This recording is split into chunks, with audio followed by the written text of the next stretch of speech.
Oi. Okay. I decided to turn the phone on and I was listening, and I don't usually go to his channel, not very much. I was listening to Nico. You know, the one thing, this is not a bash Nico thing, um, just something to point out. That dude talks like 100 miles per hour. It's like he's hypertensive or something, hyperactive, something. I don't know what it is. The pace of his voice, you'd think he was on speed or something, man. I'm not shitting around.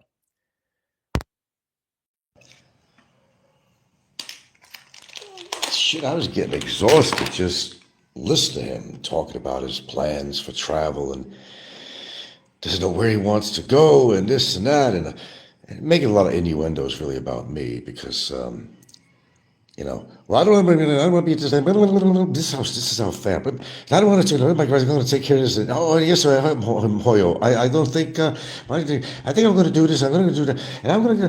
What is he on, man? What the fuck is this dude on? Seriously, I mean, I was getting exhausted.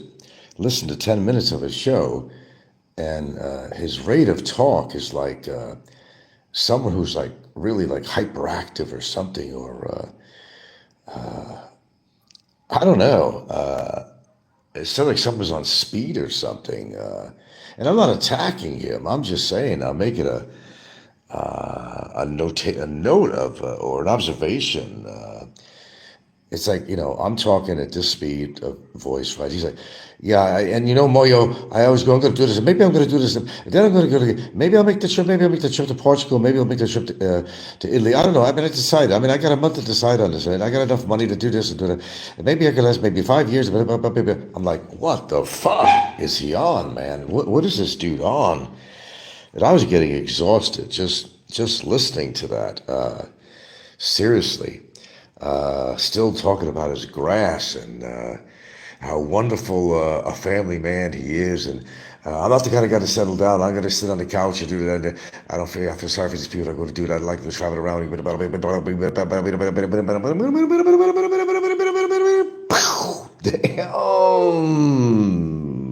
Damn. Hey, Jay. Yo, morning. Talking about Nico. Now, we're not bashing him, not like that. Hadn't listened to him for a while.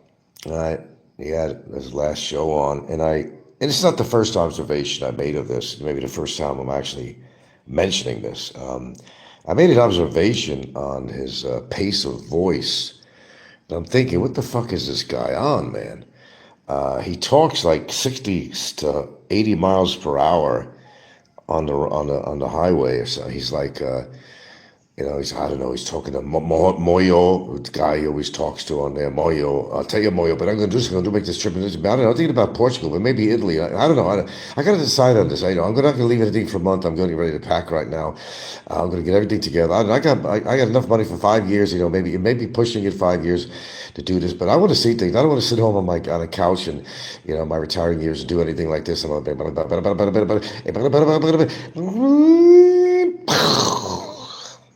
Damn. Okay. No, whatever was on now. I mean, it was repeat, whatever it was, or whatever he did. I just recently got up. No. Yeah. Grass, gotta be Nico. I don't know. He's just over exemplifying. Oh, what a great parent I am, and all this other stuff. If you're a great parent, you don't have to, go on there and just boast about, just be a good parent. But I think a lot of it is geared toward me. A lot of its stuff is actually geared toward me. I don't even when I'm this age, I'm going to, and I got a lot of equity in this house. I got an 822 score on my credit rating. I could do this. I could do that. I could do this. I don't want to settle down with anything with any woman. I mean, I just want to go out and have a good time. Well, I don't know. Maybe he just can't find a woman to, oh, that's a knock. Okay, I say I was not going to knock him, but I don't know. Maybe he just can't find a woman to settle down with. He's just a special case. You know what I'm saying? He's a special case. The reason I mention him that way is because he does make innuendos to me all the time. So I got the poetic license to say what I want, really. You know, absolutely. In this case, I certainly do. Yeah, Italy, and who's going to pay for, well, he's got all this money or something from where, I don't fucking know, but he doesn't really, I don't know, whatever, you kind of, a lot of guys that talk like that, that say that, well, I don't have time to settle down with a woman and all that. I want to do this. I want to do that. I want to. These are usually the people that can't get a solid woman and get a relationship with a woman. I'm just saying. That's all. I'm just saying. I make observations. And I'm allowed to do that. I can make observations of somebody and what they talk about and stuff like that. I'm allowed. I believe I'm allowed to do that.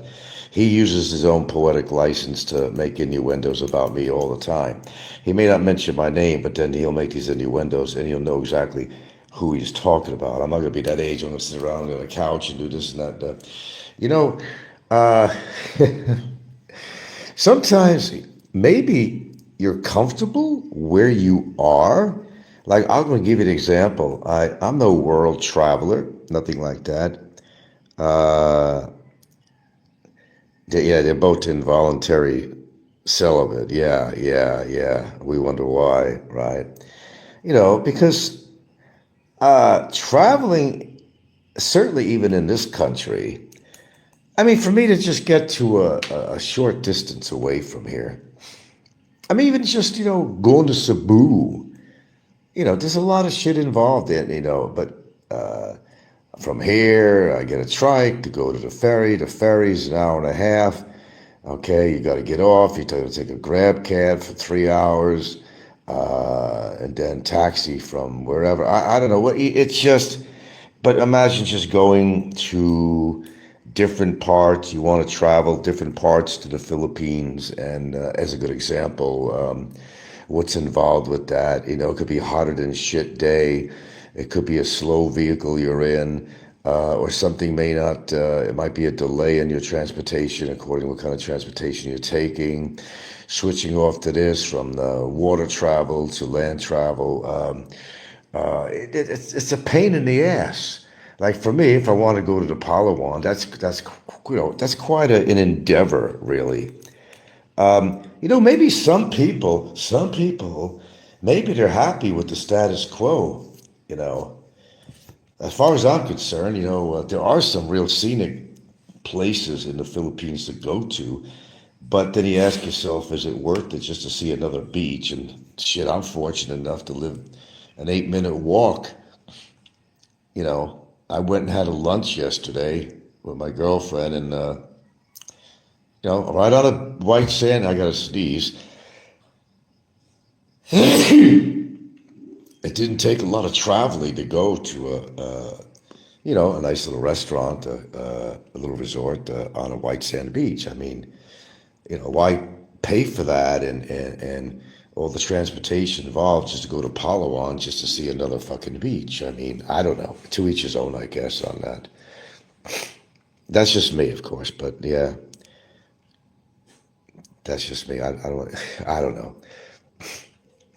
But right now, I got a lot of business to take care of, when all this shit goes to the side, then I can decide if I want to make any trips, this and that, or do this and that, do this and that, do this and that, okay? You got to take care of business first. And, and I've always been that way, really. I'm happy as let's call it a family man. I am happy. I'm not a single man. I'm in a relationship, and I love it. I love being in a relationship. When you're like really relaxed, you're going to get up in the morning and you haven't gotten out of bed yet, but you're sitting there, you're doing some thinking, and sometimes you think about your life, and and I think that she's still asleep, and I'm just thinking to myself, and I think, look what I got here. I got this great woman, oh yeah, he'll talk about like, I'm not gonna go buy a fucking house in another country. What I'm gonna do, you know how fast he talks, I'm not gonna buy a house. Like, what am I gonna put all my money into a house? It's not even gonna be yours. But, everybody thinks differently. The very fact that we have a house here, it was totally meant for her, or else it wouldn't be. I know the ramifications of buying a house in the Philippines, that it's not yours. Technically, maybe you bought it, but it's not yours. I understand that. I went into this with the full knowledge of knowing that. That's where people make their mistake and say, well, why did you do that? We know why I did that. You know why I did that? Because I wanted to. Because I wanted to. I'm getting older. I don't know how much longevity we know. Well, none of us know whether, no matter what age you're at. But I wanted to do something that was going to be everlasting for her. That's something she could have, to hold on to, for whether it's investment or to pass on to her children, which is exactly what she's doing with this. Because the fact is, a lot of these guys, I don't want a woman, I don't want to get tied down to a woman, I'm certainly not going to buy a house, bam, hypertensive talk of this guy. I'm doing exactly what I want to do. Hello, Pennywise. I'm doing what I want, not what somebody else don't want to do with their life or what they want me to do or expect me to do. I'm doing what I want to do with the money. I'm doing it. Nobody forced me, and she sure didn't. She was happy just renting. She didn't care. So it was 6 years. 6 years, I want to note. 6 years into the relationship before I bought this house. So as far as labeling me a simp, well, I'm sorry, that does not apply. A simp, yes, the minute you meet somebody, you're buying them a house. That's a simp. There you got it. That's a simp. I'm absolutely no simp. Absolutely nothing. I don't give in to her all the time because there's nothing to give into. She doesn't ask me for money. A lot of times she'll pay for the groceries, or I'll pay for it, or whatever. It's one of those give and take situations with us. We've got that kind of relationship, If I don't have money on me at the moment, I'm at the store. Oh, I'll just you to take care of it, or whatever, Or I'll ask her, you want me to pay for this? Oh, I got it. Okay, tell me what you need. Even a truck driver, you got the change? No, if not, I got it here, It's a give and take situation with us, with each other, Okay. So, I don't know, I was listening to Nico this morning, and, I've made that observation many other times before, but I never talked about it. Do you ever notice that he talks at like 60 miles per hour? I don't know if this guy is on something or what, but you will notice that. Mind you, of a movie I just seen last night, Crank, with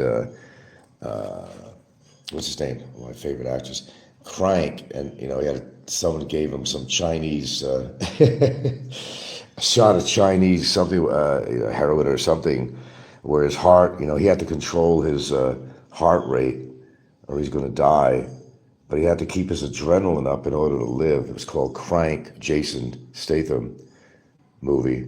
I watched that last night. I've seen it before, but I watched it. It was a funny scene in there where he had to keep his adrenaline going. So his girlfriend, right in the middle of a crowd, she's wearing a dress, and he started screwing her right in the middle of the public, because or else he'd die. Yeah, he had to get his adrenaline going. It was a funny scene in there, actually. That's one of the funniest scenes I've seen, actually. Okay, I guess I should be reading stuff here. Me and the Mahal have a give and take situation as well. I give, she takes. Here you go. Yeah. Well, you live one life. You live it the way you want, not the way somebody expects you to. So expectations are, so I should be traveling all over the world. Well, I'm not that rich of any sort. Oh, sure, I'd love to go to Italy. That's the ancestry. I'd love to go to Italy or something like that. That would be nice, But sometimes it's called priorities. Sometimes you have people don't understand responsibilities. They don't understand priorities. Okay, and you have some people have priorities, which is their immediate family, or maybe they got something going on that they got to finish. It's unfinished business, and that could be a lot of things, as you know. But you take care of things first, and if you're in a position to do something later on, then you do that. Monetarily, or whatever. You do what you have to do. I mean, unlike Nico, I've been around a lot longer than he has. So I've experienced things in life that maybe he hasn't experienced. Okay, let's be fair about this. And not everybody, and not everything fits one size. I mean, what's good for somebody is may not be good for somebody else. No, I'm not world travel. I really wish I really was. But I've never been rich all my life and all that. It was a task that I couldn't do. I'm not a backpacker dude. That. They got their daddy's trust fund money and all that shit. And there are some vloggers out there, and I know a few that I've watched, that are doing exactly that with daddy's money or something. Well, I don't got daddy's money. I don't have daddy's money. So there's certain things I can't do. But you got to take care of business first, and then comes, more time to sit down and think about, well, I don't know, I want to make a trip somewhere. Where do I want to go? And of course, I like being with my partner. I like being with her.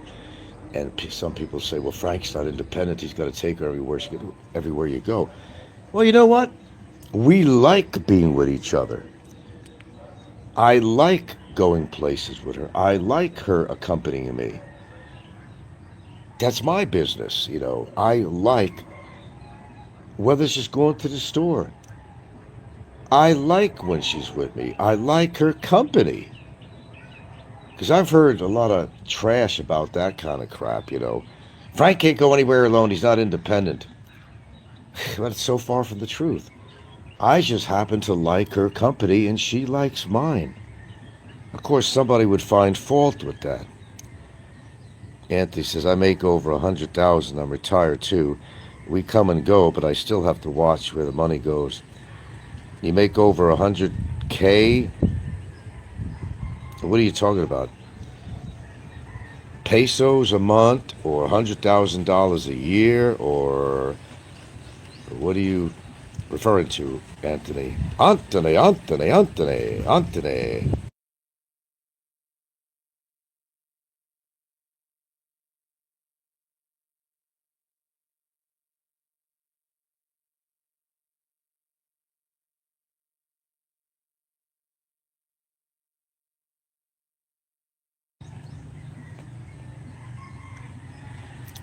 Oh, I keep on forgetting, man, where you live. I'm sorry, I can't keep up with that. I'm getting old. Well,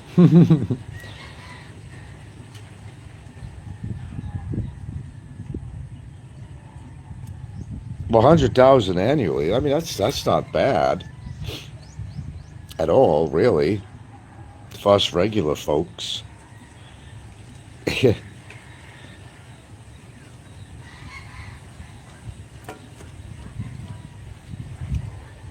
Break that down.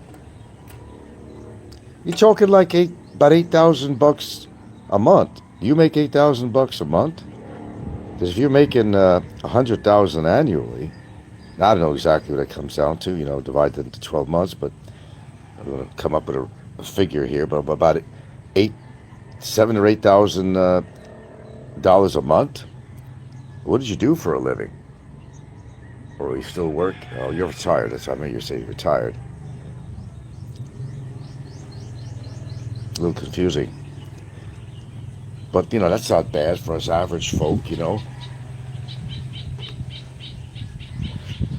you realize the average American doesn't have but $500 to $1,000 in their savings account? Yeah, for real.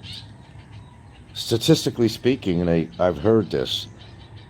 Boy, what's going on in America now, guys? I don't want to really get into politics, but holy shit.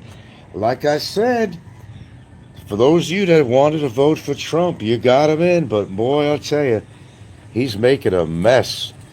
And allies that were close to us, and now there's going to be separatism, there's going to be a lot of friction. Uh, the American family's budget now is going all the way downhill. I mean, I could go on and on. I do listen to some of that stuff, and where our allies were, they're, well, starting to go in the other direction. Like Canada. Canada's our brothers, man. Canada is never had anything against Canadians, man. They were like Americans to me. There was a brotherhood, definitely, with the United States and Canada.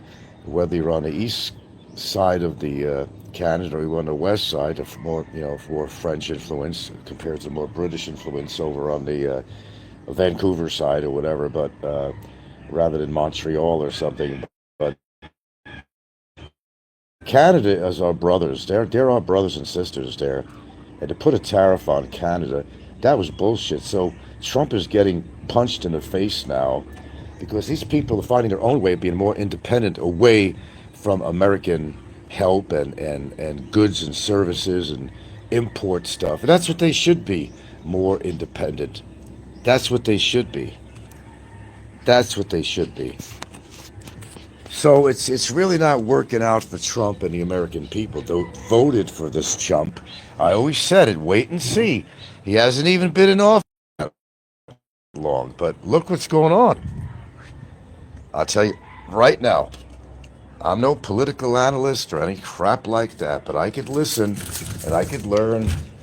And you know, Trump, although he's saying he wants to keep us away from war, he's leading the United States into war because war creates a better economy. They've used that excuse or tactics for hundreds of years. Go to war and it helps the economy. I don't know about hundreds of years with the United States, but it's a tool. It's a tool. It's definitely a tool. Hello, Ginger Girl. You gotta go. You gotta go. Okay. You wait and see. I'm right about this. I know I'm right about this. If I was able to vote, I would definitely never would have voted for Trump. He's leading the snakes out of Ireland, but he's creating a lot of division with people, not just the two opposing parties, Democrat and Republican, but he is dividing people. People are going to be, here's the thing. The very people that voted for Trump are going to be the ones that are going to be the biggest bitchers and complainers about Trump coming up because, Trump is going into their pockets too. People are moving out of the United States because of what's happening with Trump. Okay, and there's a lot of businesses that, depend on import, export, and stuff like that, and he's making it hard. And the tariffs that he's charging these countries, now some countries are like, Canada's holding back on their lumber and everything else that the United States depends on and other resources. And this goes on with other countries. Europe is, it's everything Trump is doing is affecting European economy and everything else. Everybody's going to become more independent, and trade in America is going to disappear because they don't like his political and financial tactics, and it's showing its effects right now as we speak, and that's a fact.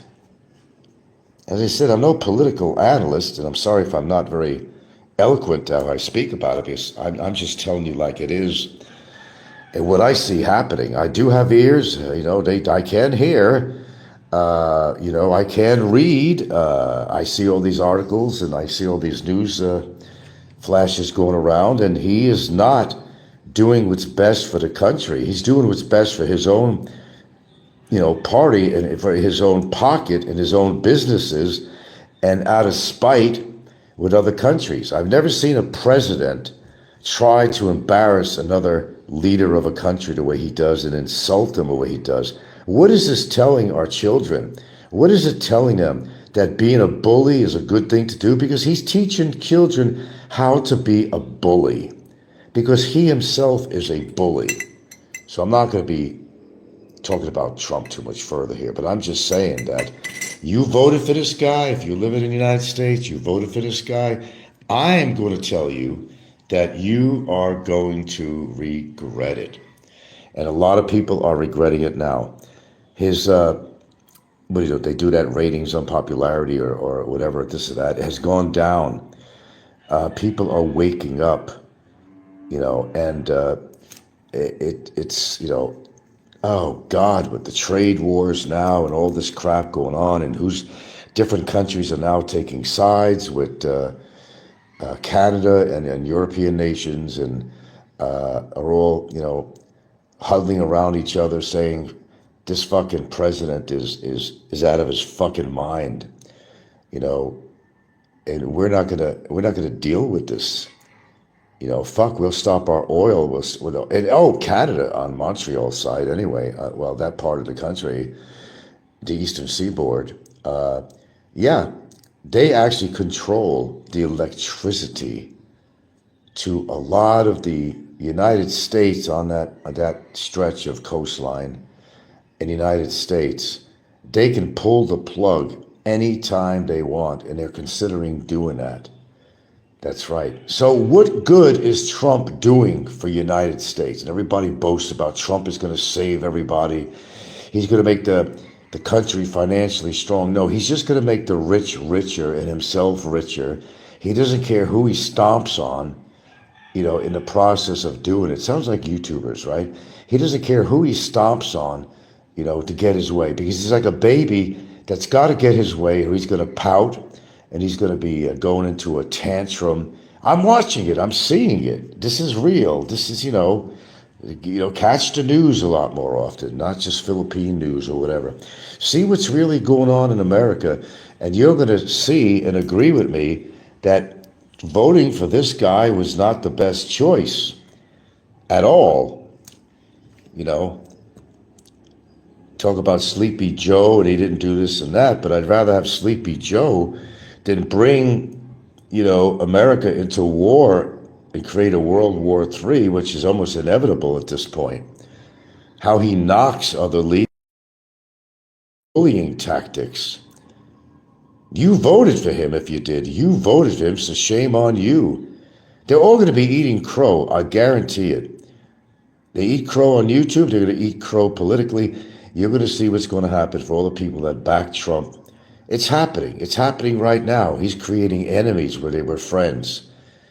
And I use Canada as one example, but, Canada is a very important import and export place too. And don't forget, they're controlling a lot of electricity that's going into certain parts of the United States. And they can pull that plug, and they talked about it anytime they want. I never had anything against any Canadians, and Canadians love Americans, and Americans love Canadians. Why create a kink in the friendship? I support Canada. I support Canada all the way. They're good people, and they're not. When you hear Trudeau talk, he talks very calmly and methodically. He doesn't talk like a madman like Trump does. If you do an interview with Trudeau, I believe that's who it is, right? He talks calmly, and he's not like a bully, and he's not attacking anybody. They're laid back people in Canada. They're not radicalist. Anyway,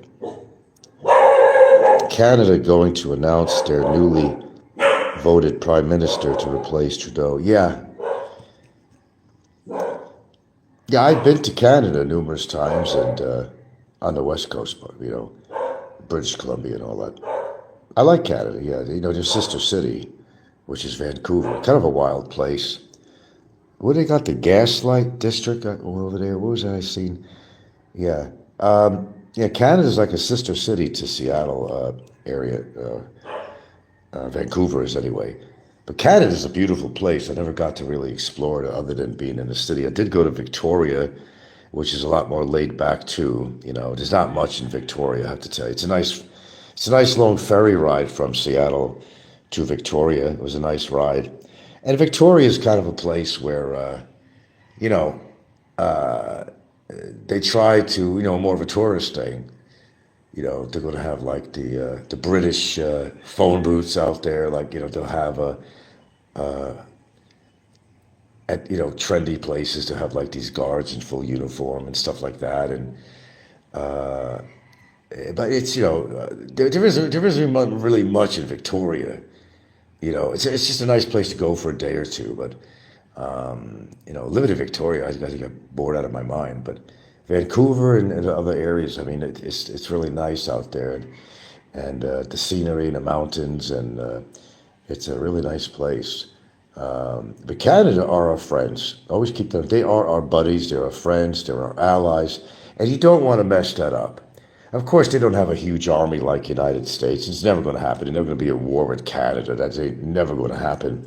They don't got the resources for that anyway, and they don't get involved in shit like that. But they are our allies. They've served too in various skirmishes that the United States has created. And they'll always be our ally, and they'll be there for us. But you don't want to put a wrench in the machinery with these countries, and especially trade wars. I mean, you don't want to get into that. The United States is going to go into a downspin, and if you think it's expensive now. And I don't even want to start talking about New York City. You would not believe what it costs to live anywhere in this city. You blow your mind. You'd blow your mind. The rent is more than people's salary. I mean, for the tiniest little flat that you could find or something there. A box of cereal could be over $12. A gallon of milk, certainly at least $10. I mean, eggs could be about $8 or so. I mean, there's a list. I was watching something about this. You cannot live in New York City, or New York alone, nevertheless. I mean, you'd have to find somebody's basement room to rent or something if you had to live there. Jesus Christ. People are leaving New York and everywhere now because they're coming here. The Philippines is one place, okay? They're coming here. They're coming here. And they're leaving in plane loads out of, and I'm not talking about the illegal immigrants that are being chased out of the country and all that, but, and I'm all for that. I mean, keep things legal. Why not, but also have some respect for the immigrants, because who do you think built all these cities? It was the immigrants who built New York and other places. It was the immigrants. Okay, so Pennywise says, Canada going to make an announcement an hour from now as to the results of their first voting. Okay. Yeah, I don't have a lot of experience in Canada, but I have been there several times, and I've never had an ill feeling about a Canadian. Only their money was not good in America. If we ever got change in America, it was Canadian money. It really wasn't worth anything. That was the only problem. Sometimes the stores, the funny thing about it, sometimes the stores will give you change in the store. They have some Canadian money in there, nickels or whatever, and then you go back to them to use it. Oh, we can't take Canadian money. But you sure gave it to me, though, in the change, honey, I don't know, the exchange rate may not be great, or but yeah, but Canada, man, they're our buds, they're our friends. Don't fuck with Canada. They're actually good people in Canada, man. They're a lot more laid back than Americans in every way. I mean, even the leaders of that country is so laid back when they talk. It's not like, I was talking about Nico earlier. He talks like 60 miles per hour. And I don't know if you noticed that with Nico. And Nico was not the topic, but I started off talking about that because I made an observation, I'm saying, what is this fucking guy on speed or something, man? Because if you know the way this guy talks, he's like 1,000 miles per hour, charged up on something, man.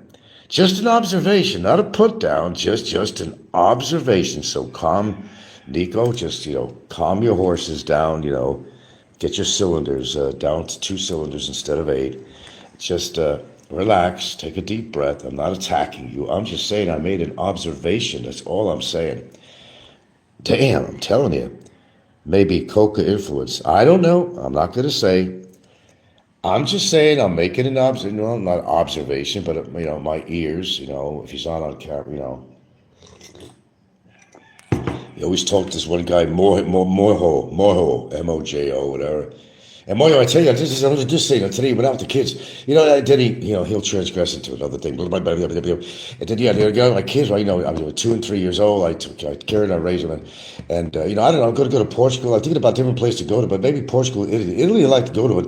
And then he talk about Greece, Greece, maybe about Greece too. I don't know. And a month from now, I'm going to decide, I'm going to be out of here, and I got enough money to, maybe last me 5 years, and I don't know, maybe I'll just barely 5 years. And the pace of his voice is like, stop. I can't listen to it anymore. I had to turn it off. I said, enough. Geez, I'm just getting up, in the morning. I'm tuning in to a few things, and it's like, damn. I know it's not morning time where he is when he made his show, but it's like, that's too much for me. Just getting up in the morning is, some guy sounds like he's on fucking crank or something, Jesus Christ. It's a to each his own fucking thing. You got to understand something here. It's a to each his own thing. What somebody wants to do with their retirement is their fucking business. If I want to sit around watching some good movies, occasionally make a local road trip or something, or whatever, or go to Cebu, or whatever makes me fucking happy is what I'm going to do, not what somebody else wants me to do. I got a lot of business that I'm taking care of right now. There's a lot of shit that's up in the air. There's shit going on. There's, there's a lot of things I have to think about. Because I am a responsible person, and I try to take care of business first and pleasure later, do the best I can with that. I'm not going to, fly all over the fucking world, and I'm not, I'm not Mr. Moneybags. I will tell you that. I am not. Everybody has their own opinion, whether I have a lot of money or I'm broke, and everybody has their own fucking opinion. Everybody has something to say about everybody anyway, right? That's what it is. I'm comfortable in my situation. I am getting older. I've slowed down quite a bit, man. Definitely. I don't mind being laid back, because I sat in my famous chair watching some TV, and I was thinking, man, I'm just really comfortable. I love the companionship I have, the relationship I have. I'm content. I guess that's the word I'm trying to use. I'm content. I'm absolutely, completely content with my living situation, with my girlfriend. I'm absolutely content. I can't be more content than that. I can't. So what works good for some other people may not work good for me, and vice versa, Pennywise, once an addict, always an addict. Why do you think he goes to Colombia, the nose candy capital of the world? I can't say. He has admitted to being addicted to that coke. Yeah, he had, I could say that, because that's been a public thing. Yeah, he was into drugs. And that's coming from him, so we're not attacking him on that, That comes from him. Not me, from him. So let's just get that straight so there's no war here. Yeah. That's how we learn about people, when they talk about certain things. Then you learn something about it because they've talked about it. Therefore, you can talk about it because they did. Am I right or wrong? But he's not a sterling character in any fucking way. I have an opinion. My opinion is he can't get a woman unless he invites her and he pays for trips and transportation and stuff like that. Some people could, some people can't. So I'm only saying this because he makes fun of me a lot. Everything from how he thinks I walk and, and everything. He's the kind of guy that's never going to settle down because he can't settle down. One of the famous things that people do I've noticed that when they really can't get a solid woman in a relationship, they'll come up with the excuse that, I'm not looking to settle down one woman. I can't do that. I can't, I just want to go out and have fun and play around and all this stuff. That is the most typical, atypical excuse that I have heard from these people that have a very hard time finding or keeping or having a relationship. And then there's somebody like me who has a quote relationship. But it doesn't matter what marital status each party is, don't make a fucking world of difference. The fact is that I'm happy, she's happy, we're all happy here. We've got damn good kids that respect me, and whether or not my daughter is in my life, always been a topic here, whether or not my daughter is in my life is irrelevant. I have a family right here, right here, right here. And it's very doable, it's very workable, and I'm not complaining, so why should anybody else? That's what I'm saying. Am I right or wrong? Yeah. It's my gig. It's my gig. And I live my life the way I want to live, not the way somebody else expects me to. I live my life and do the things I do because this is how I like it. Comes a time in life that you reach a certain age, you're saying, I like being kicked back. I don't have to punch a fucking time clock and all this shit. And something just as mundane as watching a good movie on TV with your loved one. That works fine for me, brothers. That works fine for me. You know, just being together. And a lot of people, they just don't have that. Look at Popeye, the sad life that he's living. I mean, I'm telling you, man, I just couldn't do that. I couldn't do that. You know? You gotta have a little living and loving in your relationship. And living doesn't mean that you're traveling all over the fucking world.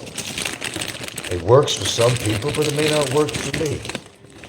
And maybe financially I can't really, well, I guess I could go a few places outside of this country and stuff and have a good time. But, you know, if I'm comfortable in what I'm doing, then I say shut your fucking mouths. Because nobody controls my life. I do what I want to do on my terms only. You know, let's see. Pennywise, today with the 60th anniversary of Bloody Sunday, the beating incident on the Selma Bridge during civil rights activation. Oh, yeah. 60th anniversary of that, huh? I don't know. People should let people do what they want to do. Countries should stay uninvolved with other countries' business, but it's always about something. Because I need something. I need your oil. I need your resources. Isn't that what it's really all about? It's creatures, a species that needs to survive. Isn't that what it really is? And they want resources from other countries. Isn't that what it's really about? It's all about our own fucking survival. You know? Squirrels gathering nuts in a tree, you know, for the oncoming winter months. It's all about survival and doing what you can to survive. It could be a YouTube channel competing with another popular channel for ratings and getting the AdSense. I mean, there's always competition going on with something. Everybody feels that they got to compete with somebody else. That's what it's all about. That's what it's all about. Everybody should mind their own fucking business. is what they should be doing. Mind their own business and don't worry about what somebody else is doing. Because you're not paying for somebody's food and rent. Oh, dog wants to come in. Hint, hint. Okay, I hear you. All right, come on. Come on.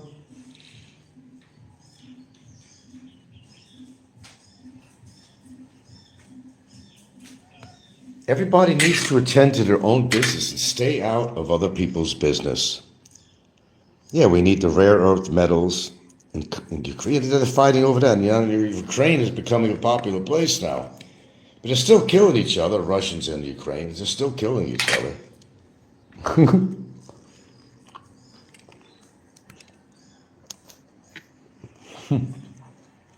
Well, I'd sooner stick up for Ukraine than I certainly would for Russia.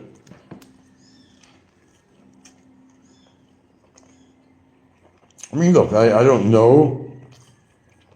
Remember back, wasn't Ukraine part of Russia at one time? Correct me. But just like North Korea and South Korea, they parted ways.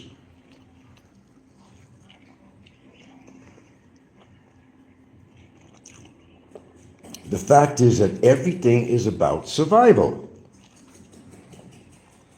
No country wants to run out of resources. And guess what? You don't need wood to build a house.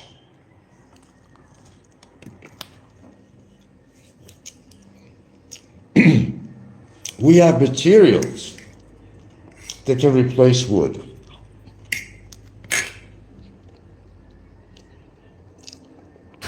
You ever see those, I've seen a lot of things, like park benches that are made out of it's almost like a plastic material, lasts forever. We don't need to be cutting down all the goddamn trees. We don't need wood. Except to make paper, but you could probably find other resources to make paper. You don't need wood to build a house. Look at the Philippines. Everything is fucking concrete. We don't need wood to build a house. We create a whole new industry for doors and all kinds of stuff that are not made of wood. Save a tree. Save a tree. What do you think gives us the oxygen? It's all these trees. Not a tree hugger, but, I'm just saying. I think the world is so fucking divided. It's so fucked up.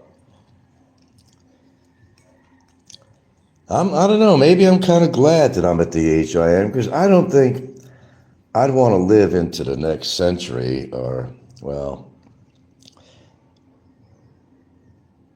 beyond the next 30 years. Because what I predict is total fucking disaster. I would like to think in a positive manner, but what I see going on at my age right now, what I see that's going on in the world, is not good. People have become so divided, both politically and socially. AI is taking over, and some people think it's a great thing. I see this feature that's on my phone. I see this feature, this AI feature. You talk into this thing, it talks back to you like you're really talking to a real fucking person. That application that's out, I there's a trial thing on this that just came up on here, One was made by, what was the name of the company with an M? And it's like you're really talking to another human. It's like a thinking being. And you could pose a question to it, and, this has been out for a while. You could pose a question to it. They answer you like you're really talking to a human. So I started fucking around with it. I said, fuck you. We do not understand why you have such vile language and why you're saying that to me or saying it was incredible. It was incredible. And there you go for the lonely people. That'll work for all the really lonely people. To have an application where you're talking to a non-human, that you want companionship. There you go. There you go. There you go. You want companionship. There you go. And they will talk to you like you're talking to another fucking human, man. I just seen that yesterday. I mean, it's been out a while, but you can. It's just a new application out there. And yeah. What's it called? GPHD? I don't know. Somebody was mentioning it on the show the other day. I don't know about this AI shit, man. I'm not sold on it. I'm not really sold on it. Some people are. Oh, the technical geeks out there, but I'm not really sold on it.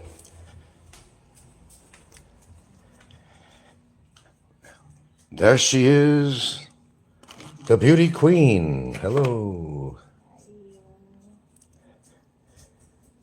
I'm not sold on it. And look at the future, man. Technology is taking over people's jobs. Do they think about that? We've experienced this before, many, many years. Go to Safeway grocery store. Go to a lot of grocery stores. They replaced cashiers with, machines checkout machines, so they don't have to pay for a checkout gal. They don't have to pay. That's one less worker. People lost jobs because of that. Does anybody ever think about that? Do you ever think ahead? Do you ever think about anything other than yourself? AI making those videos that are fooling people. Yes, and right, this is the problem I have with that. And honestly, you don't know what to believe anymore. And first of all, you're listening to some YouTube thing or something there, and it's not even a person's voice. It's just an automated voice and AI, and it's they're doing these stories, that don't really exist. First of all, about something that happened to somebody famous and just to make money and views and all that stuff, but they could, they put a person on there and they're talking and saying things that they would never say. Whether it was Arnold Schwarzenegger or a lot of different celebrities, they weren't saying what they were saying on there. I mean, too early in the morning to get deep and dig into this, but you don't know what to believe on these stories anymore. They're showing, the largest snake in the world, the biggest anaconda or something. It's like the size of a fucking a yacht or something, and they can make it look really real. I mean, you just don't know what to believe anymore. I like to see reporting of actual documentaries, people, things that really happen, not with AI technology, because you don't know what is real anymore. You can't enjoy yourself. You see all these that comes in on your feed on Facebook or whatever, right? And you don't know what to believe anymore.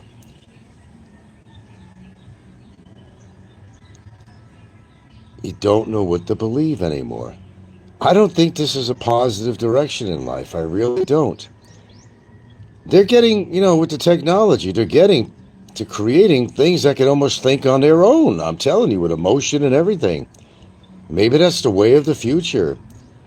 Guys that can't get a girlfriend, they got enough money, they can get a fucking robot. That could be their companion or something. According to how controlling the guy is, he could program her to say yes to everything, and, some guys like that.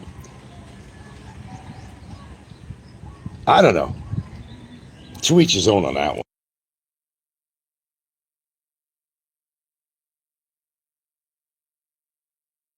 Where I do have a problem, those with people who have certain expectations of you, what you should be doing with your life.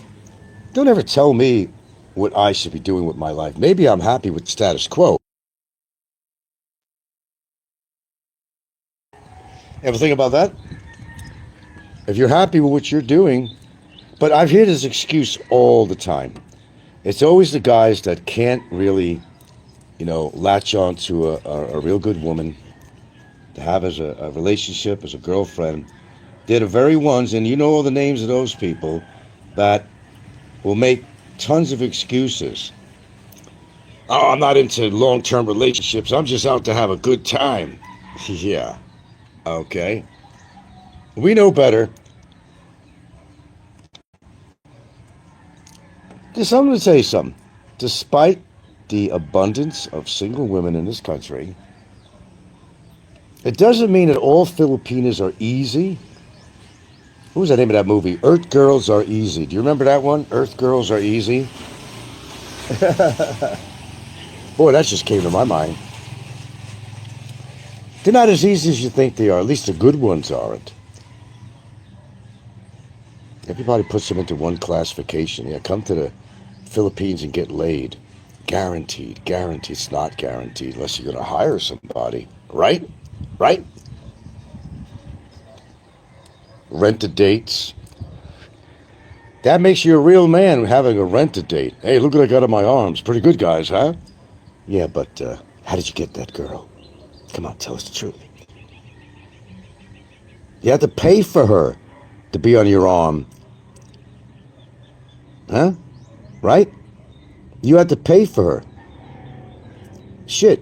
You could be the ugliest, fattest, ugly-looking motherfucker, and you could get a girl on your arm that might be quite charming. But she's there for the money, not you.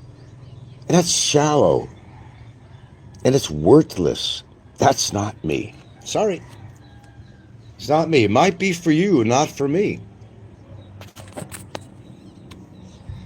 Is that what you really want, or is that actually all you can get or all you can do? That's the question. Pennywise. That's it. Thank you. Chat GPT. That's kind of interesting, I must say. I was playing around with it yesterday. AI are making those videos that are fooling people about facts in the world. Yes, that's not a good thing. That is not a good thing.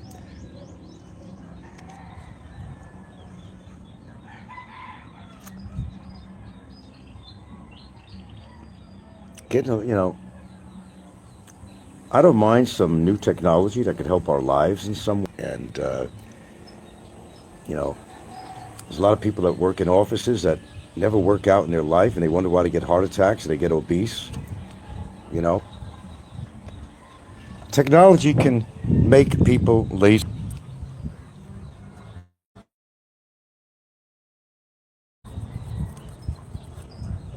But, say, for example, for farmers, they used to have to do everything by hand until they came up with, gasoline-powered engines and stuff to make their job. I can understand that. It's hard-ass work to go cultivate a field and, harvest your crops. And they got the most amazing, amazing equipment that could take the husks off corn as soon as it collects it. I mean, these are worthwhile endeavors in technology. Things like that. People don't appreciate farmers. If anybody should get all kinds of incentives and so forth, it should be farmers. That's where you get your food from. They're not as revered as they should be. When you go to the grocery store, you're going to see produce there and fruits and all that stuff. And, you don't realize what it took to get it to that supermarket, the hard work.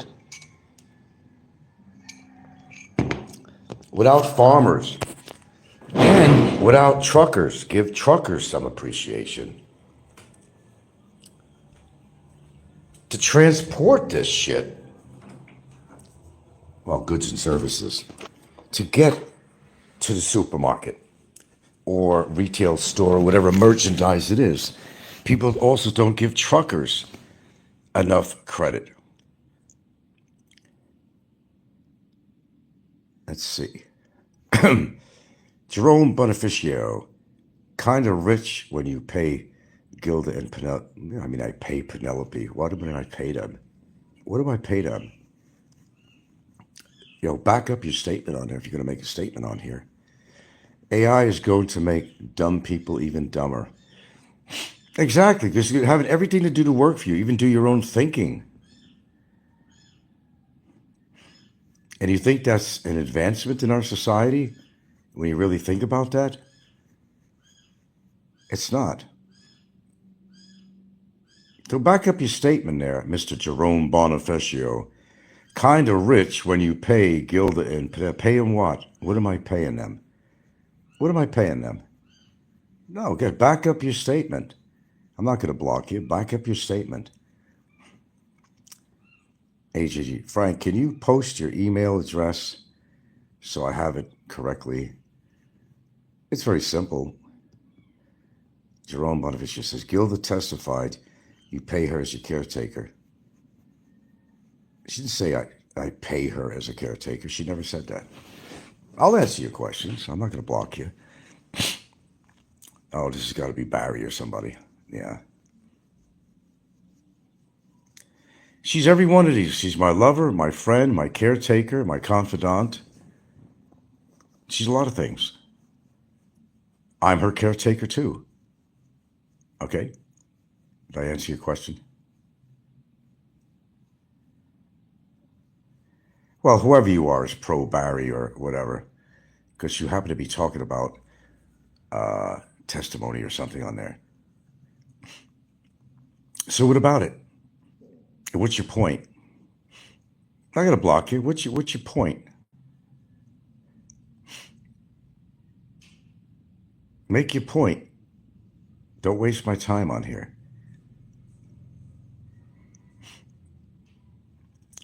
We take care of each other, sir. You got a problem with that, apparently. That's what it's all about in a relationship. We take care of each other. She's my caretaker. I'm her caretaker. So why do you have a problem with that? Hey, you started this. So I'm just asking you the questions now.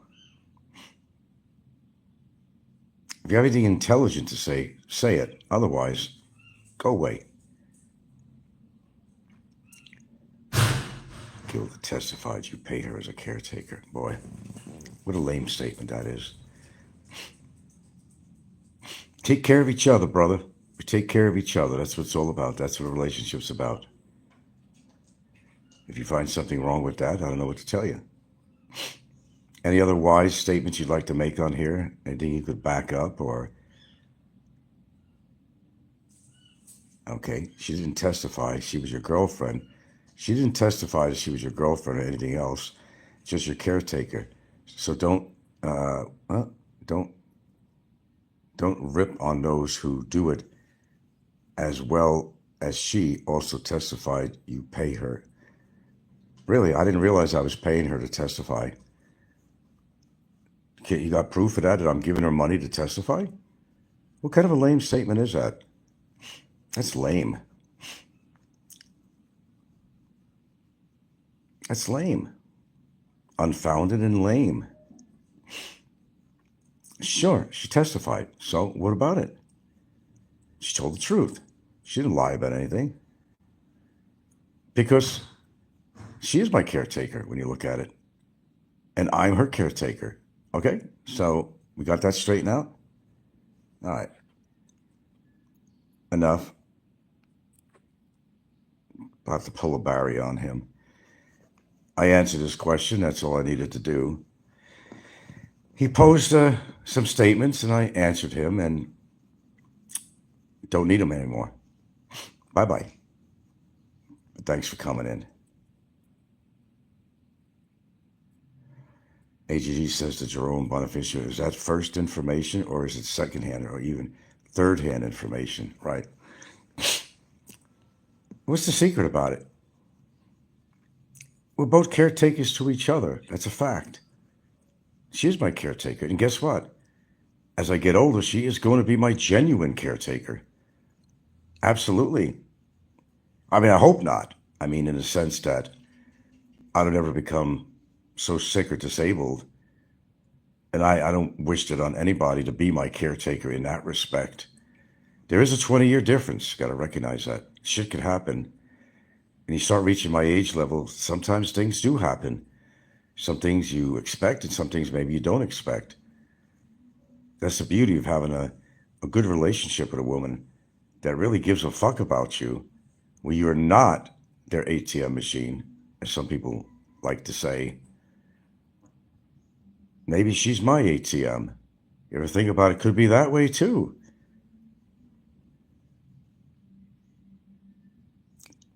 What's that?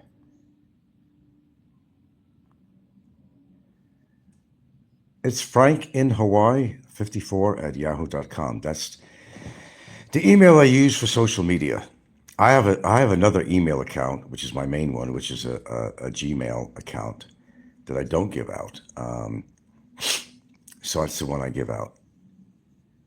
It's all the way from Hawaii. I've kept that ever since. Now I just use it for social media, whatever. Which I'm even thinking of changing that too. I get some goobers that are writing me all the time. Barry going under different names and so forth. And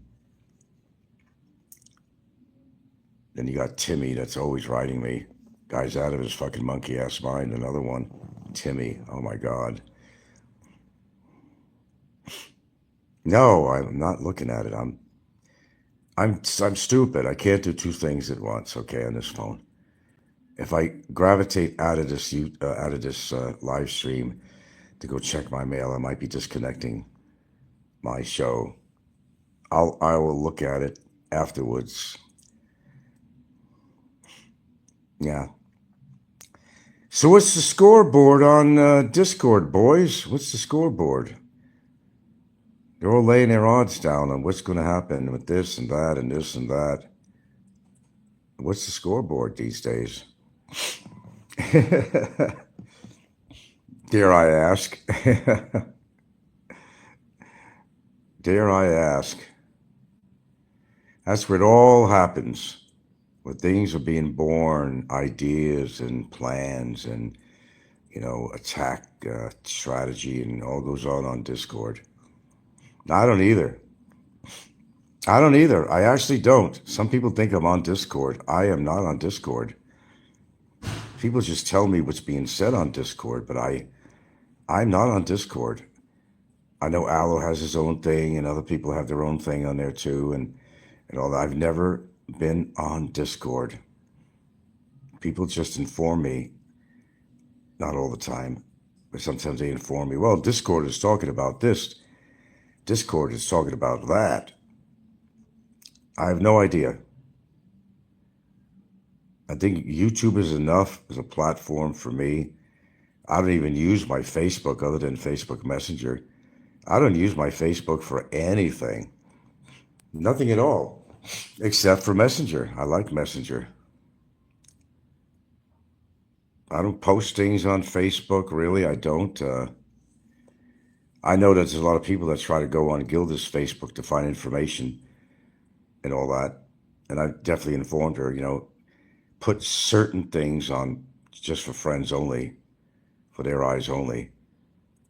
Oh, they're always checking out her Facebook page and see if they can find something new going on or whatever. I'm aware of that, absolutely. See what Gilda's looking like or what's going on with our family and stuff like that. Oh, yeah. God, they got that kind of time on their hands to do that. That still amazes me. It really does. Why am I so important to people is I'm trying to figure out that they want to dive into my personal life. They want to know everything about me, when I fart, when I shit, what kind of underwear I wear, or if I do wear underwear, what brand of toilet paper.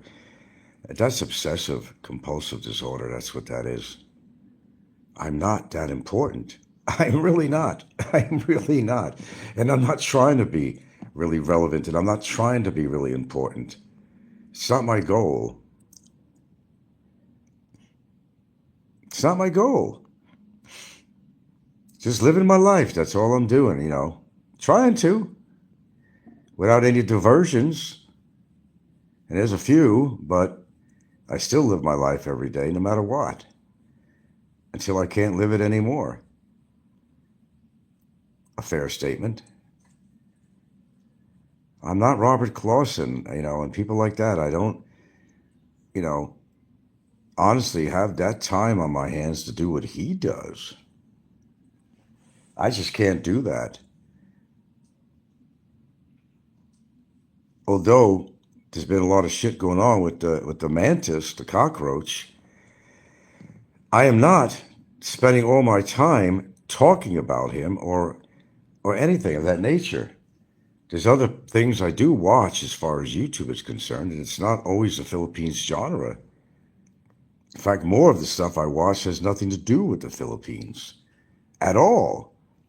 Mostly, of course, I check in on people's channels now and then to hear all the scuttlebutt and shit. We all do that, but that's not my concentration at all. If I get on this cell phone and I want to get on some kind of platforms that are available out there, basically I go to some news stations. I do upkeep a little bit what's going on in the world and in the United States. I do.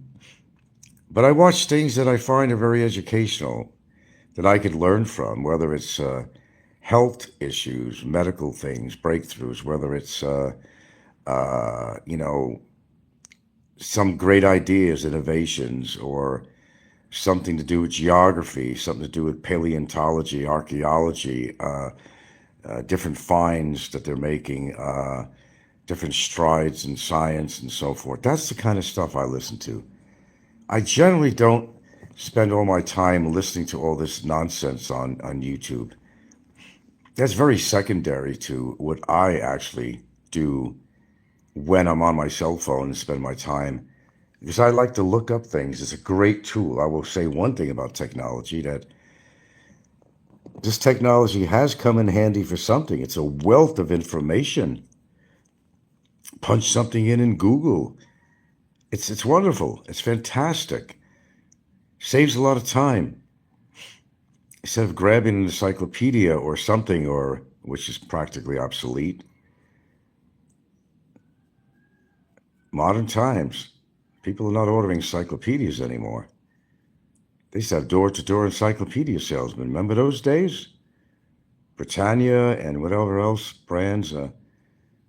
Nobody's doing that anymore. It's great to be able to go into Google and look something up. I love it. I may want to find out, is there some bad side effects if you take a certain supplement, if you take a certain medicine, or there's something in that avenue. It's great. I love it. I've learned a lot. Now, for people that are really shut-ins, as I call them, yeah, different platforms in the media could be your friend.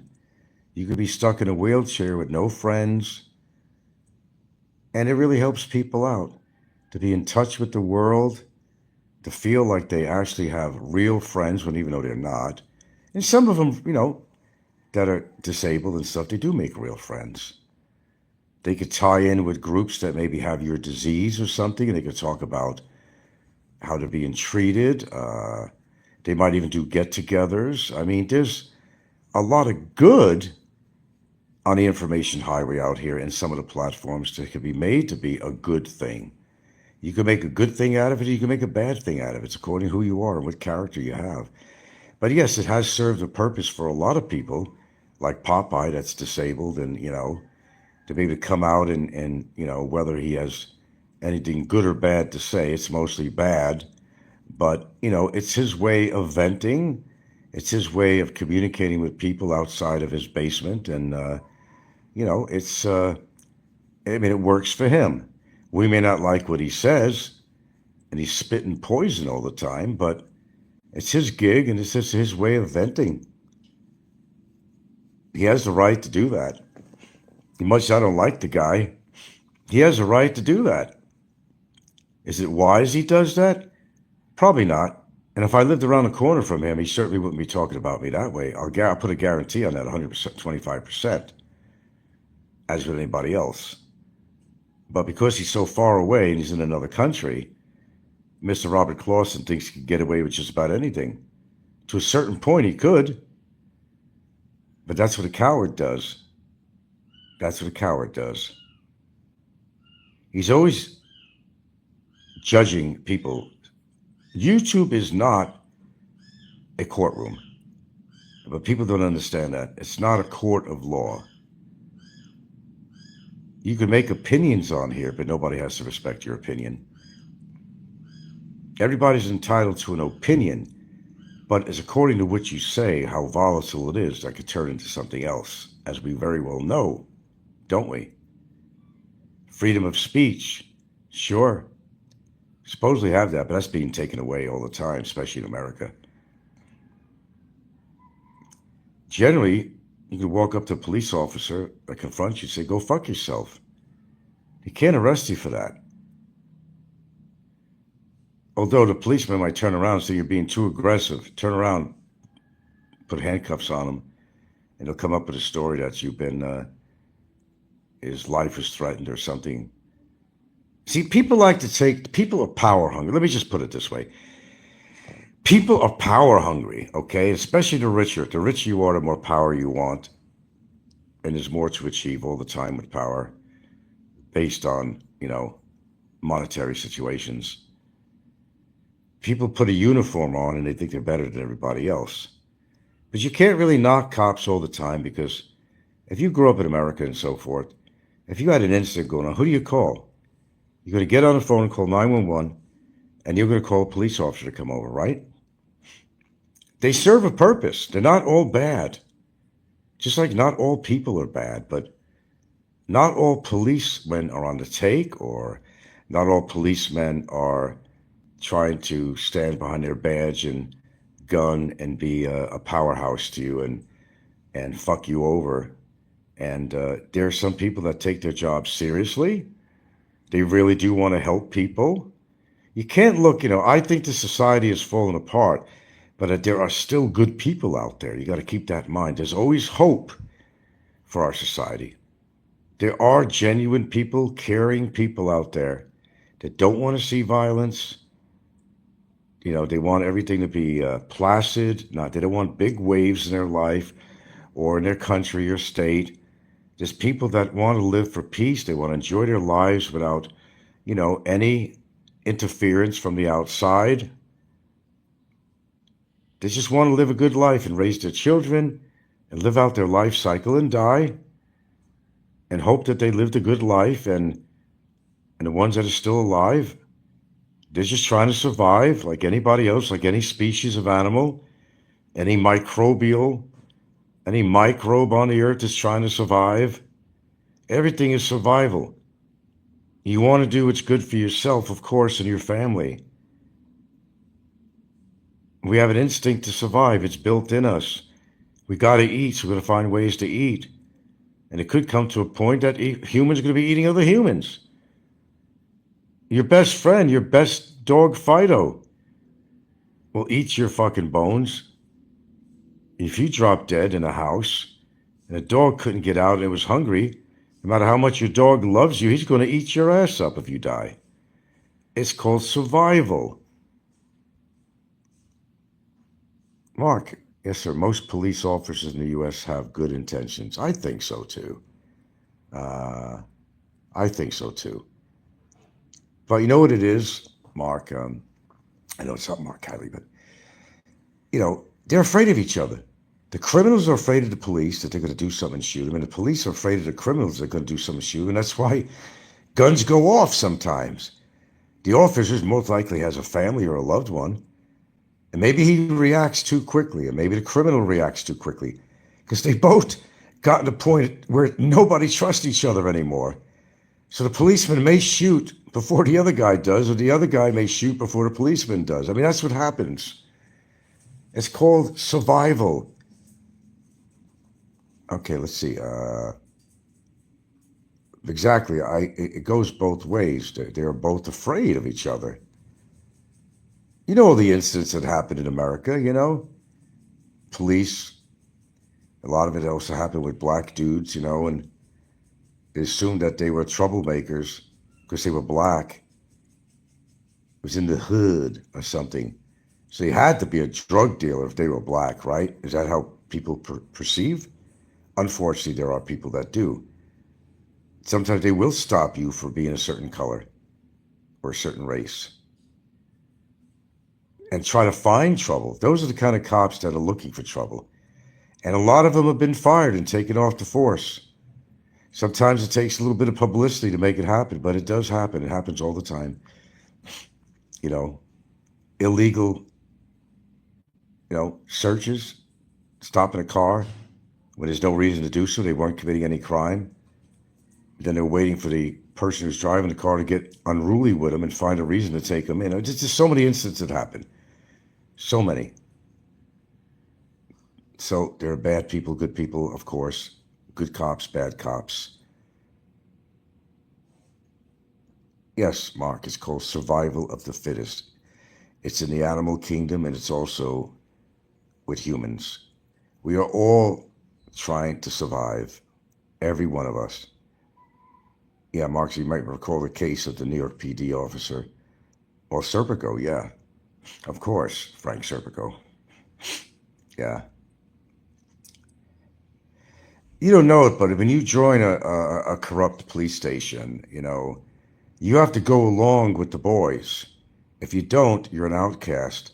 So if they're doing something illegal on their job, they find ways of making some side money for their family, and you don't want to go along with it, then they get worried about you. Then you become not their comrades, their friends, their fellow police brothers. You become an enemy, a concern. They'll even kill you if they have to, and that's happened time and time again. In other words, if you don't go along with the good old boys club and you know all this information about them, what they're doing, they see you as a threat and you're going to have to go. There's a lot of cops that didn't fall for that shit. Yeah, his story later immortalized the 1973 film Serpico starring Al Pacino. Yeah, very familiar with it. Look, there's good and bad all over, but what I question is the direction our society is going to. It's becoming they're very insensitive, desensitized to blood and gore and violence. And it didn't help when they first came out with all these games that kids were able to play on their console, and everything was violent, heads being taken off, blood, shooting. I see kids walking around with fake guns all the time, and I hate it. I hate it. Everything is guns. I can't find hardly a movie on TV that is not violent, where people are not shooting each other up. War movies, police and detective movies, CIA movies, revenge movies. Everything is guns. Everything is guns. Everything is violence.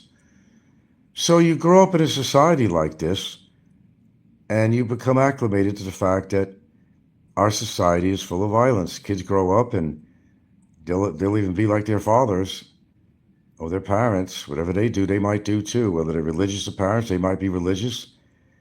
If their parents have a violent tendency or they're kind of radical type of people, could be influencing the child, of course.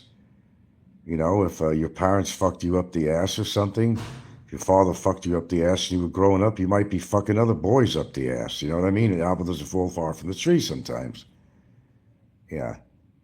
Favorite movie from the 70s will always be Taxi Driver. Oh, yeah.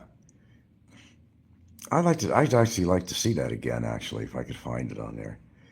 There's another movie called Taxi Driver, but it's a foreign movie. Might even be Japanese or something. What the fuck it was. I thought I found it, and it was a foreign movie. Same title. A play off of Taxi Driver, I guess. I don't know. Yeah, actually, thanks for bringing that up. I'd like to look that up. What an actor, man.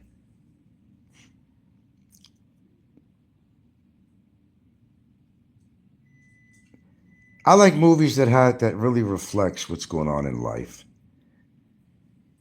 as we know it, I like to go behind the scenes, how things are really happening in different cultures and so forth. And what life is really like, or how things have turned out, 20 years later. Maybe you used to live in, like I did in New York all the time, and lived there for 28 years, whatever, born and raised.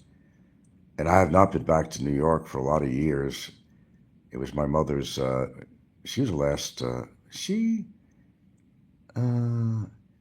yeah, she was the last one I went there for. When she was in the hospital, went to see her. She died, and that was the last time I was in New York. And that's a long time ago. I don't know when it was. But, I keep up with things like that. I kind of know what's going on in New York City. It's falling apart, absolutely falling apart. Nobody feels safe anymore in the city, no matter where you are. Rents are so high that nobody could afford to live in New York anymore. They're all moving out. They're all moving out. It's going to be a shell of a city. And not only illegal immigrants moving out, some neighborhoods are becoming quite bare. Look, no, I don't like Trump, and I'll agree with him on the illegal immigration situation in the United States. Yeah, I will agree with him on that. It's the only thing I'll agree with Trump on. No, I'm not a Trump supporter, but Allo showed me there's a channel made that I'm actually supporting uh, Republicans, which is so actually ridiculous, but they devote channels to me. Who am I? I must be something pretty special because they devote channels to me. Like I used to say, I've arrived. I certainly have. Yeah, okay. Okay, well, I'm not really sure what to talk about anymore. Ah, I got things. Oh, it's Monday. Definitely, I got things I got to do today. Oh, actually, we do. Come to think about it. Important things, actually. Um, as you can see, I'm trying to stay away from this all the legal shit that's going on. As I said in another broadcast, it's not something I want to talk about anymore. If you really want to learn something, ask questions of somebody else, and unless something happens that's so worthwhile to talk about, an event or something having to do with any legal matters, then I'll talk about it. But other than that, there's nothing to talk about. There are no court dates set. There's nothing going on. So, I'm still here. Nobody's coming to my door to arrest me and all that crap. And it's just another day in paradise. It blends into another day and yet another day until it can't.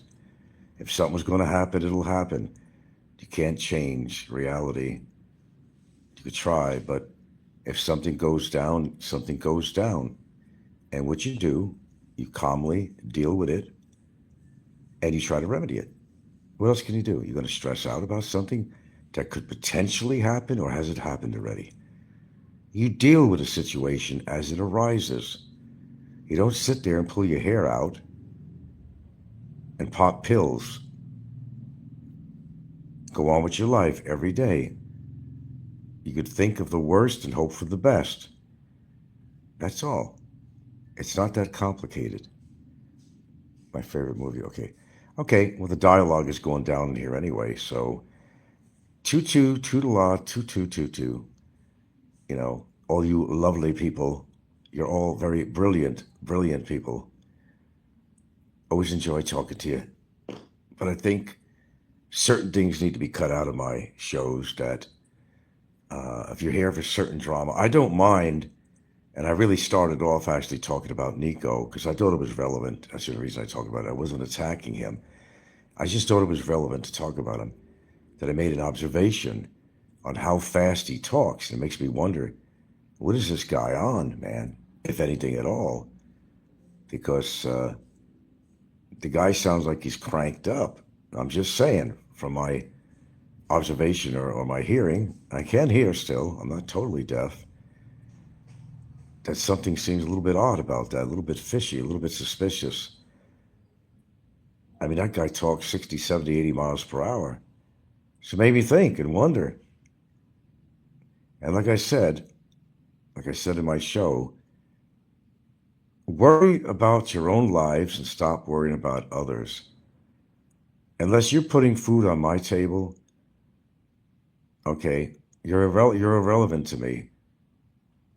You know, are you financing my life? You're irrelevant for me if you're not.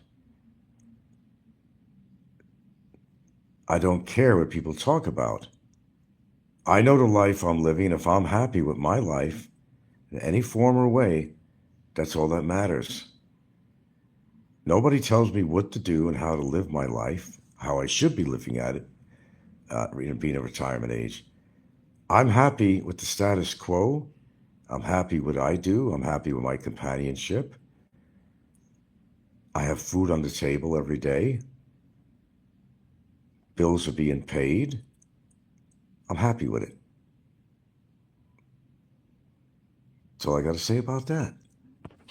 If you got a problem with that, well, it's not my problem. It could be yours. Could be yours.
Well, I did have the time to listen to Popeye's response to my last video, which of course I knew he was going to do.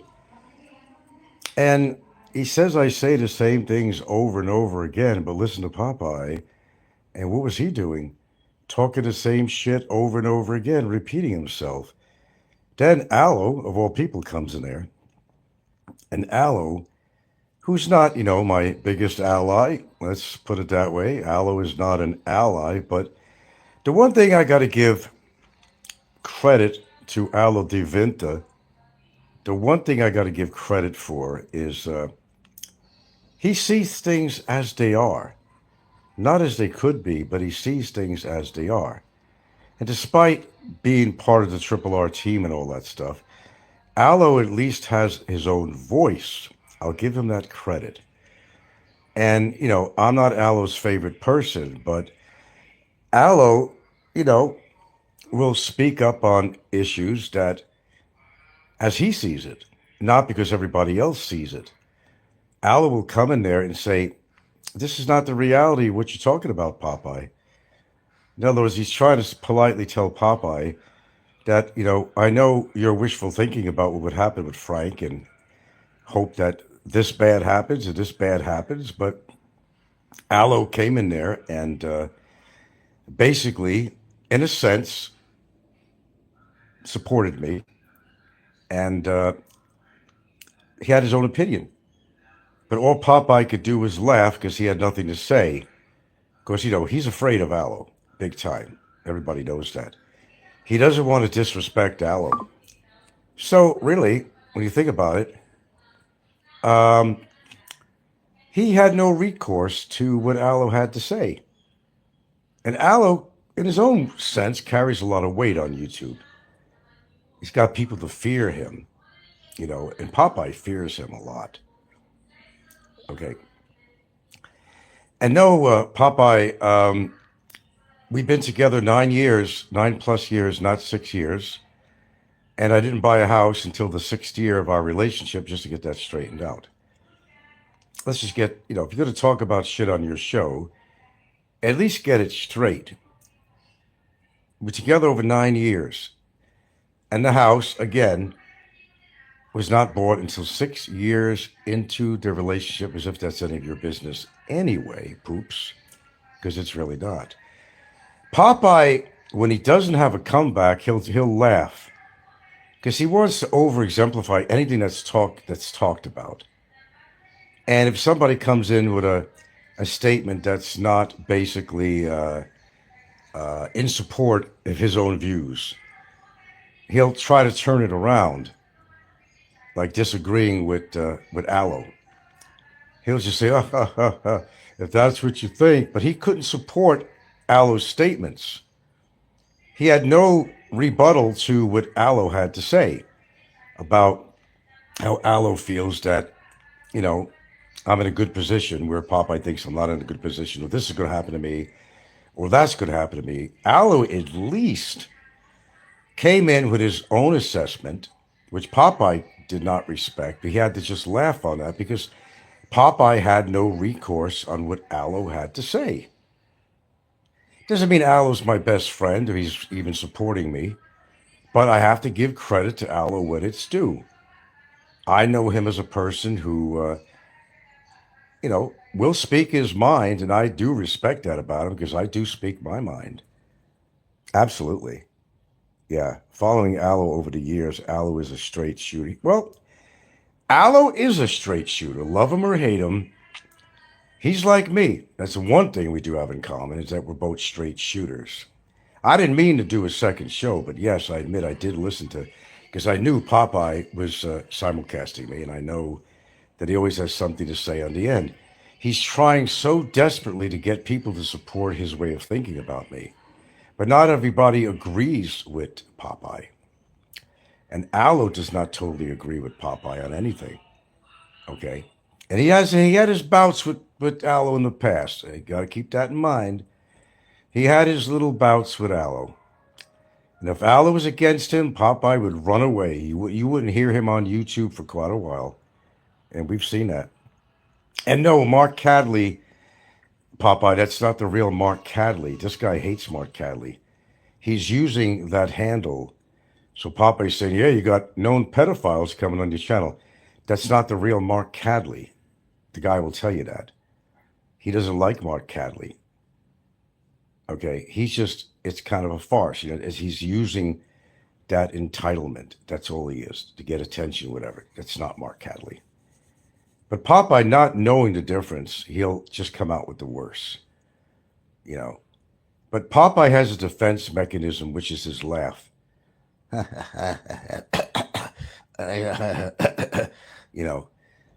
he has nothing to rebuttal something, like with Aloe. Aloe called the shots like he's seen them. And now, whether you agree with Aloe or anything like that, that's your biz. But Aloe came in there, and yes, he did support me, but it was his support based on reason, on facts, and likelihood of something happening or not happening. Aloe had an opinion. Popeye did not respect Aloe's opinion because he wanted Aloe to attack me. Of course, Aloe's attacked me in the past before. There's nothing new about that. I'm kind of on an even keel with Aloe because Aloe is a person who, okay, he tries to present the facts. They're not always right, though. It's according to what mood he's in.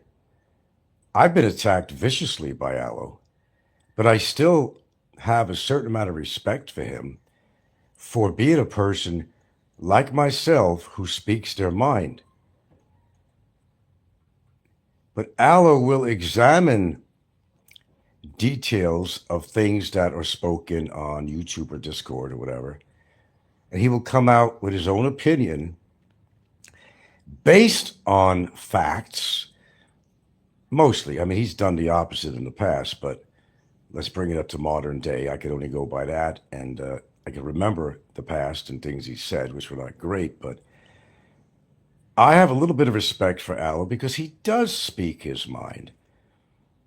And every time he approaches Popeye with something with his own opinion, Popeye is quick to attack him on his thoughts. The fact is, Aloe has some pretty good insight into things on here. He's got a big history with YouTube and all the players on here. Now, I'm not rah-rah Aloe de Vinta, Not at all. I'm just saying that Aloe examines a situation, comes up with his own analogy of something, which is what I do. And whether or not, Popeye was part of the RRR crew in the past or not, Aloe will at least give you his version of how he sees it, despite what Popeye thinks. And I like that part about Aloe. Yeah, Aloe knows more about the Philippine system than any of these people in the chat combined. Yeah, I agree with you. About 3 or 4 years back, Aloe dumped all over Popeye. He did. The best and the brightest says Aloe is correct to his assessment of Shaw and her complaint. See, Aloe has his own opinion. Not particularly biased opinion. It's not particularly, let's see, that, I get attention by doing bad shows on Frank and stuff, or what he's heard on here. Aloe will at least has some sensibility and has the facts straight as to things that are going on. Because Aloe does a lot. He does. He may not do shows all the time, but I will guarantee you that Aloe has his finger on the pulse of the YouTube community. He's seen it all. He heard it all. He knows what's going down. And like myself, Aloe does not hesitate to say how he feels. Good or bad, for me, against me, whatever. But he has the capacity to do so. Yeah. The best and the brightest says Popeye is a bitter old man who romanizes or romanticizes. Well, you spelled romanizes. The Philippines. Popeye has been in the Philippines in over 35 years. I know. He's an expert, though. Oh, he's quite an expert. A man who hasn't had a relationship since his wife divorced him. Oh, yeah, we'll believe everything Popeye says. It's the same thing. Why waste our breath, really? Too much more on this. Popeye is a sad, lonely man. He's bitter because he hasn't been laid God knows how long. Did you miss your bingo game today? Bingo parlance today, Popeye? Yeah. He's bitter. You hit the nail on the head. He's bitter. Now, as far as the other situation going with Barry's girlfriend, I think you all know what's going on with that. You're deaf, dumb, and blind, or just plain ignorant if you don't know what's really going on with that situation. It's quite obvious what's going on. Popeye only wishes the best, and people of his likes only wish the worst, for people. Because an old saying that really applies to him is that misery loves company. That should have been the title of my show, Misery Loves Company. Maybe another show, Misery Loves Company. And Popeye needs company. Mr. Clausen from Florida, who inherited Gene's house, his mom, that's the only way he'd ever be able to have a house. He says that I'm too highly critical of people on YouTube. Well, wait a minute, Robert.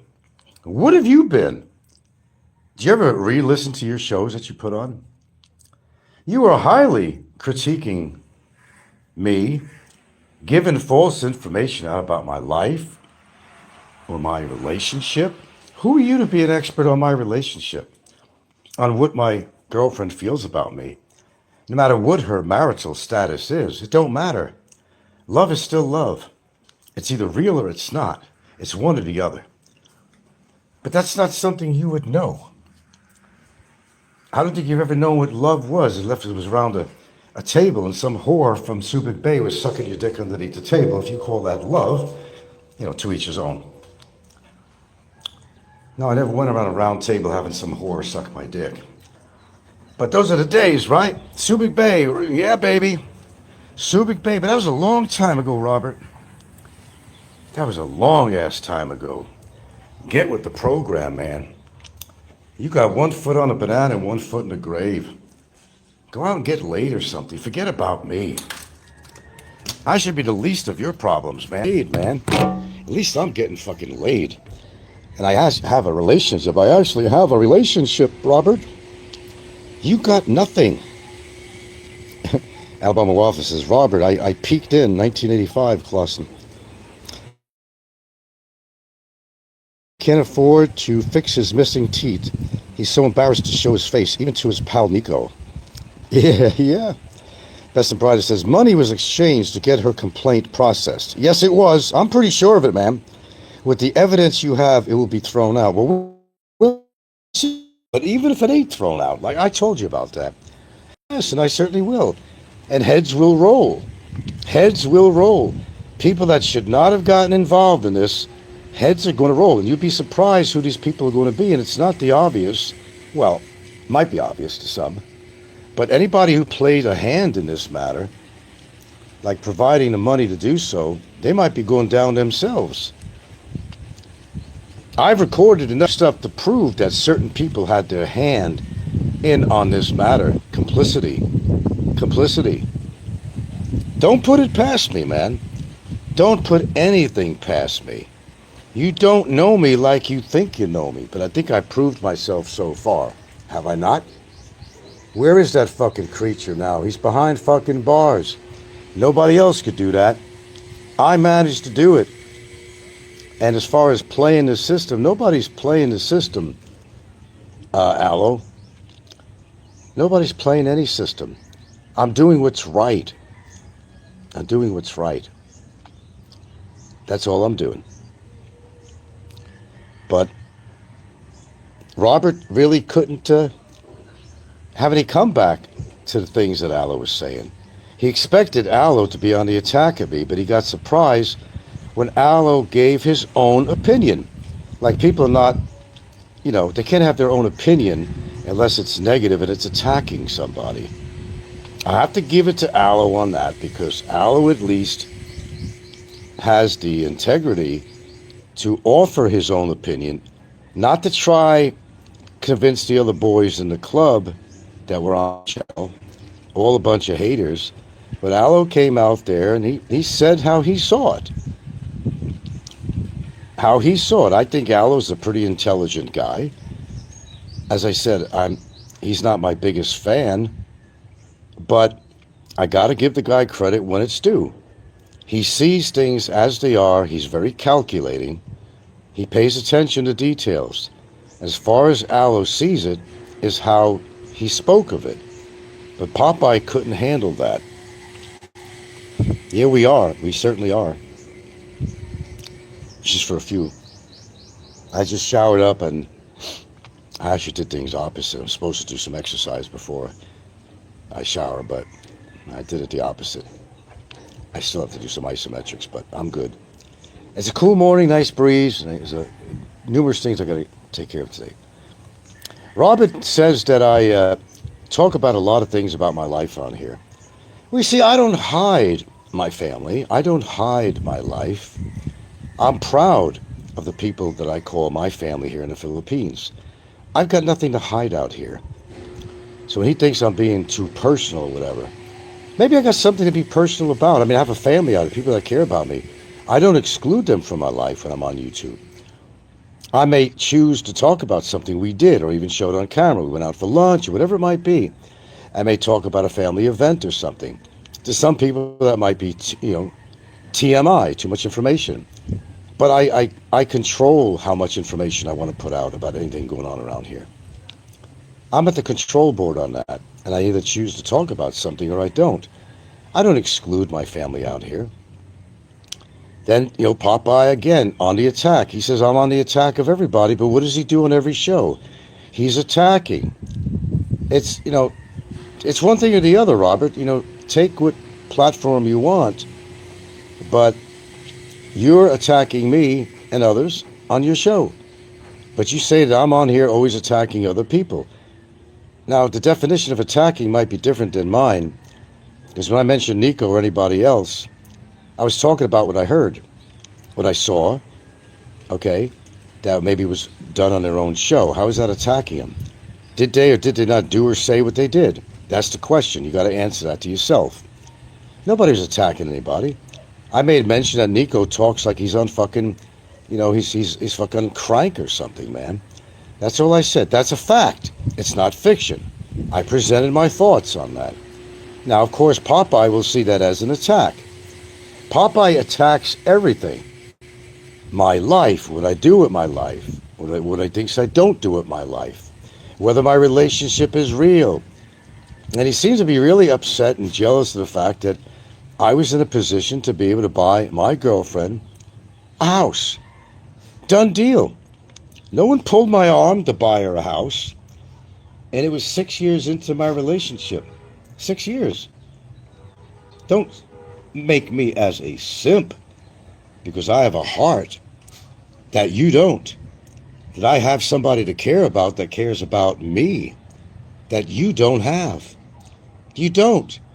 You think these people on YouTube, Robert, are your friends. They're not your friends. They're laughing at you as much as they might be laughing with you, but you don't get it. You just don't get it. I see it. Everybody else does. Best and brightest says Popeye is used to the sheep in his chat. Aloe literally has nothing in common with anyone in Popeye's chat. Yeah, I don't think he does. Oh, let me explain. Aloe can, and he has proved himself, Aloe can be really vicious when he wants to, and Popeye knows that. So he treads lightly on when it comes to Aloe, because he fears Aloe would go on the attack of him. That's the last thing he wants, is to lose support of Aloe. I mean, this is a guy who's shaking in his fucking boots, in the even the online presence of Aloe de Vinta. You could hear his fucking knees shaking. He doesn't like it when Aloe doesn't support his opinion. He doesn't like it at all. But all he could do, because he's afraid to say anything, he'll just laugh. Okay, if that's what you think.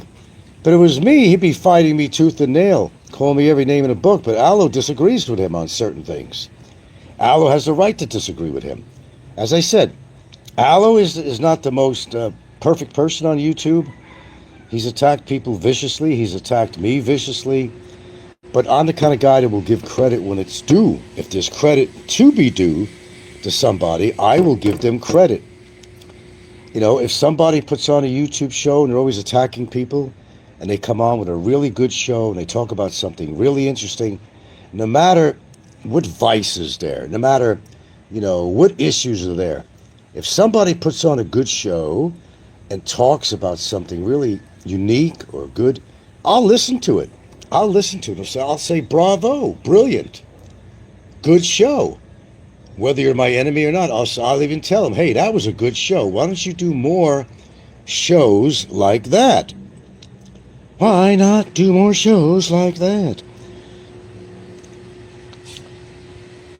Popeye just follows the cattle, man. That's all he does. He's a cattle follower. He's part of the herd. He can't think outside the box. Nico and him are supposed to be such good buddies. They never even met each other. Nico only lives about 40 minutes away or something like that. Popeye doesn't want anybody to see what he looks like modern day. They have never met. They have never met.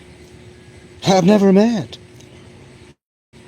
Best and brightest says for Aloe and others it's entertainment. For guys like Popeye and Don C, it's obsession. Oh, absolutely, man. Their obsession clouds their judgment, makes them look like repetitive fools. Hit the nail on the head, bro.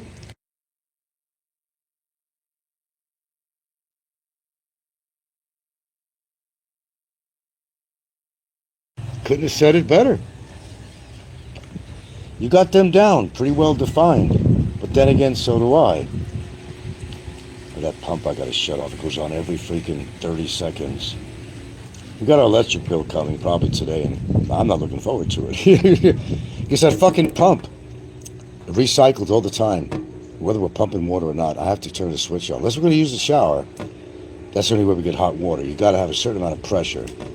There's a pressure switch and all that. You have to have a certain amount of pressure to get the hot water out, because the hot water heater in the shower will not allow the heat to come on. It'll burn the elements out if you don't have enough flow. Oh man, what a gorgeous morning actually at this time, because it is kind of overcast, bright, but there's a wonderful breeze. It just feels so good out here, man. Papa, how about if you live your life and I live mine? I know the soap operas disappeared on TV. Too bad, too sad. Find another hobby besides being so obsessed with me. Really. And I'm talking as serious as I could ever talk. You need to get laid. Okay? You need to find yourself an old granny, which is the only thing you're going to find in America, brother. Silver-haired, blue-haired granny. That's all you can find out there, but it's better than nothing. Maybe she ain't all dried up, like a desert. You never know. There's always lubrication. It's never over until you make it over with. But anyway, my thanks to Aloe, who is not a personal friend of mine, but my thanks go to Aloe for speaking his mind on how he sees it. Not how it should be, but how it looks to him based on his own assessment, not by influence of anybody else. Aloe will make his own opinion. Not always based on facts. I mean, he's attacked me viciously in the past. Oh, he certainly has. But I will give credit to somebody only when it's due. When Aloe speaks up for himself, you'd expect him to be agreeing with everything Popeye says. Aloe doesn't do that. And that's what Popeye doesn't like about Aloe. He's afraid to go against the grain with Aloe de Vinta. It's really amazing because Aloe is this invisible entity that nobody's really met. They only know him by his reputation, his voice, and the RRR show and other opinions he has on people. Yes, he's been on the attack of a lot of people, inclusive of myself. He can be what he wants. He could be vicious as a viper. He has those elements, that's for damn sure. But as I said, I'll give credit when due, when Aloe can speak his mind without Popeye influencing him. That's all I'm saying. Yeah, with Don C, it's an obsession. With Popeye, it's definitely an obsession. Absolutely. There's no question about that. That's obsessive compulsive disorder, man. That's obsession. Everybody's so concerned about the legal case, they make this a legal forum on here. They made a legal forum. Oh, they're the courtroom and they're the judge.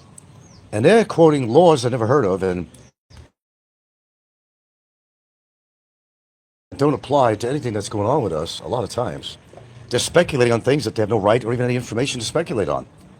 The fact is, there's a gentleman out there, and I'm using that very loosely because he's not a gentleman.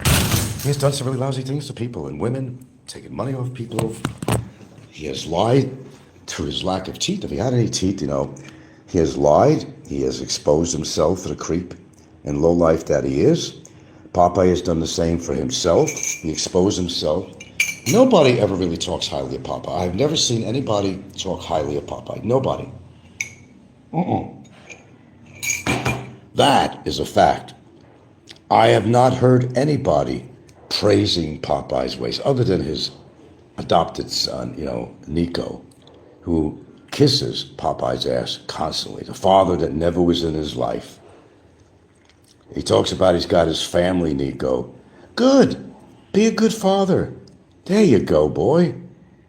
Concentrate on some good things. He's another one that has a lot to say about me. Not valid or true information that he spoots, out about me. It's all bullshit. They're all trying to defend themselves. Unless you're guilty, why are you trying to defend yourself in matters of such? The fact is with Nico, And you could say I'm attacking him. I don't really care. The fact is with Nico, he's got nothing to live for but his fucking mother's grass.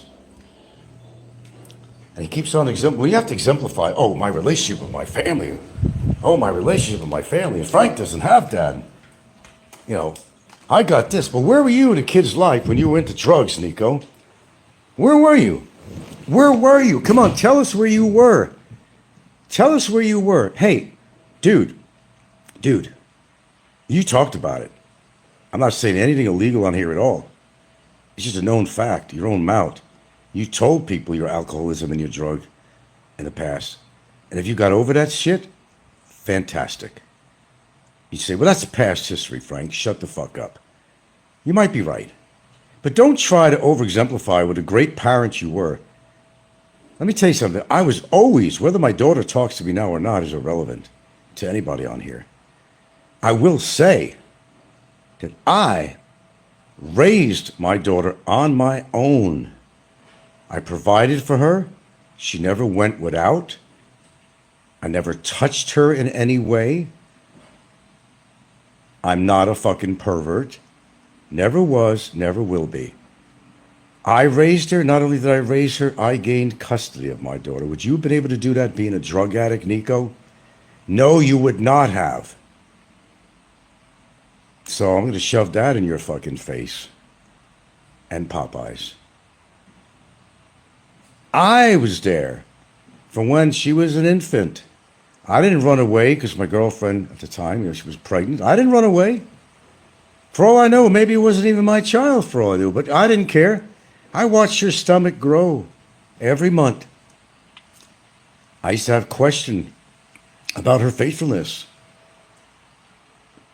But I was there to love that child from the beginning, even having doubts that maybe, just maybe, was my, as it turned out, she certainly was, by her looks and everything else. I didn't need a DNA test at all.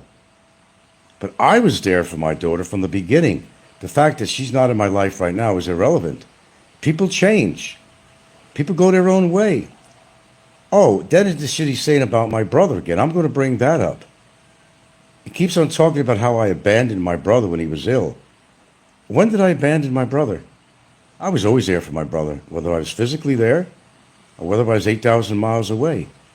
I spoke to my brother every several days on the phone with him, catching up. How's your health? Making suggestions, helping him out. Car breaks down, I helped him out with that. I've given him 3 cars since I've lived there when I got other ones to replace.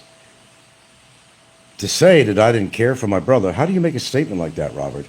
How could you ever make a statement like that?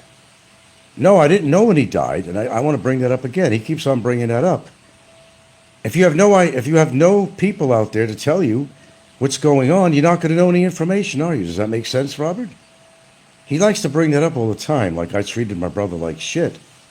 I should have on some events. And there were times that I wanted nothing to do with my brother. But I kept on keeping on with my brother despite some discrepancies, some different values, different morals, habits, opinions, demeanor. I was always there for anybody in my family. Robert, just to straighten your ass out, you know. Best and Brightest says, Aloe rocks on Oris watch. Oh, the last of the independent watchmakers. He dines well and travels often. He's well bred, the 1% of his genre. I'll give Aloe that. He does travel. I think the guy does have money. I think he's very secure financially, unlike most of the losers on here. Mrs. Heminger says, Frank, the record stands as it is. You've been vindicated on every instance. No one has as many victories in the court of opinion in the genre as you do. Best and Brightest says, hear, hear. Okay, well, people agree, whether they do or not. Thank you for that thought. Yeah, I think most people support me. They won't say they do, but a lot of people, they know what's going down. whether it's Barry or anything like that, they know what's going on, or his girlfriend, they know what's going on. And I don't mind talking about it. If you want to expose a creep, go after the real creeps on here, and you know the names of who they are on this genre. Go after the real creeps that you should be going after. I'm not that complicated. I'm a guy who's retired, living in the Philippines. He's got a long-term girlfriend. He was fortunate enough to be able to buy a house for us to both live in. We don't have to pay rent. It's a long-term gift that keeps on giving. When I'm well gone, long gone, she's always going to have the house. See, that's what normal, not creepy people, but that's what normal people do. And they do that in America too. They do that in other countries too. Someone who has a worthwhile mate, whether married or not, no matter what their marital status is on either side of the table, if you care about somebody, this is what you do, because you can't take it with you. Then Popeye makes these lame statements, or was it Nico? Probably Popeye. That instead of having my daughter inherit whatever I'm worth, that I'm wasting it on a Filipina. I can't marry. What's the difference? Do you care for somebody or do you not care for somebody? It's my way of showing I care. Yes, she is my caretaker, and I'm hers. Popeye has a problem with that because he has nobody to take care of him except his daughter, and she's probably not always there. He thinks the people that come on his show that support his comments are all on his side and that they're laughing with him. Well, they're really laughing at him because they know Popeye. They know how bitter he is. Absolutely. There's nobody with any question on that. He's bitter because he doesn't have what I have. And yes, his naval career was pretty crappy. That's just a reality. And the only thing he could relate back to his career in the Navy was Subic Bay. How many years ago was that? Come on, get real. Come into the present day of life. Go out and get fucking laid. How many times I gotta say it? It might change your fucking attitude, man. Because you got a horrible attitude, Robert Clausen. You have a horrible disposition. Absolutely horrible, man. Fazio freaking out on the live. Freaking out on his live was class. Yeah, a lot of classics. Heminger says, if Popeye's daughter lives with him, the mother must be pretty atrocious.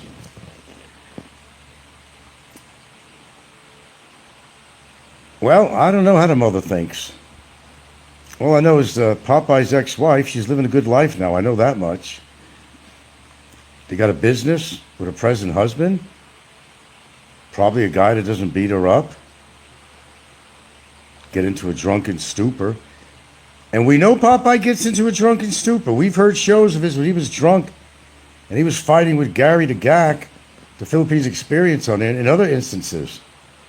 And he gets really disturbed and perturbed when somebody doesn't agree with him and they start attacking him. Oh man, that's a different story.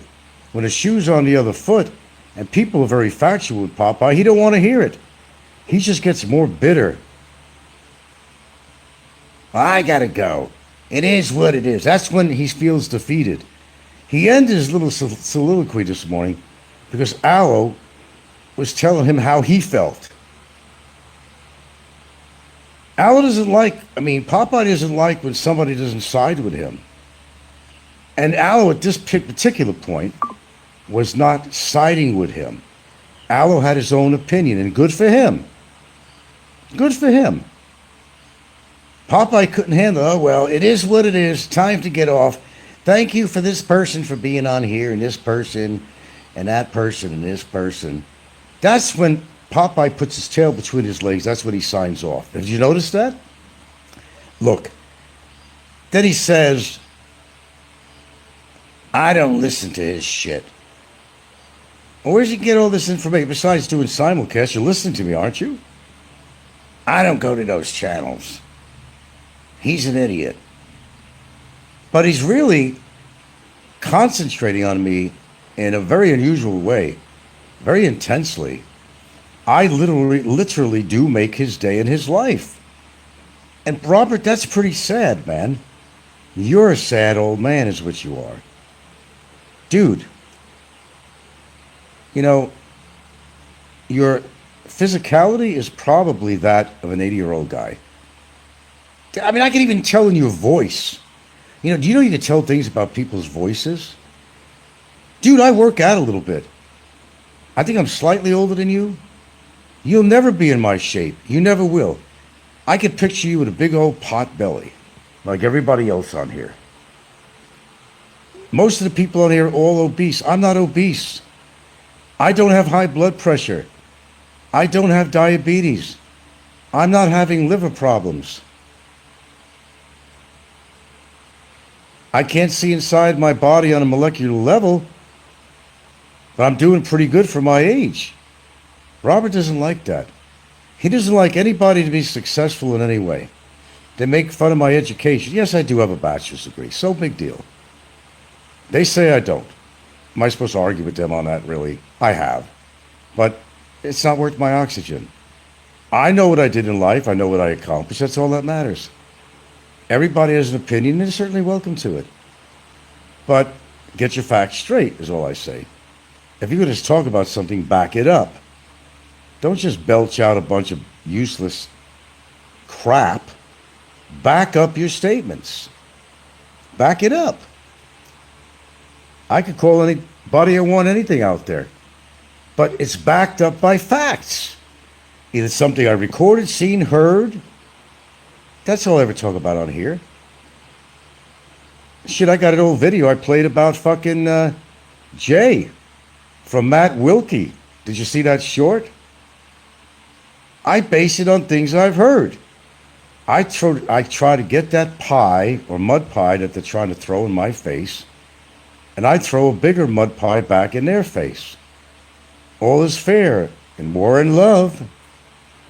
Embarrassing moment where Matt Wilkie was talking about Jay on how he was going to go into the pizza business with his friend Wendell. And he claims, and I guess Matt Wilkie had that information, that Jay was taking from the till. So these are people that talk about me and say I do bad things, this and that. What are they doing? It all comes out in the wash. I've always told you that. It all comes out in the wash. Best and Brightest says, the photo of Popeye when he forgot to turn off the cam. I have yet to put it on. I still got to do that. Showed pictures of him, a frail-looking man. Coke bottle glasses and a few missing teeth. He looked like he was in his 80s. The pictures I have of him are not current. They're a few years back or so. But I'll have to put it on. I got to just go find him again. It's just laziness. That's all it is. Yeah, somebody sent me his pictures.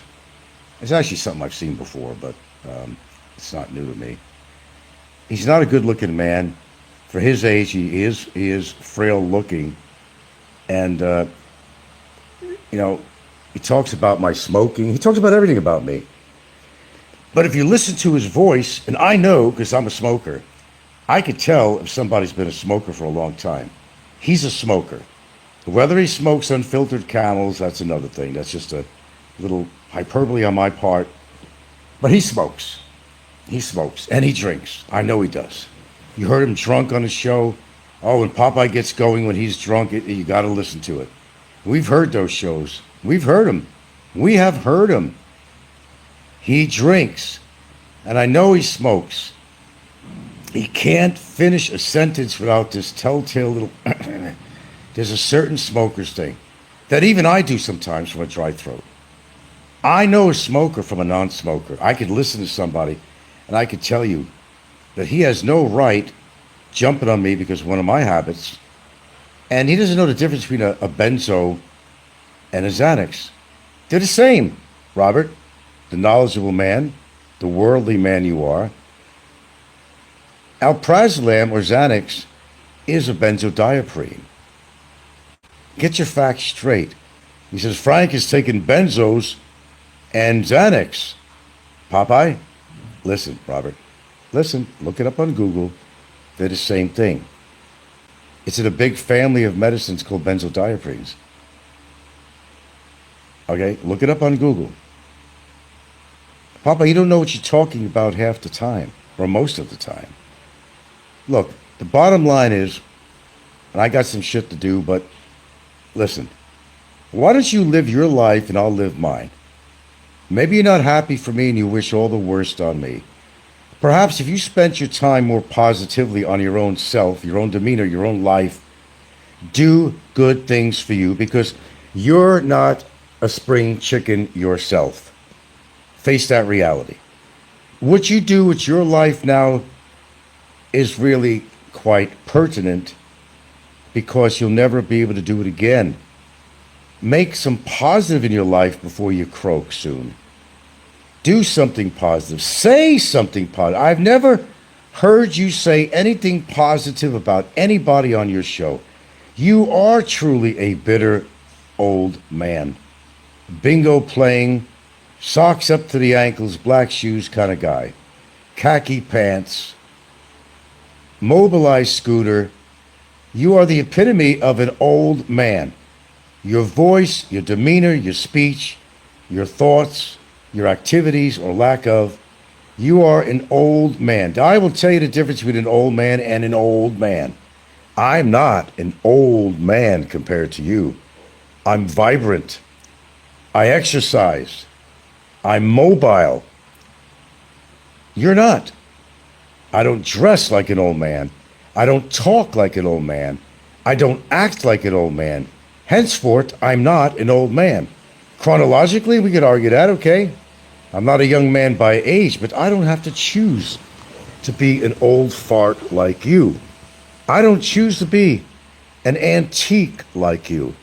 That's just not me. Okay. The photo from the webcam is less than 2 years old. Okay. Excellent. You cannot afford to talk, Popeye, and neither could you, Nico. You're not living the most exciting life except watching your grass grow, Nico. You're not. You're simply not. And you're over-exemplifying you as a father and how great you are with your family. Knocking me. He's always knocking me. When is he not? Popeye says I'm always attacking Nico. But he does not support the things that I talk about on here in regards to Nico and how Nico's attacking me all the time. He'll make innuendos all the time that are geared toward me. At least I have a mother that's alive. Oh, like I could have controlled that, my mother's death. You're such an idiot, Nico. You know that? At least I have a mother. Well, where's your father? Why does your father want nothing to do with you, Nico? Rodriguez, why? Does your father want nothing to do with you? Yeah, you got your mother for now. But what happens when your mother passes away? You're going to fall apart because you're a mama's boy. You always will be. Don't get me wrong. Absolutely love your mother. Oh, I encourage that. But untie yourself from her apron strings once and for all. Be independent. You're never going to have a fucking girlfriend that wants you, Nico, because, quite frankly, in my own opinion, you're ugly as fucking sin. No matter how you got ugly, whether it's by an accident or not, you are ugly as fucking sin. But it's not your external ugliness, it's your internal ugliness in your heart. You have no compassion or of anything for anybody. You don't. You're always talking shit about people, especially me. You can never keep a relationship because you have an attitude about Filipinos that really sucks. Just like Jay's attitude about Filipinos. They're made to just fuck. Yeah. But I don't go out every day and say, here, honey, to live with me, but have you stay with me. Here's 1,000 pesos. She's with me because she wants to be. She's already got the house. She doesn't have to be with me. I mean, I don't have to explain this, but she doesn't have to be with me. She's got the house. She's got her own money. If she didn't love me, she wouldn't be with me. That's the difference between my relationship and other people on here. The fact that Nico doesn't have a relationship, and neither does Popeye. The two lonely people, both starting to get up there in age. Well, Popeye's already up there in age, and Nico's getting there. Since he was ever married, I don't know if he's ever had a real girlfriend ever since that he could call a girlfriend. All he talks about is his girl Maria in the Philippines. It's not his girlfriend. Somebody he was just giving a few bucks to. Hey, hang around with me. I'll take care of meals. Hop on the motorcycle with me and pretend that you're my girlfriend. He's never fucked her. She wouldn't allow that. He's never fucked her. I don't know when the last time he's got fucking laid. But that's, his thing. Boo-hoo for you. Yeah. People like to talk. But they don't realize that people hear what they say. And everybody has their own analysis of what people say. They can make sense very easily what somebody says. When you hear it over and over again, there's a pattern. And the pattern with Nico is that Nico does not have it going for himself. Besides his own fucking grass, looks like it's dead. And I laugh, all the money spent on his grass, and it looks like shit. When I was in Hawaii, I kept up my grass. There was no special grass. Most of it was partial Bermuda. Probably a lot of ragweed. But, I kept it up, and it looked green. It looked good. It looked green. It looked green. My grass wasn't dying like yours. You give something some tender loving care, but you got to know what you're doing. The fact was he was over-fertilizing, and I know about grass. He was over-fertilizing his grass, and he was killing it. Killing it. That's the only way he's killing it. I'm killing it, he says. No, you were killing your grass, you moron. And you're killing yourself by drinking. And the food you eat, you're killing it, all right. A lot of these people are killing it. Ricky's killing it. Ricky's killing himself. Yeah, he is killing it. So is Nico. And so is Popeye. Popeye's killing it.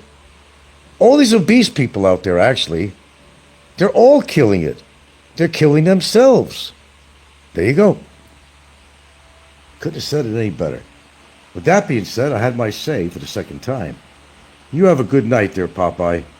Say hello to those blue-haired women at the bingo parlor, man. Sorry, Charlie. That's not my gig. I refuse to be old. Old as in the mind of yours. Acting old, dressing old, being old, bingo parlors. That's for old folk, man. I'm not an old folk. I don't care what my age is. As long as I act young, think young, I'm going to be young, motherfucker, till the day I die. Nobody wants to be you, Robert Clausen. Believe me. Nobody wants to be you. Nico, nobody wants to be you. I would never want to be you for all the money in the world. Never. You are a vile person, Nico. I'm just telling you how I feel. You got a problem with that? You're always telling me how you feel? Touché. I'm telling you how I feel. I think you're a fucking loser. And you always were. I was never into drugs, street drugs like you were. Never. Ever. Ever. So don't talk about my past. Don't talk about my relationship. I have a relationship. A damn good one, motherfucker. Over 9 years. Can you say that, Nico? Can you say that, yes or no? That's all I care about. Can you say that? Can you say that, Popeye? Yes or no? You can't. You can't. End of story. I'm buffing up. I'm buffing up, man. I'm buffing up. Oh, my God. Did you see that? Look at that. Look at that. Besides my freckles, I'm buffing up, dude.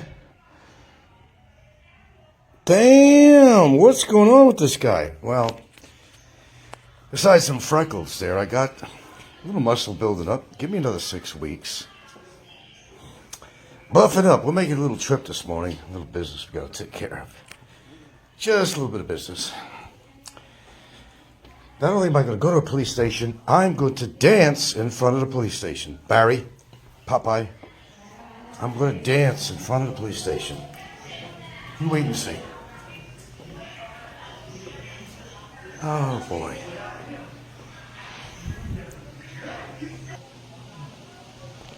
Okay. I just stopped. I don't press.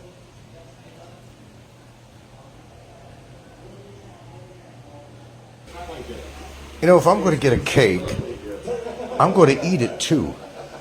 Who says you can't have your cake and eat it too? I not only get a cake, but I masticate it in my mouth, and I eat it, and I swallow it. That's right. Ready for you, Barry? No, you don't want me in a cell next to you, bro. Every day. Every day. Every day. Let's switch arms.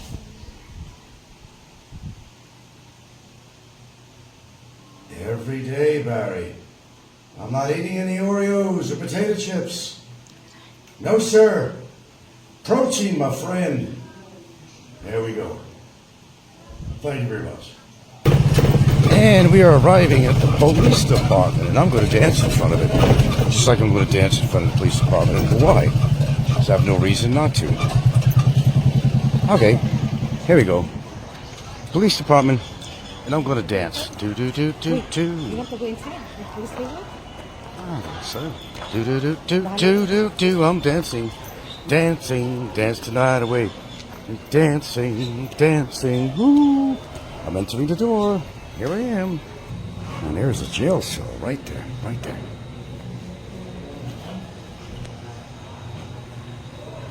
Jail cell, jail cell.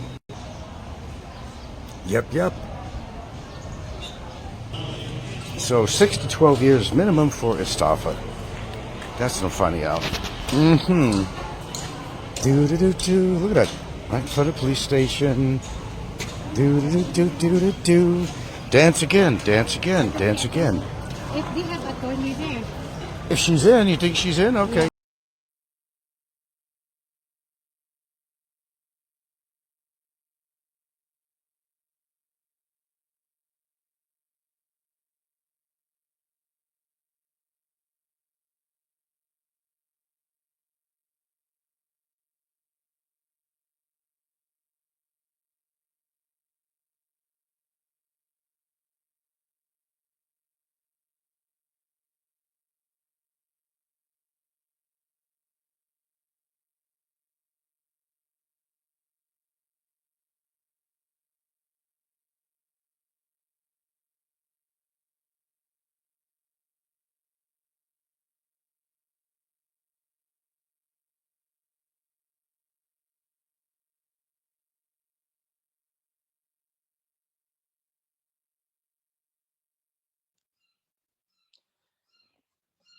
Good afternoon. Good afternoon. Someone's been very, very quiet. Very, very quiet. I wonder why. I wonder. Wonder. Why? Why? He ran away. Anyway, good afternoon to you all.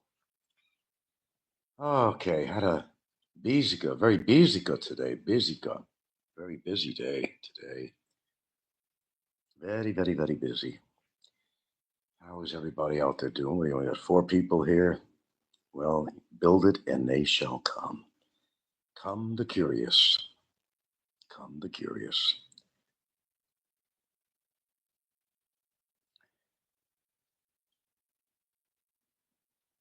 Oh, I'm just watching a sci-fi movie.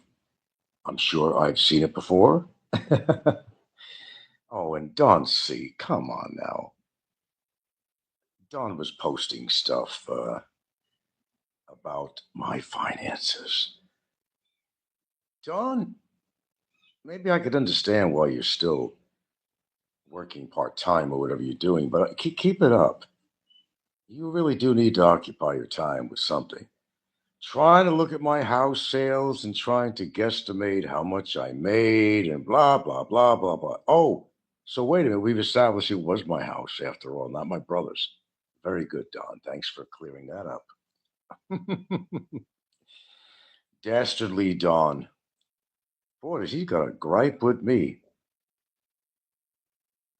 You would think that this guy, comes to Thailand to retire and spend time with his wife, but he's so interested in everything about me.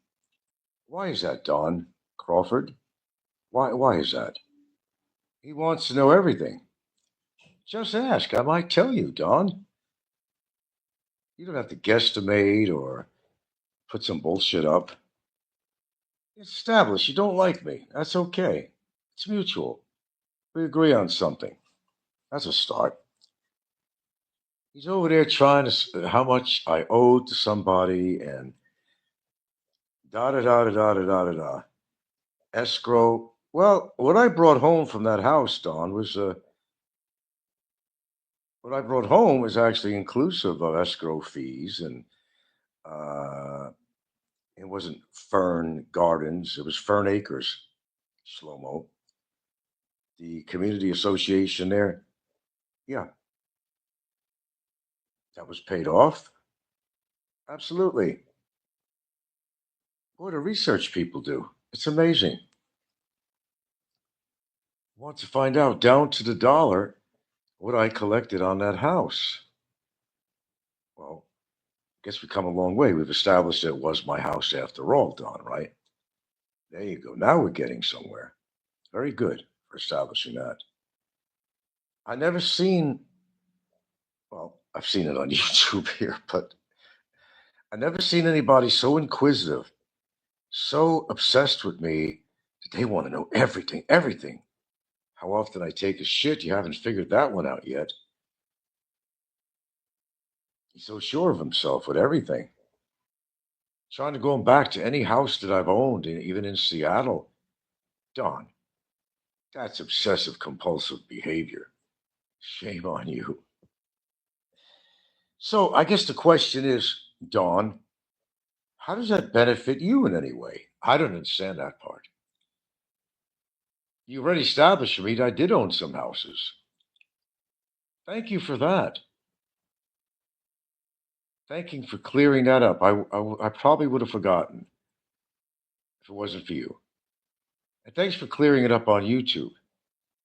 Apparently, I'm not full of shit after all. I did own a house in Seattle. I did own a house in Hawaii. Yeah, I did. How about that? I've been saying that all along. People just listen to me instead of listen to some fucking loser in Thailand.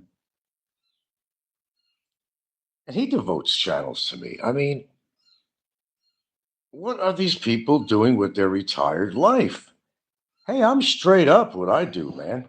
Even if it's nothing. I mean, I'm straight up. What do they got to hide? That's my question. Why do they have that much time on their hands? They make a lot of comments about me. Well, Frank ain't traveling. You know, he ain't doing that. He's retired. He should be doing all these things. Well, I could say that about a few people on here too, like Dawn. What are you doing, Dawn? Except waiting for your bell to ring when I have a show on. Well, now you're creating your own little skits on me. Dawn, you have a lot of time on your hands. Face it. And face the reality. You're just absolutely absorbed with me.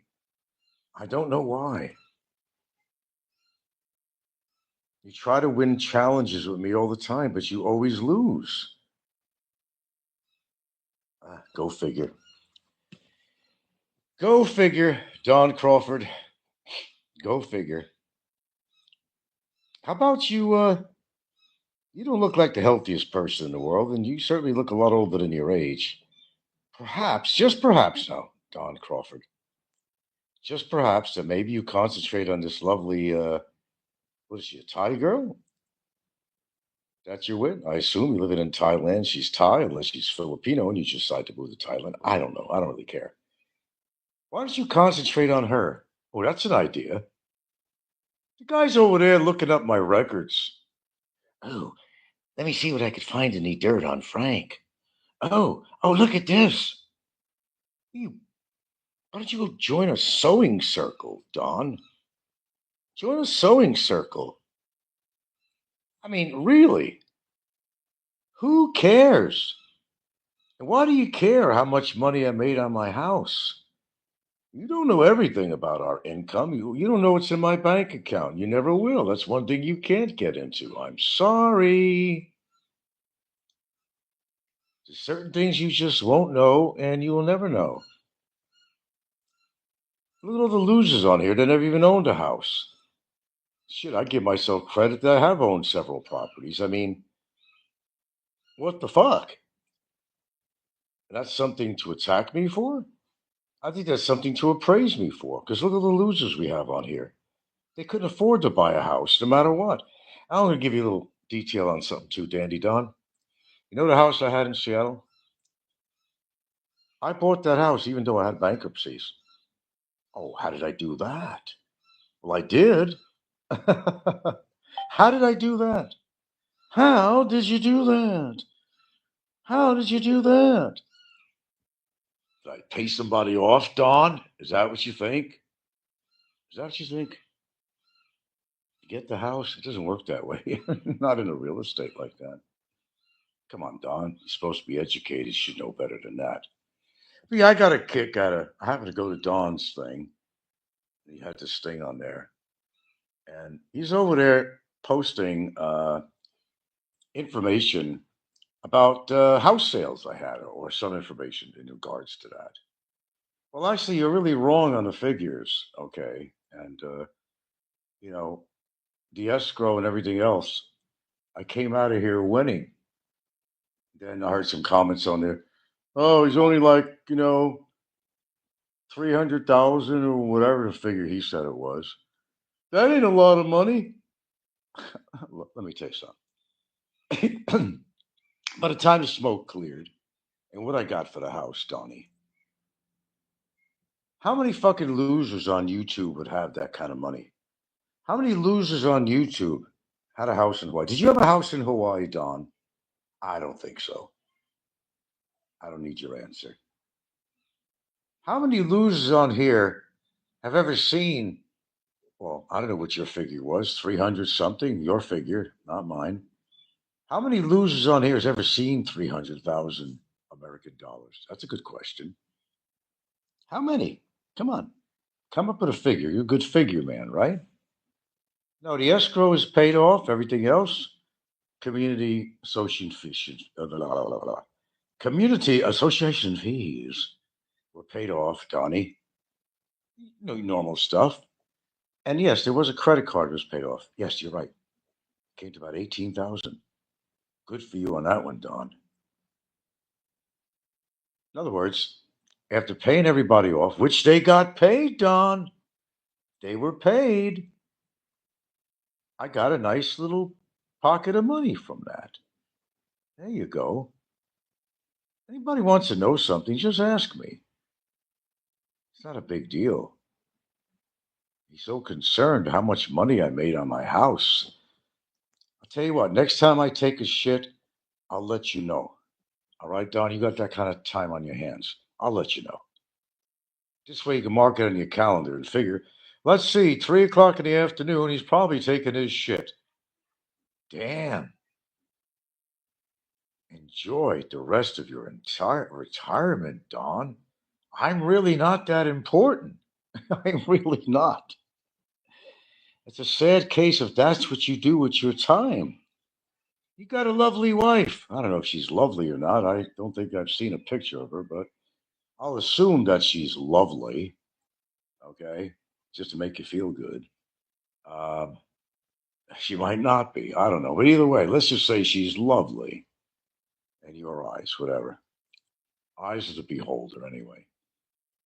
Spend time with her, man. She might like that extra time with you instead of sitting there at your desk doing all this research on me. Do you know what you sound like and look like when you do shit like that, Mr. Crawford? That is pathetic. Clearly pathetic. I mean, I'm being serious. That is pathetic. And my viewers would agree if anybody wanted to get in on the dialogue here anyway. Go find another hobby or work full time again or something, whatever you have to do. I'm not that important. I'm even saying it that's myself. I'm not that important, Don. I'm really not. But thank you for putting me up on a pedestal and making me so important that you're actually joining Popeye and doing skits on me. Boy, that's an honor. Coming from a busy guy, coming from a busy man like you, businessman. Ironically, in the the AI industry. How interesting is that? So you're interested in my finances. What do you want to know, Don? What do you want to know? Talk to me. Talk to Uncle Frank. What do you want to know, Don? I might even tell you. What do you want to know? Did I profit on my house? Yes, I did. Was it my house? Yes, it was. Okay. What else you need to know? What do you need to know? Tell me. Capital gains? What do you want to know about capital gains? What do you want to know? What did you write down as capital gains on there? Come on, tell us. You know more than I do, Don. Let's talk about the capital gains. What about it? Why was that even brought up? Wow, you got another digger on here. You know what? Life is too precious, Don. It really is. To concentrate on me, it's not worth it. I'm not worth it. Really, I'm not. I'm not. Find somebody more fascinating than me. Barry's fascinating. Concentrate on Barry. He's a fascinating person. He absolutely is. Remember, I live a humdrum life, Don. And I do. Humdrum. Status quo. Humdrum. Why am you so interested in me? Because everything you tried against me hasn't worked so far? Is that what it is, Donnie? Don, come on, man. Go give your wife, girlfriend, whatever the fuck she is. Go give her a big hug and a kiss and tell her how much you love her. Apologize to her for spending so much time researching me. You could have been making love to her, or take her somewhere nice, or, you know, write a poem for her since you're such a good writer and, an investigator. You could look up some lyric, some prose, You could put together some prose. If you're bad at rhyming, how about some prose? There's a lot of things you could do. But spending that much time on me, Don, that's, kind of embarrassing. I mean, it really is. If you don't see that, then you'll never see that. Relax, take a deep breath. Go smell a flower. Go to the beach somewhere. Take your wife. You got a dog? Take him for a walk or whatever. Whatever floats your boat. Man, the people on YouTube, man, this is insane. Why am I so important? I don't know. I don't know. Hey, George, why am I so important? I don't know, Sherry. Apparently you are. Well, thank you, George. Apparently I have arrived. Oh, God, Don, seriously, putting all jokes aside, you really need to do something with your life. And Popeye, oh, God, man, you're an extreme case on your side. Come on, go find some blue haired woman or something from Bingo Parlor. Take her a ride on your mobility scooter. Go smell the fresh air in the park. Go to the ocean. Take her for a ride. You know, you can't go back to Subic Bay anymore, Popeye. That's over. Those days are over with. However, you get off your cheap ass and take your mobility scooter and take a plane and go back to Subic Bay and try to relive the good old days of Subic Bay. Maybe the same whores will be out around there somewhere. Of course, they're going to be a little bit older now, but then again, that's your style anyway. With that being said, you all have a good afternoon. Dawn, is it okay that I get off? I'm going to say exactly what I'm going to do, Dawn. Sorry, I already took a piss already, so I can't tell you I'm going to take a piss. I got the TV on hold, and I'm watching an apocalypse movie. It's a sci-fi movie, Don. So you need to know every move. I already took a shit for today, so I'll have to let you know when I take a shit next time, so you can mark it down in your calendar. Okay, and you can play draw the dots and whatever you want to do. Well, I think next time, what's the best strategy to put down Frank? Okay, all I put a show together where I'm knocking him again. Damn, I should be really spending time with my wife. I'm starting to realize that now. That life is so short.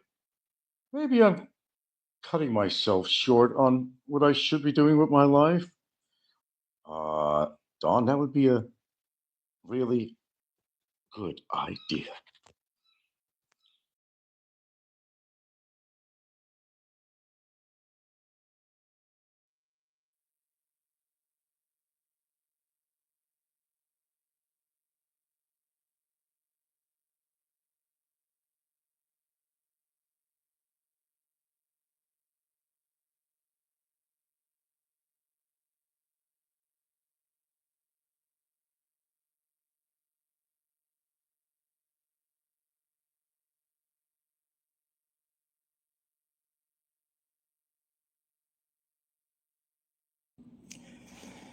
Living a dream and doing absolutely nothing if that's what you want to do.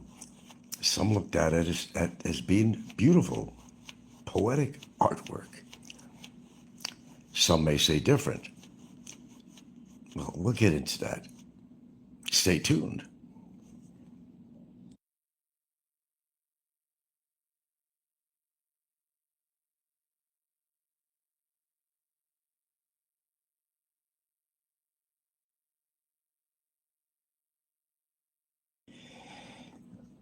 Okay, I don't know about you guys, but I remember when I was working that there would be, especially the cold winter months, and having to get up before the sun.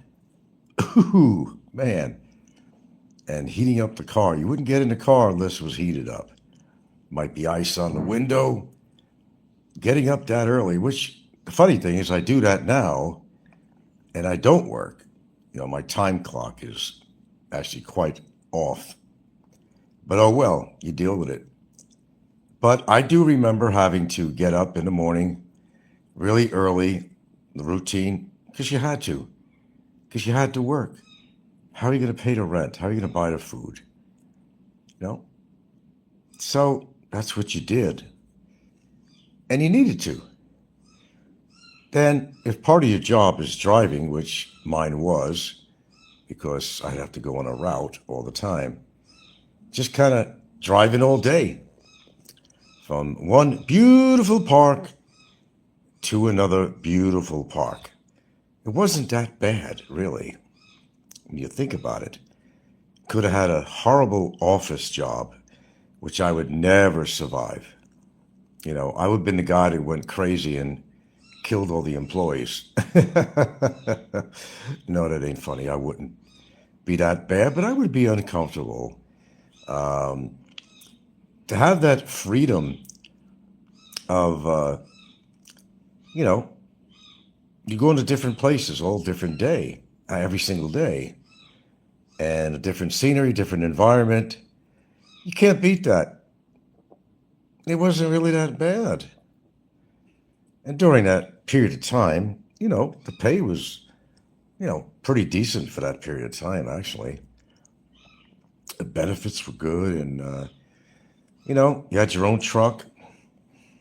You knew where you had to go. Nobody had to tell you what to do.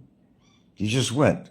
But every now and then, you'd have to have somebody driving along with you that's going to need to learn the routes and procedures of what are you going to do for that day. Now, it's according to what job you were doing. You could have been working with the other different departments, actually. You could have been working with let's see. Okay, horticulture. You could have been working with horticulture, and they have different projects that you do.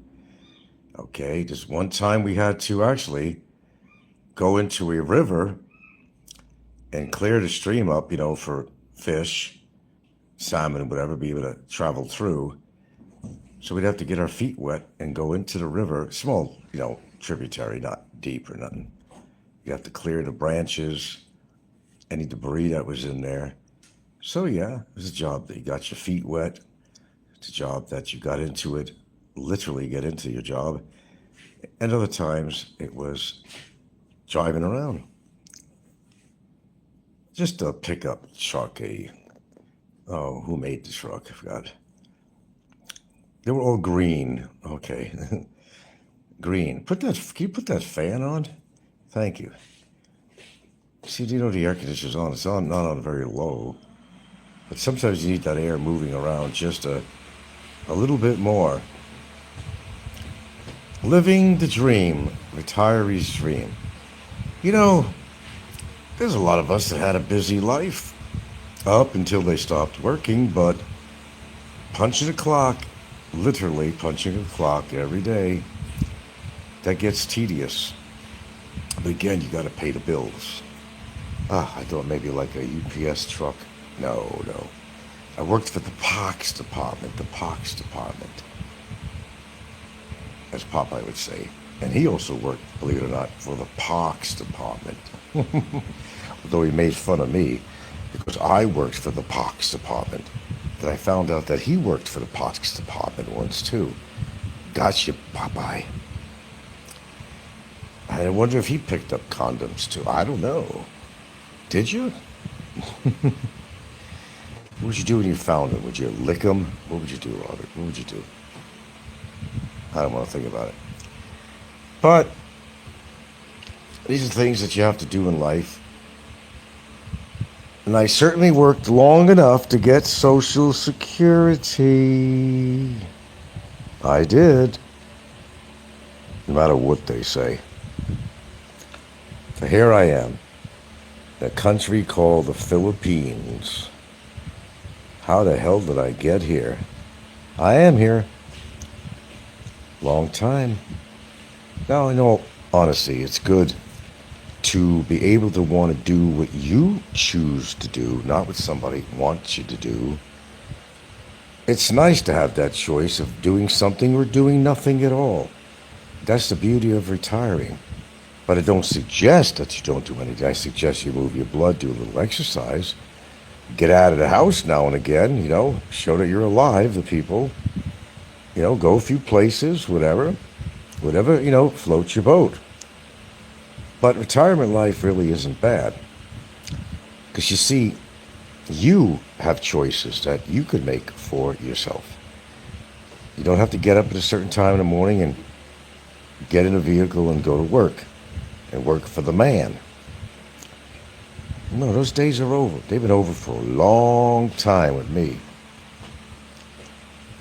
Sure, could have worked longer, but shit happened and this happened and that happened. But nevertheless, here I am. Can't complain about it. Yeah, I could have made more money if I worked longer and accepted a retirement at a later age. Some people do. But the thing about that is that I never recommended that to anybody. Oh, yeah, wait till you're 67 or something. Well, if you survive until you're 67, it's not a guaranteed or perfect world. You may be alive at 67. Now I hear they're going to be even raising that too. Look, you voted for Trump.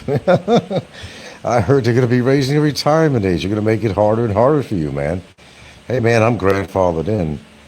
I'm on regular Social Security, man. I'm not on a disability no more, not for a long time. Not since I was 62. So, yeah. But doing nothing is sometimes doing something, Doing nothing is sometimes it's good. Sometimes it's good. My next vacation destination, I don't know. They say it's going to be Mandawi Detention Center. That could be it. Tell you what, I'll put pictures up on the wall. Yeah. Of a nice beach or something. No, I got to take care of a lot of business right now. A lot of business. Got to take care of a lot of business. What's the deal with that Trump channel named after? I don't know. It's just something for them to do. It's something for them to do. Because they know I don't like Trump or a Republican. So, okay, girls, nobody. They just know I don't like Trump. I took another smack in the face, but it's not working. I don't care. Frank, the Republicans, who cares? Who cares? I know I'm not a Republican, and I know I don't like Trump, so they could put a channel under my name, and what's that going to do to me? It's going to hurt my feelings? I don't think so. Okay. Trump. You guys happy with him so far? I don't want to be the guy that says I told you so, but I'm already telling you so. It's not good. He's fucking everybody over. I didn't tell you to vote for him. Same as I didn't tell Barry to do all the shit that he did. I didn't tell him to do all that. You make your own choices in life. I couldn't vote anyway. I can't vote over here out of the country. Can't do it by proxy either. I mean, he just can't vote. But Barry said that he voted for Trump, and he's the only foreigner I ever knew in the Philippines that could actually vote on his computer. Only Barry can do that because he's extra special sauce. That was funny. That was funny. Yeah, but back to retirement here. What inspired me was I was listening to something on Paul. I do go to Paul's now and then to check his topic matter. I can't say Paul's my favorite person. You know, he's the king of the clickbait. You know, but he had some guest on there with no teeth on there. He wasn't talking right. He had no teeth. No teeth. And like the guy was saying, it's, well, as Paul was saying, Paul is happy just doing nothing but, you know, do the show here and there and clicking on the goddamn TV and going to the store. And I mean, I don't know what people think when they retire. I don't, as regarding even the Philippines. I mean, I don't understand what they're thinking. You see, a lot of people watch these shows with these retired guys, which are alcoholics. They're all hanging around in bars and shit. You could do that in the country that you came from. But if you're addicted to something, you're addicted to something. You got to hang around the bars. Well, you don't have to go to bars. You can go to the store and buy your booze. Right? Right? Well, since I don't drink, that's not something I do. You know, but this thing about Dumageddon, it's getting to be it's a joke. They all gather because all they do is they hear all these foreigners moving to Dumageddon. Now, what's the percentage of foreigners in Dumageddon? Shit, I wouldn't go there. I want to be as far away from foreigners as I possibly could be.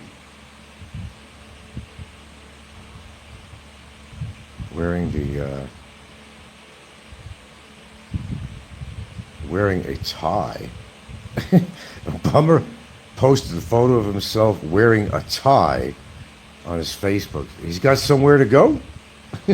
He's got a formal event to go to? Wearing a tie. Was he trying to hang himself with that tie? I mean, what was the purpose of it? I don't know. I didn't see nothing on his postings or anything. Oh, he said it's on his Facebook. I'd like to see that. Wearing a tie. Yeah. Sure he wasn't trying to hang himself.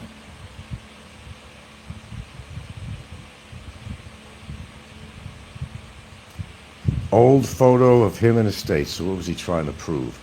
Look at me in my younger days. You still look the same, I'm sure. I won't use any expletives or anything. What I once was, but I've actually never been.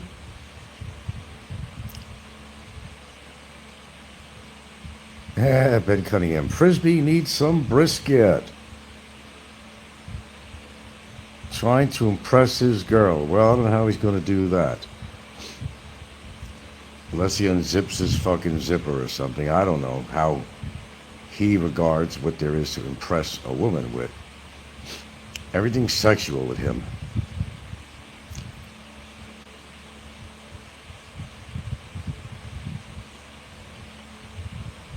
How do you impress a woman when you look like that? But hey, you know, to each his own, right? Someone's sending me hearts. Is that why I see that on the screen? Okay. I just want to see if that thing really works. I'm listening to these goddamn kittens in the attic. I'm in the living room right now. This cat's been meowing all fucking day. Kittens. It's dark in the attic, you know. Where's the mother, you know? It's not that easy to get in my attic space and check it out. I have to go in a closed storage room, and it's a narrow space to get in there to get to the top with the ladder, and it's a pain in the ass. But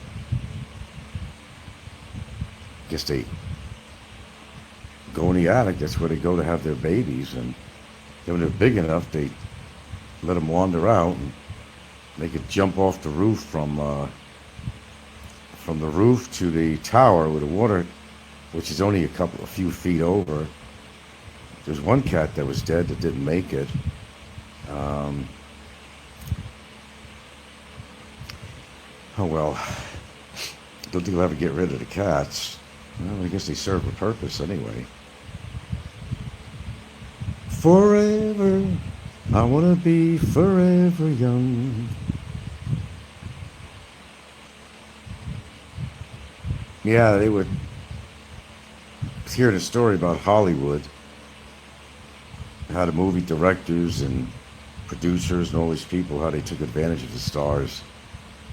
A lot of shit behind that, but that's another story. But Gene Hackman was one of the people that didn't want to be involved anymore with Hollywood, especially the awards ceremonies. There's so much stuff going on in the back room, if you know what I mean, and it was a nasty industry, let's put it that way. Very nasty industry. Alright, I haven't figured what I'm having tonight. I've been picking on stuff all day. A lot of protein stuff. I don't want to have too much protein. But at least I'm, working out a little bit. Not intense or anything, but at least I'm doing a few things, and gotta build up those arms of steel. Frisbee likes to throw rocks at cats and dogs. Yeah, he does. Such a marvelous human, isn't he? Poster child of everything that's not good as a human. So what am I missing? Besides Barry wearing a tie to impress his girlfriend or something and showing an old picture. Why was he wearing a tie? He had a suit on in the pictures? Somebody die or something?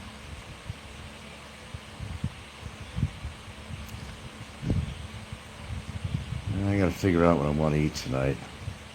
Nothing too heavy. I can't stand this Caesar dressing that's available here in the stores. It's just too rich, how do you describe the taste? It's too strong, it's too overwhelming. She makes me salads a lot when we have the romaine, and she puts too much in there, but it's just too rich, I don't know. I'm just trying to figure out the best dressing for me. I like blue cheese dressing. You don't see it too much out here. Or Roca, you may go to, the bigger stores or something in Cebu or something, you might find that. But, yeah. Probably a funeral, yeah. Somebody maybe he said he killed or something because they were mouthing off at him or something. Or maybe he became a funeral director.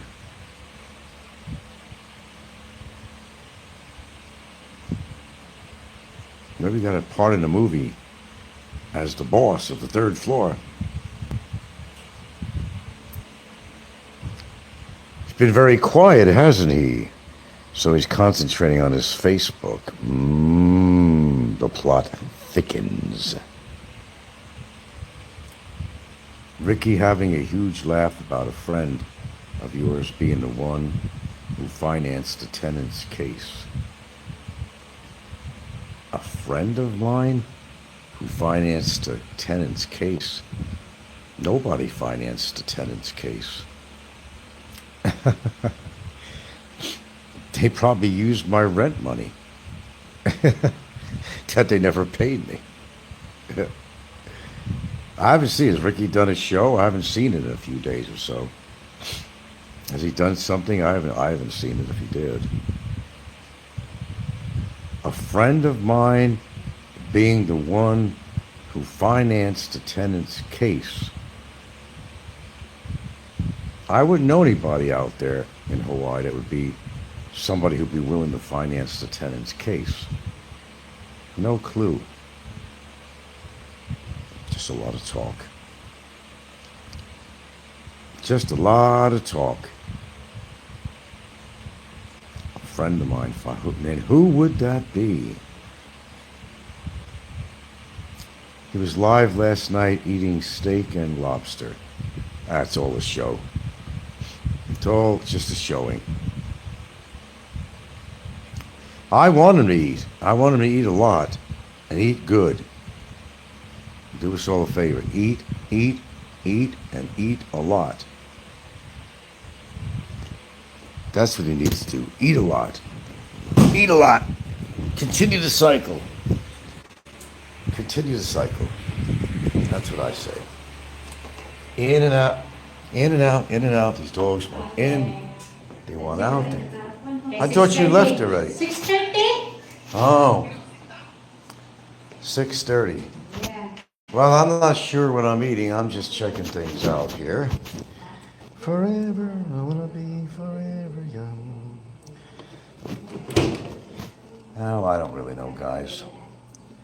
Oh, shit. Oh, let's see. I don't know.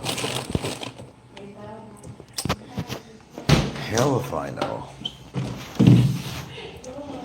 I'm not really sure. I mean, I suppose I could have more broccoli again, but nah, I don't want to do any overkill. I don't want any overkill. Oh, we got this katsu, chicken. I always got this katsu. What? I've always got this piece of katsu here. I'll have to make a big dinner tonight. What do they eat tonight? What do they just pick, huh? Yeah, kids pick. Yeah, they use this air fryer. Use this air fryer. They have mangoes. Got some chicken katsu.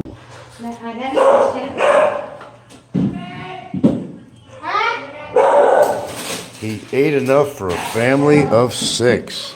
Now why? I don't need. You want to make some for them? Maybe the kids. All right, maybe they want some chicken katsu. I already said. Is it plugged in? What's that? I put both. All right, that's all right. You should throw it in then. Those are bigger pieces. And you can do whatever you want with the chicken katsu. Eat it with vegetables, rice, you know. Okay, go. Okay, put it on high. Forever, I wanna be forever young. You check out those guns I'm building up here, guys. My voice had to go lower for that one. What do you think of the new guns? Developing guns. Yeah.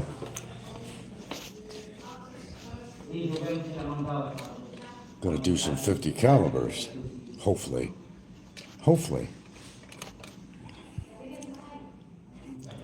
Forever. I want to be forever young. Hold on, I gotta give you some cash for something here.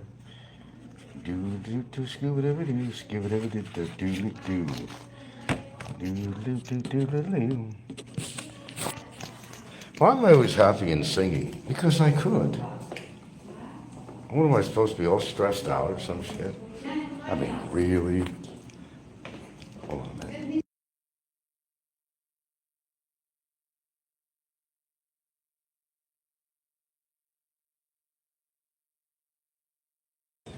Did a few interesting things today. Who said I never danced in front of a police station? Well, I did. I even went in a police station too. A hilk. Certainly did. Certainly did. Boys. Yeah. So I gotta sit out here. Going to have myself a smoky doke with an artichoke. Never smoke in the house. I have more respect for the people in my house than that. Not gonna smoke around the kids. I'm not gonna smoke around a baby. I'm not gonna smoke around somebody that don't smoke. You've got to show some respect. I know a guy out there that was smoking around a baby. Someone on YouTube, and I'm paying for this place, this pigsty, this crematorium. No, I wasn't even paying for electricity. He ran a wire. Gave a couple of pesos to a neighbor to run a wire. Run an extension cord to the piggery / crematorium. Can you believe that shit? Mm-hmm. It happened. It happened. Certainly did. Boy, the stories we could sit down and talk about. Yeah, lots. Lots. Well, Ricky said, what he said that Ricky said, a friend of mine paid for the lawyer of the people of my tenants. Well, they sure wasted their money, didn't they? Because now they got to probably pay them back too, besides the lawyer. I wonder how that worked out for them. Poor saps. They don't know who they were dealing with. They know now. They know now. 3 years later. Where are they now? They're probably all broken up, separated. Kids are going their own way. Probably divorced. Good old karma. Good old karma. Well, if you guys are not going to talk, I mean, it's awfully lonely in cyberspace. I'm in the black. You can hear the cats from out here, actually, in the attic. Oh, God, got to replace a light bulb out here. Retirement is great in the Philippines. Well, it can be. See, the thing is, you have the choices. Do you want to go to another island? And by the way, there's some islands out here I need to explore that I haven't. There's a lot of islands outside of Bantayan, and there's islands that are known to be part of the Bantayan island chain. Or the archipelago, archipelago. Yeah. I haven't been to Fantastic Island. Yeah, it's an island. It's not a big island. More for the kids. They got some, tourist attractions like some rides and different things like that. I'm thinking, It was like when I went to Baguio. I was hoping that there was more of the sea over there, but, if you're like a typical tourist, you want to go look at a plaque with somebody's name on it. Or, I think the most interesting I found there was there was a historic building. There used to be a hotel that the president of Philippines used to go to. And it was abandoned, but it was a tourist attraction. It was all gutted out inside, but it had a lot of history. I think that's the one they said was haunted. And I also seen some very interesting architecture right out of that area. There's this old building, like a mansion, really. And I don't know what they're doing with this, man. It's just kind of standing there. No owner or something. You'd have to remember a long time ago when I put that on. It was really interesting looking.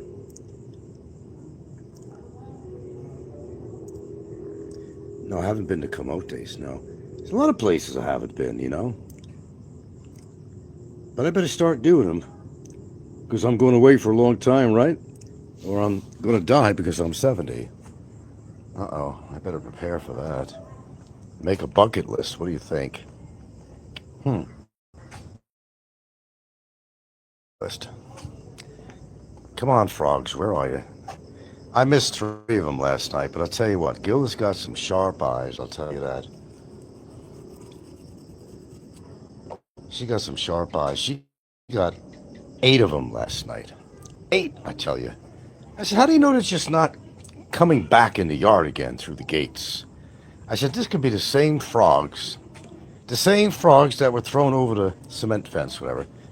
Over and over again. I really don't know. I don't know how to answer that one. Stop. Dog. Could very well be. Because, basically she got probably rid of 200 frogs since they started coming around. And I got to take a leak, and I'm going to be very respectable, unlike the other guy, who shits and pisses while he's still running his audio and whatever. I'm going to put this on mute.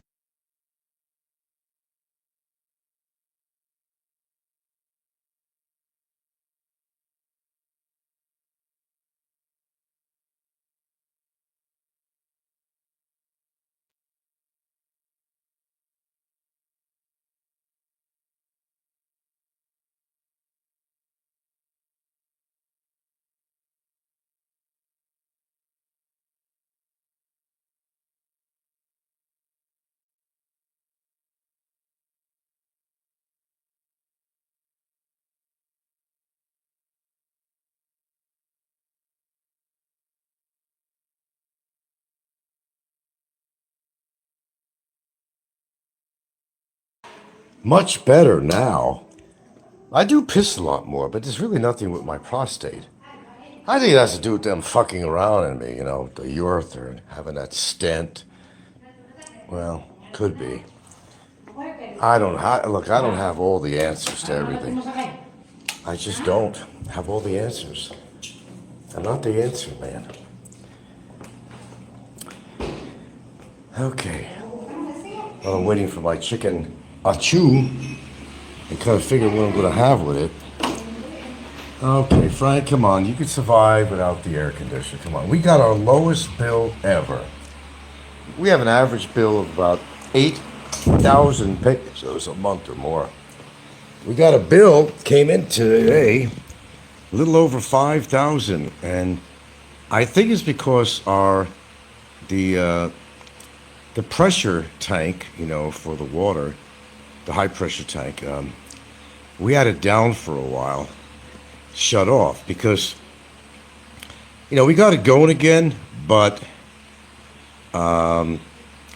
it's not perfect. I mean, it works, but until we have the next problem with it, it's eventually going to have to be replaced, at least the tank part of it.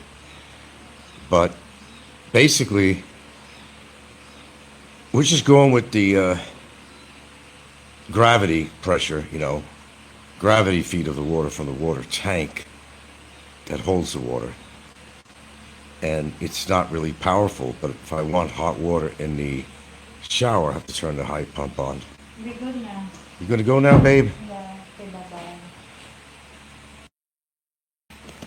All right, love you, babe. Love you too. Bring home some goodies. If we have. Yeah. He's such a show off. Yeah. All right, be careful, okay? All right. See? Bahol is worth the weekend. You know something, man? Well, I've been reluctant to go to Bahol. Because all I have is some bad memories of Bahol with Fazio. I will relate to where somebody lives, and not want to go there and promote Bahol because the fuckhead lived there. All right, let's see. You've been all over nice resorts in Bantayan? Yeah, I've been over, yeah. There's more to Bantayan. There's the Bantayan Islands, which is Santa Fe, There's Bantayan Town. Okay. There are other islands. There's actually these small, I don't know, lots of them, these little tiny little islands. If you go to Bantayan Town, you'll see, if you look out near the water, near where the public market is, you'll see all these really little tiny islands that are, inhabited by people. And they're a small bunker boat distance, to come into Bantayan Town, to get their water and to get their supplies. There's no electricity there, I believe. I don't know who owns them, but it's dotted with islands everywhere. That's the way the Philippines is. Like it's 7,100, whatever it is, islands. Be interesting to live on one of these things, but too much of a hassle unless you got some really good solar. You have a generator, but that could be awfully expensive to run a generator all the time. You know, and it's, real easy. You need food and stuff, you take a bunker boat, about a 15-minute ride or less, right into Bantayan town. Got the public market right there. You get your meats, get your veggies, get your fruit, any little bit of electronics that they'll sell in that area. Whatever's available. Get your booze, if you smoke, get cigarette, whatever you need. It's kind of interesting living, I'd say. I was watching something on the Philippines documentary channel here, and it's right on screen. It goes, visiting the most isolated town in the Philippines. I can't even pronounce it, what it is. Really isolated towns people are living in. I don't know how they do it. I don't mind a little bit of isolation, but there's a certain degree that'd be unacceptable to me. But they're little islands and stuff, but actually all the houses are on the water. They're built in the water, and you don't have to pay for the land. I don't know who has the water rights or something on there, if anybody could do that, but they do. And the streets are made of water, basically. And they have, walkways that go through these places too. Not the ideal place for a dog, I must say, but they do have these. They exist. Interesting. I mean, I'd like to see stuff like that, something that's interesting, not just another town, covered with trikes and all that shit and all sorry stores and the same shit you can see in every town you can go in out here. But something that makes the town unique. That's what I'm looking for. There has to be a uniqueness to the town. Something you don't see in any other towns. Barangays, whatever, provinces. Something that would catch my attention. Old, interesting archaeological structures. I mean, I love even though I'm not religious, I love old churches. They're always interesting. We got a really old one, dated 1400 something, Spanish built over in Bantayan town. So if it has something interesting, that chances are I'll probably go and see it. I'm pretty selective, But again, we were talking about retirement. Believe me, people wait all their life to retire from their job, and hopefully they've done well. They got a pension for maybe one or two jobs. This is the ideal situation. 2 pensions from a couple of jobs and a pension from a military on top of that, and then they get their Social Security on top. Now that's living good. That's living good. They got all that to back them up. That, I think, is good living. You can't beat that with a stick. It is people that are living on such. They lucked out. And they didn't really lucked out. They worked hard. You got to work to get all that. And long enough, too. But that's not everybody.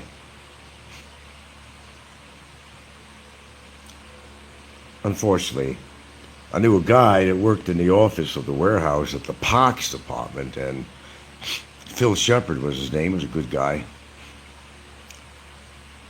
He looked like Nash from Crosby, Stills and Nash. No, Crosby. He looked like Crosby. Actually, white hair. Well, he had white hair and a mustache, and he kind of looked like him. And he'd be sitting at the desk all damn day long. When he'd go home, he'd go to the bar and drink beer. That's all he did. He smoked. He'd come out on the bay outside the warehouse for his break, smoke a cigarette. This guy, he used to, when payday came and they gave out the checks, he'd have it on the dashboard of his car, his truck, his little small truck, pickup. He didn't care about it. The guy was getting, again, what I just stated, he was getting 2 pensions, plus a military pension. Then when he retired, he also got, his work pension for the parks, right? A couple of months later, he drops dead. He drops dead. He waited too long. See, some people are stingy and greedy. But, you have to do something with your time. I could understand people wanting to work, especially if you live out here, but you can't work.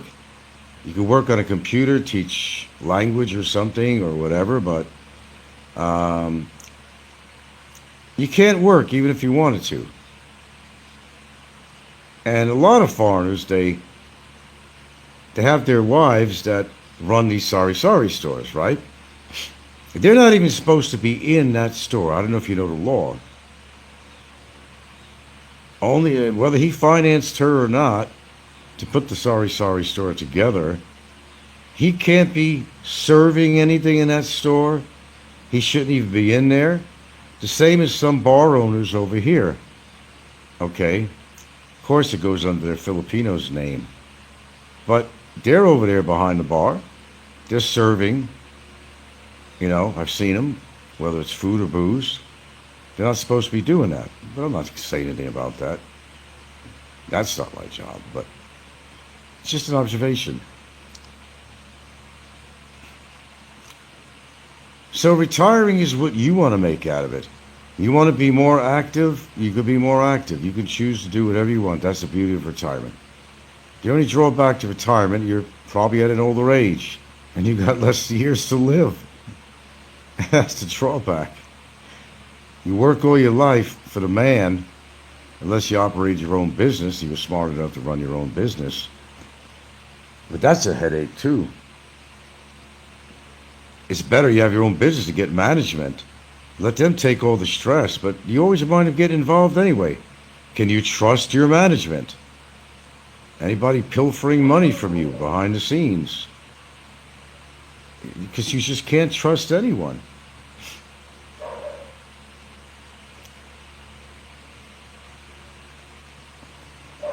The resorts in Bentine, they're not big fancy places like Hollywood. It's not, they're quaint resorts, tropical style mostly, on the beach, goes with the environment and atmosphere, how they're built, what tourists expect, because you want it to look somewhat tropical, whether it's the decor or whatever it might be. It's okay to do that. Are you going to find any 5-star resorts on this island? Not really. I give some of them 3-star. But they're okay for the island, man. They serve a purpose. I like going there to eat. I'd rather go to resorts to eat than some of the other restaurants in town. There always might be something a little bit different on the menu that you can't find in another locally owned restaurant, It's all good. Okay, well, you guys ain't talking too much, and I'm going to enjoy my retirement. I'm going to find another sci-fi movie to watch. I don't know what happened during the COVID thing, man. I guess Hollywood, they weren't producing any movies for 3 years, whatever. You got the same shit on here. I'm on YouTube right now, because I'll tell you what. Netflix. There really isn't anything on Netflix, man. You actually are better off going to YouTube. Netflix is shit. And, you wait for a new release to come out, and it's something you've probably seen 25 years ago. I've seen movies over and over again for the simple fact I couldn't find anything different that was interesting. I'm not into a lot of love stories, things like that. I've seen a few that were good. Family-oriented shows. There's a few that were pretty cool on there. But that's, comedy. I'm not real big on the comedy shows, unless it was like Seinfeld or something, but I watch that all the time. Or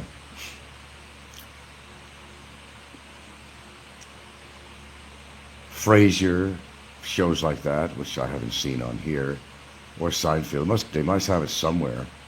I'm sure I could punch in on YouTube, Seinfeld series or something. I might be able to find it. That's a good idea. Neighbor likes to watch a lot of westerns, Bonanza and all that. They're pretty cool. Not a big western guy, but I think, what was that, the Clint Eastwood one, The Good, the Bad, and the Ugly? That was one of the better westerns.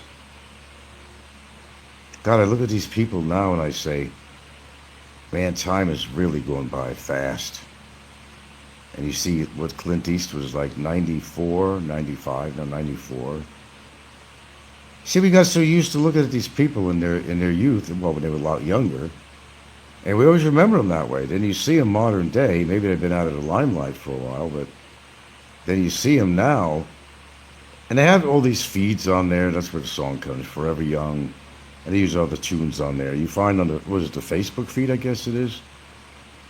And so it's showing these actresses and actors and so forth when they were in the prime of their career, they were younger. What a difference. What a difference that time makes, man. Sissy Spacek? Oh gosh, yeah, she did.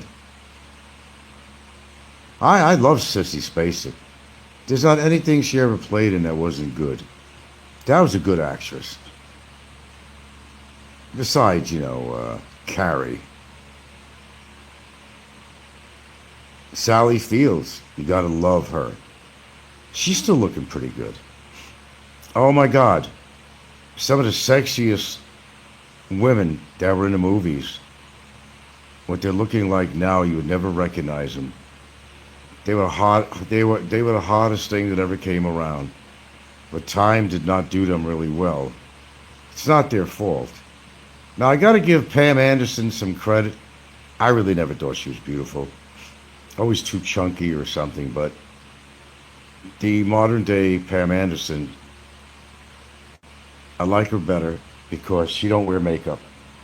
She's gone all natural, does not come on any award ceremonies or anything as a guest or whatever, She does not wear any makeup at all.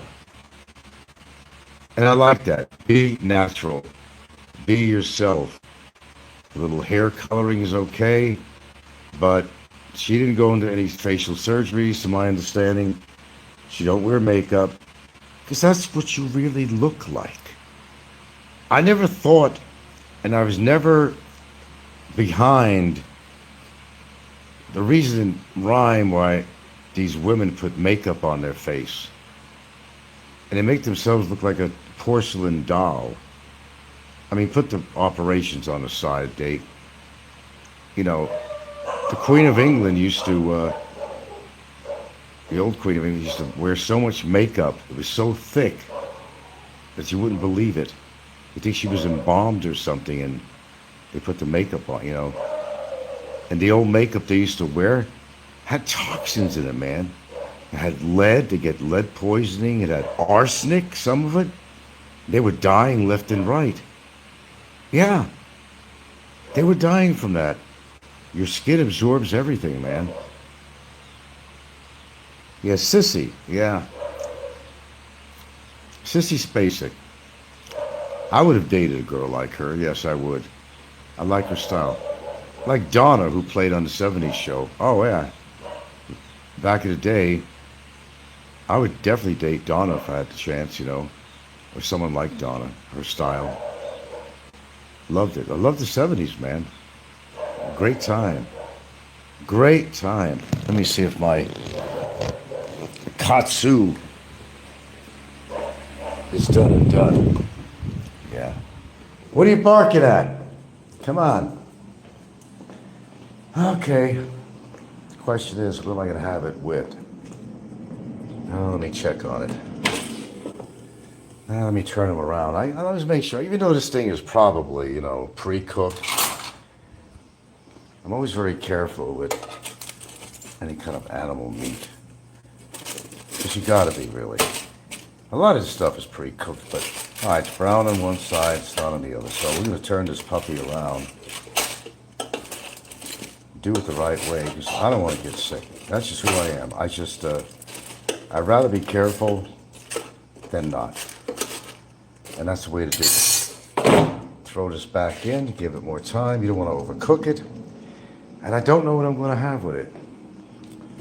I don't know what veggie I want to have with this or something. I don't know. The kids got leftover rice. No, they didn't even make it. What are they eating tonight, by the way? Well, did they go with her to the party? I don't know. She had to go to some party. Well, it was a special event. And I didn't really feel like going to it. I didn't know the people. I don't know. Okay, so just looking in the freezer chest, man. Fuck if I know, man. I don't know. I mean, I really don't know. Just eat the piece of chicken. I don't. Sometimes that's just fine for me. I do pick on other things sometimes, you know. I cheat. Well, not with my woman, I don't, but with food and stuff, I definitely, Okay, well, I guess I'm just having a chicken achu, as I call it. Lots of good tuna fish here. I don't want to have that. Okay. No other interesting things to share with me at the time. You're burned out. Hey. Come on now. Behave. You gotta bark at everything? But thanks for warning me. Oh, must be the police out there. Oh shit, better hide behind the water tank. Uh-oh. Gotcha. Nobody's out here. There might be a couple of frogs. We want to take a short walk with me? Let's go frog hunting. That's what you do with your retirement time. You go frog hunting. Who says I don't do anything? Because I don't got eagle eyes. Got an eagle nose, but I don't have eagle eyes. Like my girlfriend does. Oh, look at, we got a land crab here. Oh, look at a crab in a shell. Here we go. Look at that little fella. Nature abounds. Hi, little fella. Crab in a shell. I'll let you be. Nobody's going to harm you. I'm going to go Chet, or threaten to throw hot water on him. No, I don't do that kind of thing. Throw a rock at him. I won't do that. Let me tell you something. These toads, they are fast. They are fast. But I tell you what, good old Gilda, man, she goes for it. Bam, next thing you know, she's got 6 of them. I said, what? I got 3 that got away from me. How do you even see that? A hunting we will go. A hunting we will go. This is what you do at your retirement. This is fact, not fiction. This is what you do. You look for toads. There you go. Everybody's so active. They're doing, somersaults and diving out of planes and all kinds of shit. It's just not like that, man. There's a reality to living out here. Philippines really is not the most exciting place in the world. No offense. Okay. I'll leave that up to Eagle Eyes. They come out a little bit later. I see them better if they came out during the day. But here's the boy with the shell. Let me take care of him. Move him somewhere he's happy. How about in here in the garden? Hey, boy. Enjoy yourself. Gotta treat Mother Nature righteously, you know? Then Mother Nature will take care of you. You don't yell at dogs, I'm gonna throw rocks. You come around here, I'm gonna throw hot water on you. What kind of a person is that? Egats, I'm telling you. Oh, one more place back here. One more place.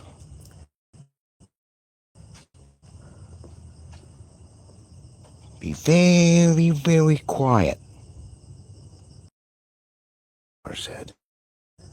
Be very, very quiet. No, don't see any around. I see no ghosts around here. Nope. I ain't seen no frogs around here. Okay. They're safe now. Okay. Did my part. I think it's time to have a little something to eat.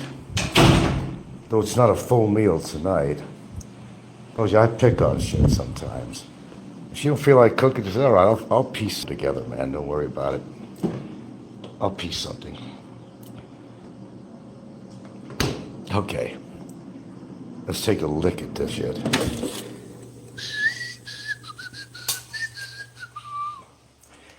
Get a little dish here. It's gonna be hot.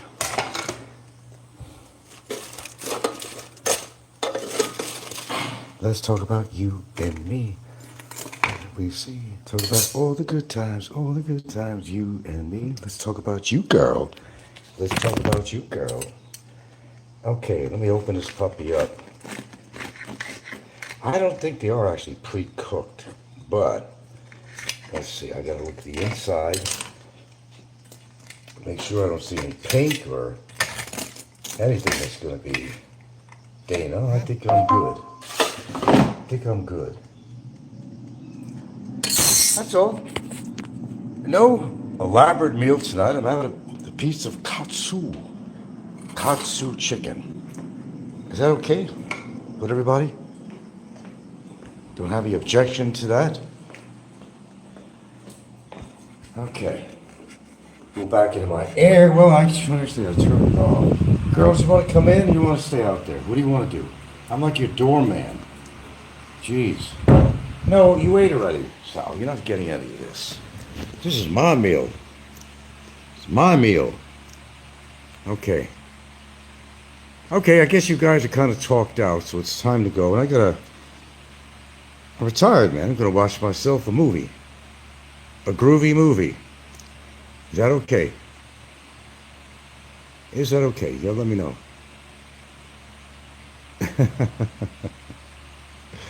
All right, I seriously do gotta go. So take care, and I'll catch you whenever, you know?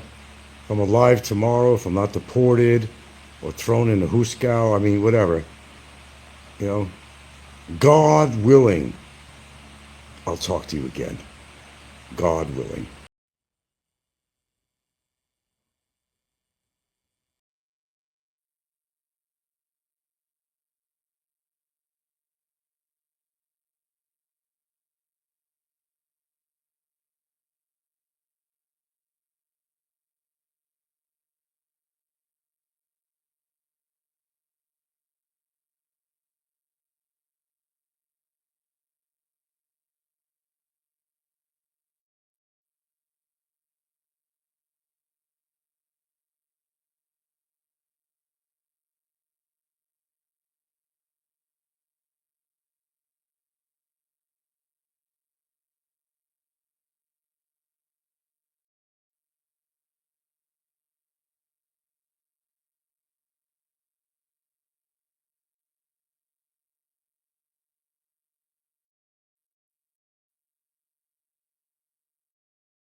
Okay, well,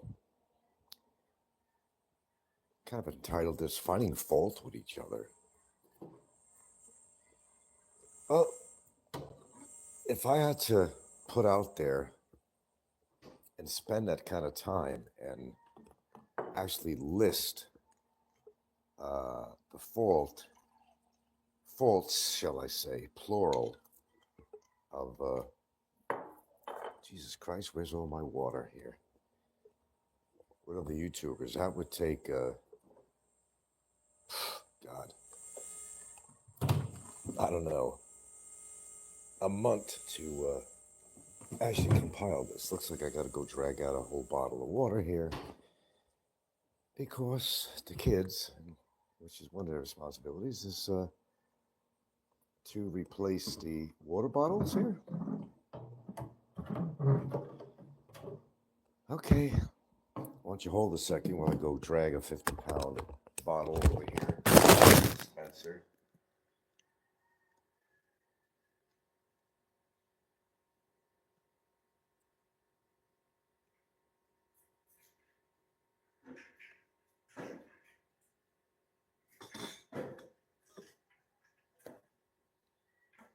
Pardon me.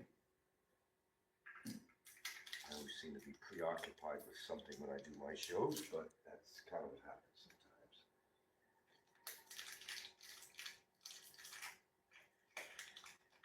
Okay.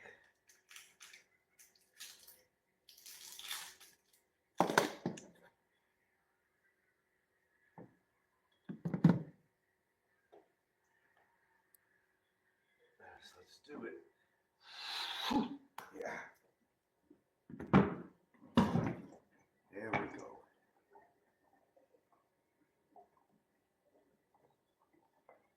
Gotta get the tea going.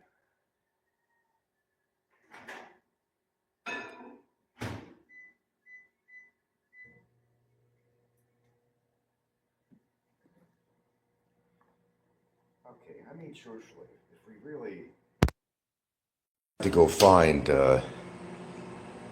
fault with any one of these YouTubers, yeah, it would take a month to put something together and edit and all that stuff.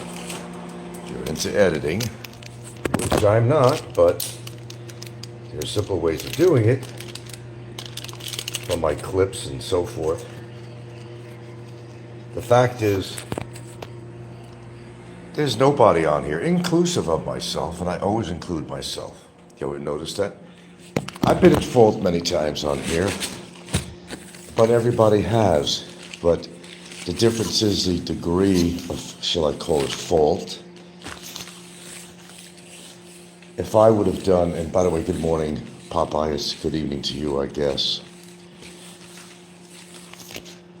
Popeye alone, if I had to, and I got plenty of material on him recorded, but if I would have pieced these together accurately, it would be quite a bit of material to show how much fault comes out of this guy and the horrible things he said on this show. And it's not always toward me. Popeye has been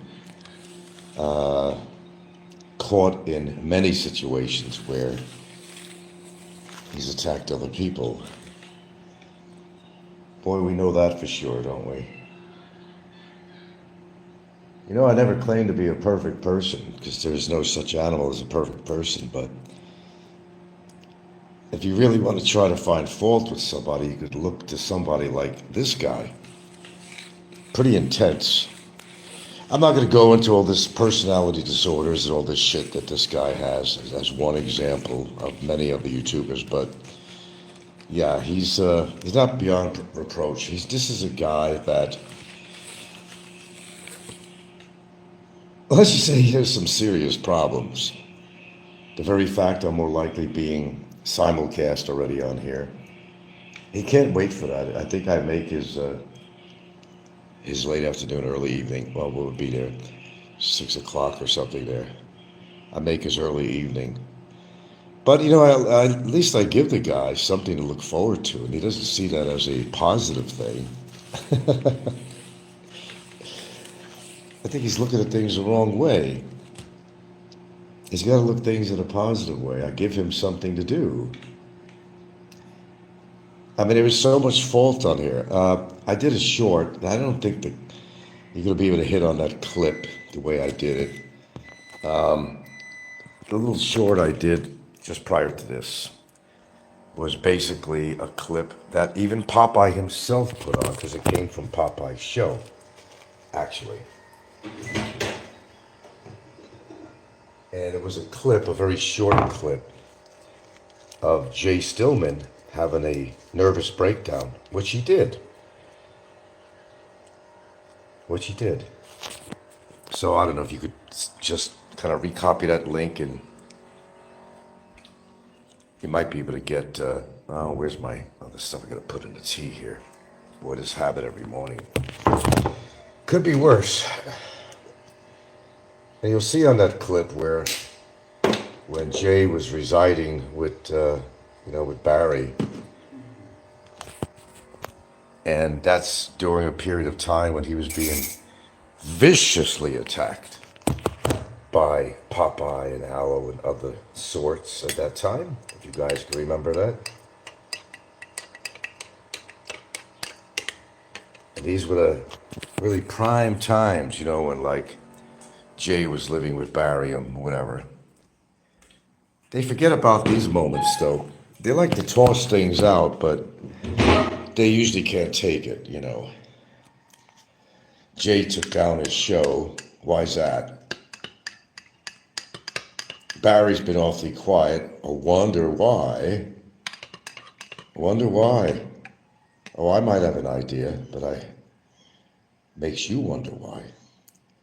I don't know, it takes a wild guesses why. There's always a reason why anybody does anything. These people don't like criticism, but they sure like to put it out. But if you criticize them for their faults, well, they just fall apart. It's just an ongoing thing. I put a show on, copycat channel or Popeye will record it or simulcast it. It's the same shit, just another day, And what drives these people to do that? I don't know.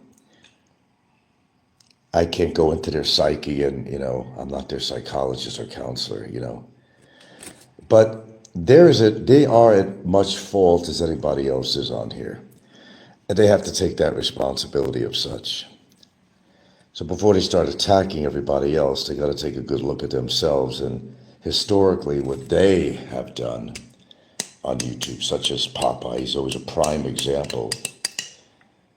The guy sits on his velvet throne, smoking his filterless Camels and drinking his vodka. They're no innocent than anybody else on here. They pump it out, but when you criticize them, they can't handle it very, very well. It just makes them want to do even more to go against you. Popeye specials, Popeye little skits, which, by the way, has been getting so old because he utilizes a lot of material from some of his old skits. And it gets kind of boring. But it gives the old guys something to do, So maybe in a way, I inadvertently, helping some of these people in a way to get through life, give them something to do. I don't know, go figure. If you could figure it all out, let me know, what they are trying to really accomplish. I think people should be just straight out. I mean, don't have to put videos on about anybody, really, none of us really. If you don't like somebody, just tell them, I don't like you. And this is the reason I don't like you. And you don't have to go into, like a Gettysburg Address or something, just spell it out, and conserve some oxygen and just say how you feel directly, But I guess it's more fun making videos and stuff, I guess. Nobody's without fault on here, at least most of the people in the Philippines genre here that we're all familiar with. Don't understand something. The Philippines genre does not just include the local yokels like Ricky and, Popeye and Nico and Don C and all them. It's quite vast. But these people, the other people, they're not getting involved with shit like this. These are the good vloggers that are putting on shows about whatever that have to do with the Philippines or otherwise. And they get by pretty well. And they're making a couple of bucks doing it the right way. So we can't knock these people. We really can't. There's nothing wrong with having a YouTube channel and talking about things that you want to talk about. But I think when you get too carried away with personal vendettas with people, then it really paints a picture of that person. I could at least say that in the history I've been on this crazy platform here, that I have at least come up with great topic matter. I've got people's attention. But I think when something is done over and over and over and over again, it gets quite boring. It's just like Barry, who calls himself a vlogger, but, well, he has to identify himself with something in life because he doesn't have anything to identify himself with except YouTube, and never has anything good to say. And that's part of, like, again, with Barry's problem. You know, he doesn't have anything to talk about. If it wasn't for me, he wouldn't have. And same as Popeye, if it wasn't for me or my likes, that he would not have a YouTube channel, either one of them, and others.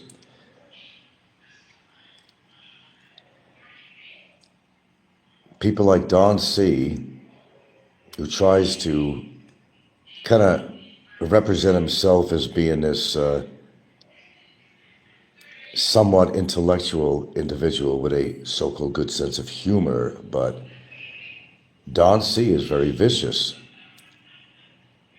And you always wonder, oh, this guy was in some AI industry, maybe he had a good career, maybe picked up a few bucks on the way, he's married, living in Thailand, supposedly living his retirement life, but he spends a pretty good majority of that, like Popeye does, just knocking people, or knocking me in particular. And I'm not really sure what he gets out of this. Okay, pal is back. Have any other vloggers taken the time and effort to have another vlogger incarcerated? Yeah, there is a guy that Cebu Expat, actually. Yes. And Cebu Expat does not have a channel of his own. He communicates with me, and he makes comments here and there on channels. But yeah, he too had filed some kind of cyber libel on somebody. I'm not sure who. Yes, so Cebu Expat. Sorry if the cat's out of the bag, Cebu Expat. I'm sorry about that. But yes, Cebu Expat is going through something like that too. Yeah. Hello, Hector. Have any other vloggers taken the time and effort to smear another vlogger's good name and nothing more than innuendos fueled by hate instead of actual evidence? Well, people accuse people of a lot of things on here. It don't mean they got the evidence on it, or they just like to exemplify.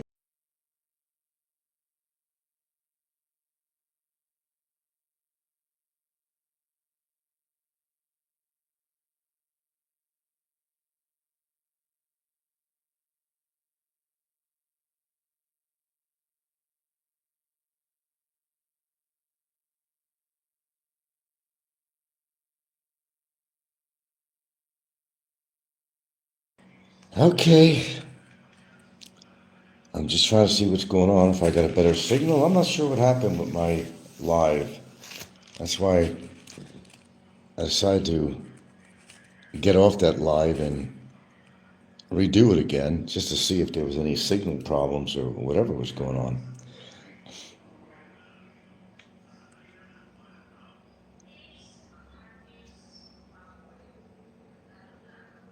I'm not sure what's going on. Does somebody have another show on? I have no idea what's going on. This is not the usual.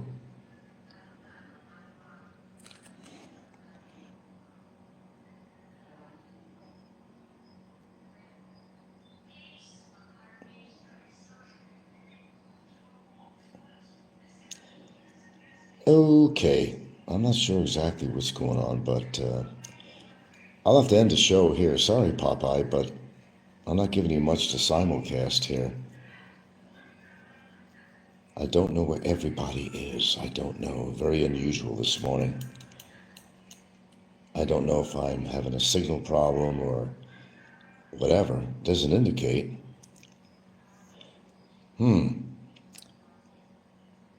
Okay, we'll have to do this at another time. I gotta make something to eat here. Sorry I wasted your time, Popeye. I didn't mean to. Somebody indicate that my signal is good, because I never really know if I'm coming through or not, a yes or a no.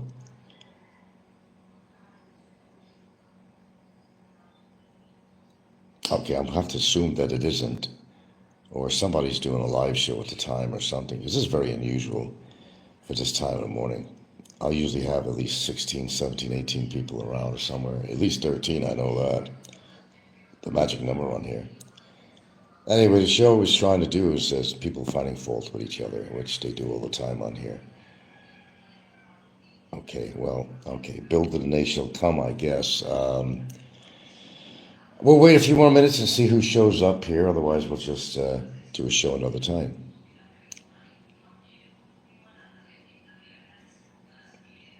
And there's no dialogue. Then I'm not sure if I'm getting through or just people just want to sit there and listen, or maybe they got something better to do. I'd like to see the day that happens. That would be a monumental day. Okay, well, it's just like we're not building up any viewers here for whatever reason. Again, my apologies, Robert Clausen.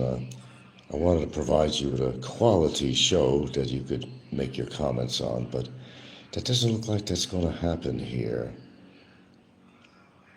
For unbeknownst reason here, I don't know. Now the numbers start to go up a little bit. Not sure what the hell's going on. Hey, this is my tea time, man, you know. Taking up my tea time to do a show this morning. Anyway, if you go to my last, I did a short. I did a short. And actually it was copied from Popeye's show, actually.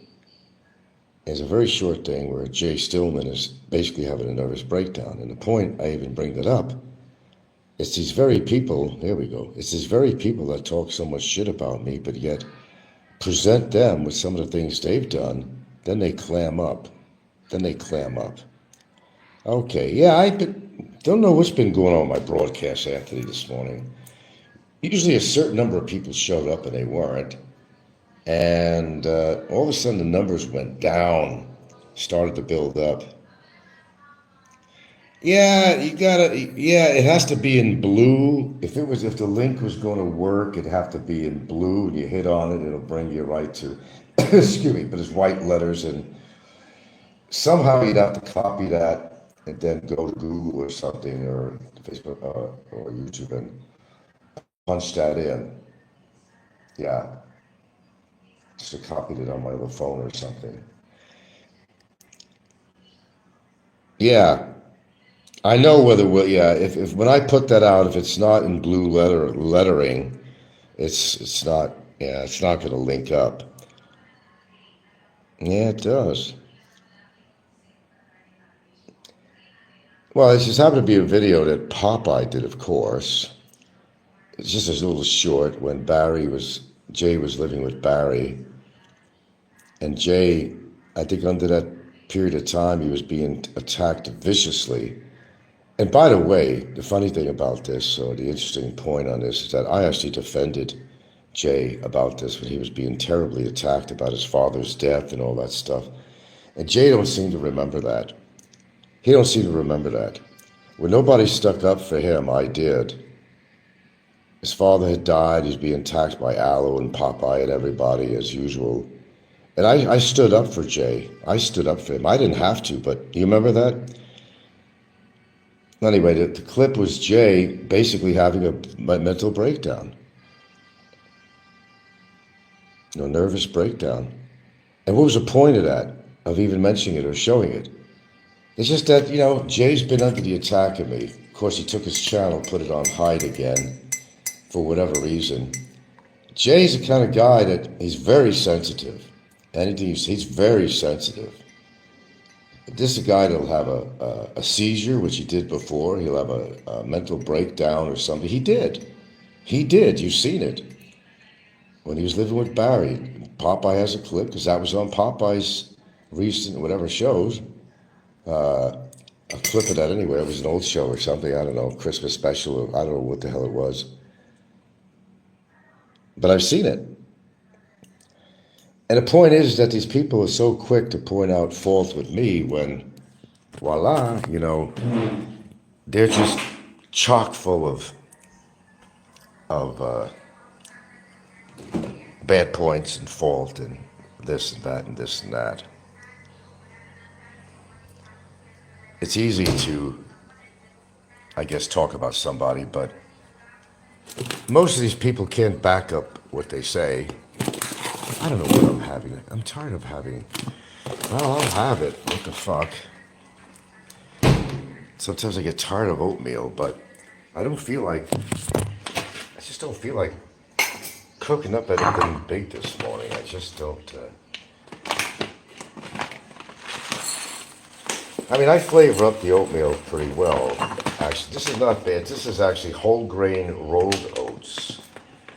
If you're going to get anything close to being half decent, either get some steel cut or rolled oats, preferably steel cut. Oh boy, hold on.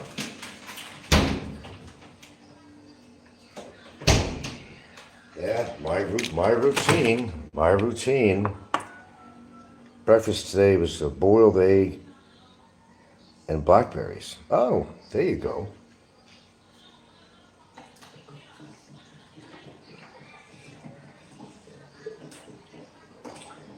Well, quite frankly, I never got into blackberries, really.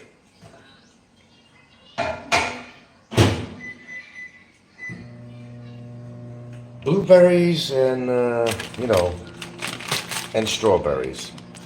My gig.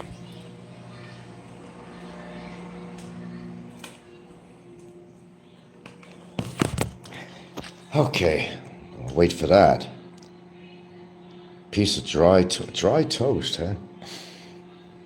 Nah, there's so many things they tell you. Don't eat this, don't eat, you know, white bread, carbohydrates, this and that. But hey, you gotta eat something.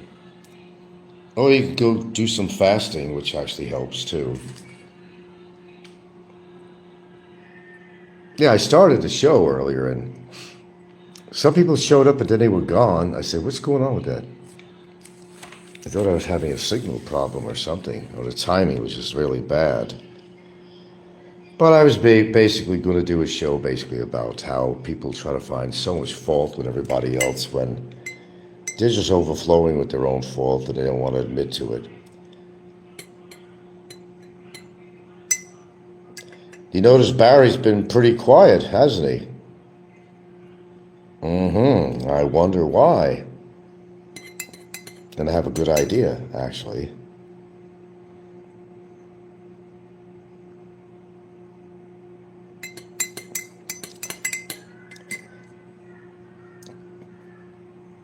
Maybe he found a lawyer and to represent him, a PAO, but said, you got to get off YouTube. You can't make any live streams anymore. Or my actions against him had worked quicker than I thought, and they confiscated his phone. I don't know. I doubt that. At the moment, I doubt. Yeah. There's always rhyme and reason while he's quiet. Because you know damn well he's going to put on a show. Oh, he'll show up out of nowhere. But he's being advised by somebody. I don't have any doubt about it. Somebody's advising him right now. Now he knows he's in a shitload of trouble, you know.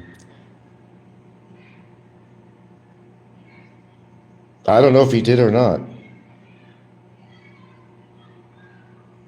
But he needs to. Even a PAO will probably dump him too when you think about it, because he's gone through several lawyers already that want nothing to do with him. That must say something, you know. Must say something. Hold on. Gosh. You know, this oatmeal expands. You put a little bit in a bowl, and then all of a sudden you got this huge fucking bowl of oatmeal that I cannot always eat all of it. It's too much.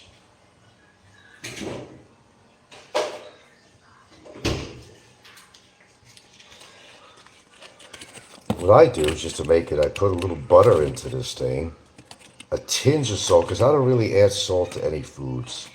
I normally do not do that. I mean, just a little tinge of salt, just a little shit of salt, not much. And I'll add cinnamon to this, which makes it worthwhile. Some Saigon cinnamon. I got some Saigon cinnamon. And then I will top it off with a little bit of almond milk, because that's the only kind of milk that I drink. And then I'm like pretty much ready to go.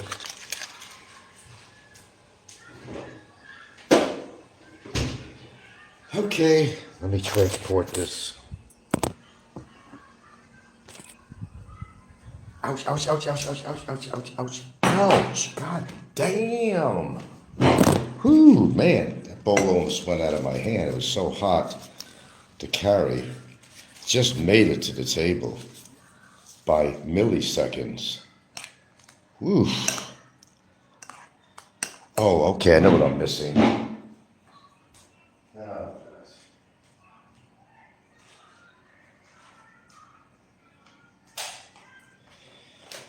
You know what I'm missing. I gotta throw the blueberries in here. You know how that goes.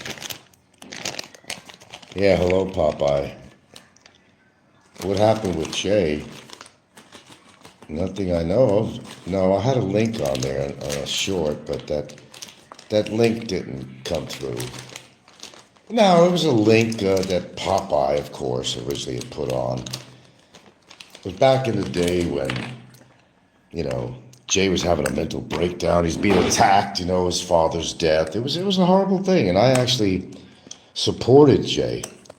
I stood up for him at that time because I thought what they were doing was really wrong. But now Jay in modern time is taking shit out on me, and he doesn't forget. He forgets a lot of things I try to help him with. And he used to contact me on Messenger to find that information or on somebody or something, but he forgets that. He forgets that. He'd just rather join the boys club and attack me. I guess that's a better option for him. I have no idea. Of course, hello, Popeye. He's got to be doing a simulcast.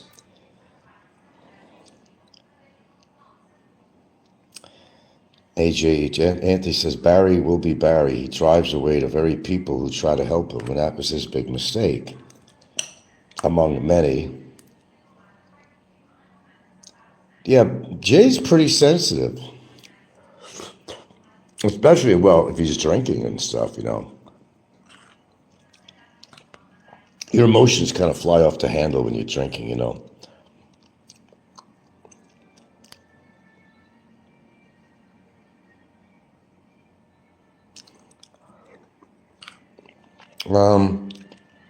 Loser says, I'm sorry if you already talked about this, but I saw your post on Ricky's channel, and was there a second case put on Bummer? I'm not going to say. If it was Bummer or somebody else or whoever. Certain things I want to hold to myself.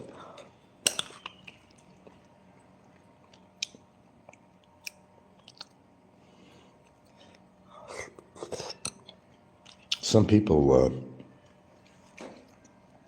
they think I get joy of having to do a legal case against somebody, but no, I don't get any joy out of that.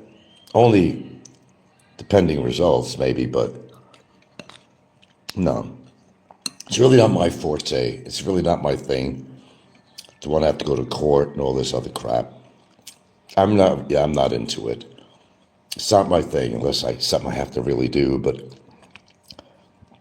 I fully understand. I just didn't know if there was a copycat person making stuff up. Could be. They do it all the time. You never know. Speaking of Ricky, I haven't seen any shows of him on lately. Where's he been? Well, I know he's back in the Philippines. And Jay's supposed to be coming to the Philippines. Something like that.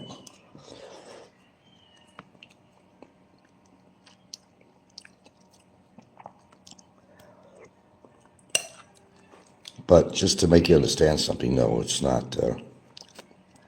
It's not my thing to want to have to go to court for shit and deal with all that stuff. Just trying to live my life, but when somebody steps on my toes that bad and doesn't stop, or does something that's really not right, then I gotta really have them answer to that. Because sometimes the back and forth shit just doesn't, go its way, have the full effect. And that's the only reason you're going to have a legal case against somebody. If you really got to that point where you honestly felt that was the avenue that you had to take. And believe me, I would not have done it if I didn't feel that was the avenue I had to take. Sometimes there's things you just got to do and you don't want to do it necessarily, but you couldn't live with yourself, if you didn't do it. Despite the money, despite the time, the legwork, everything you have to do when you put together a case against somebody. Sometimes you got to do what you got to do.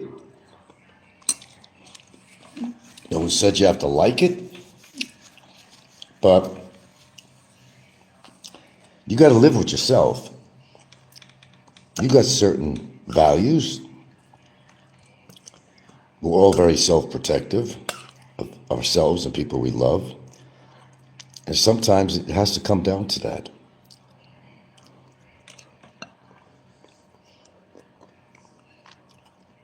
It's not exactly like the way I like to spend my retirement. Let's put it that way. But nothing else changes. I still do whatever I do on a normal basis, whether I have court cases or whatever. Life still goes on, and it will.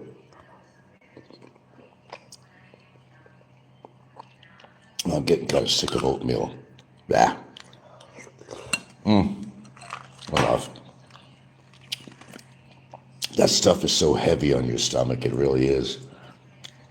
And I got to get some protein in me too. I can't go in the morning without some kind of protein, whether it's an egg or cashews or something. My body demands protein. I don't have much energy really without it. Eat oatmeal, you might as well eat grass. But no, actually oatmeal has its good points. And a few bad too, actually. But all in all, it's not a bad thing to consume. Not really.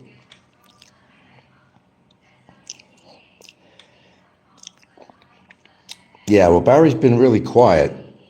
And when he's quiet, there's a reason. There's always a reason behind that, trust me.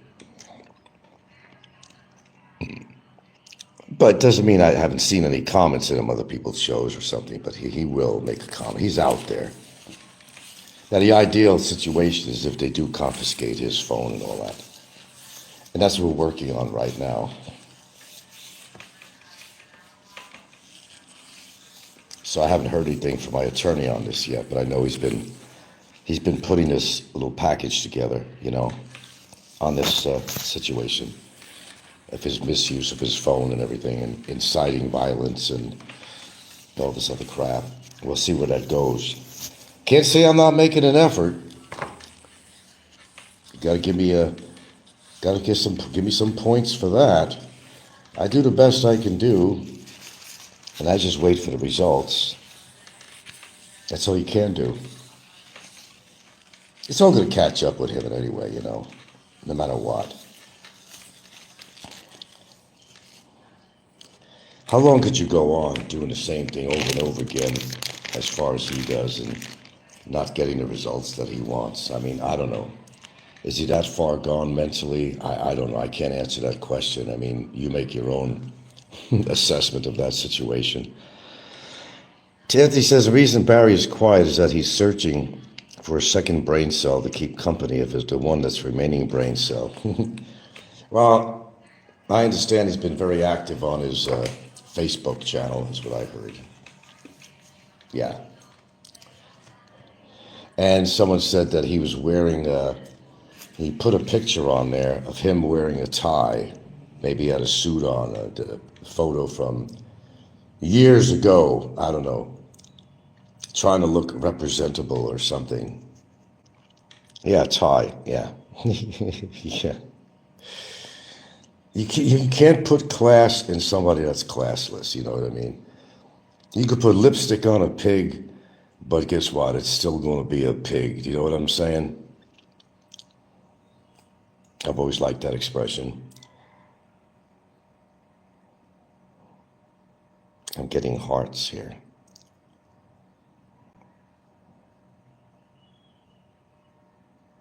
Lipstick on a pig, but it's still going to be a pig.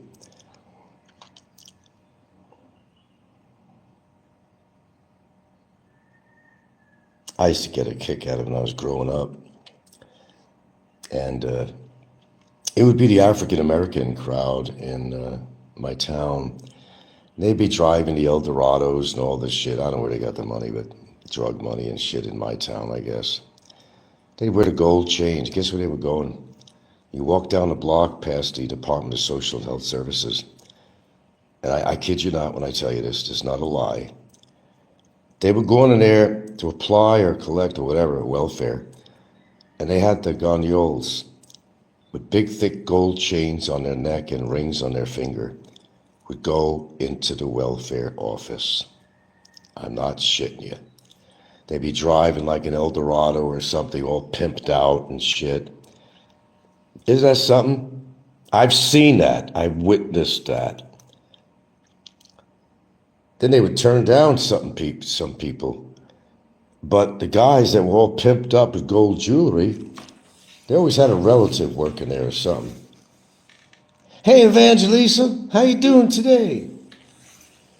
Well, Evangelisa, I just came out with that one. Well, they give them welfare and food stamps, whatever they wanted. They're driving Eldorados, and they're all pimped out with gold jewelry around their neck, and they were getting their welfare checks, man. Imagine that. God bless America, right? God bless America. Oh boy, the trade war is going on now. Yeah, Canada's going to make this huge surcharge on electricity to 3 major states in the United States, from Toronto area down to New York and Minnesota and what other place. Millions of people will be affected. They may hike the rates up phenomenally. Then they may just turn the switch off to their electricity. This is all generated, speaking of electricity, generated, okay, by Mr. Donald Trump. It's just going to get worse. There's riots going on in New York City and other places with the immigrants. There's so much shit going on now since Trump got into office. You know, Canada is our good friends, and I've listened to some of the stuff they put out regarding this matter, and they're kind and gentle people who value their relationship with the United States. Now, Trump wants to fuck that up. As I said, you elected him, I didn't. You know, you elected him, I didn't. Some of you did if you're in America.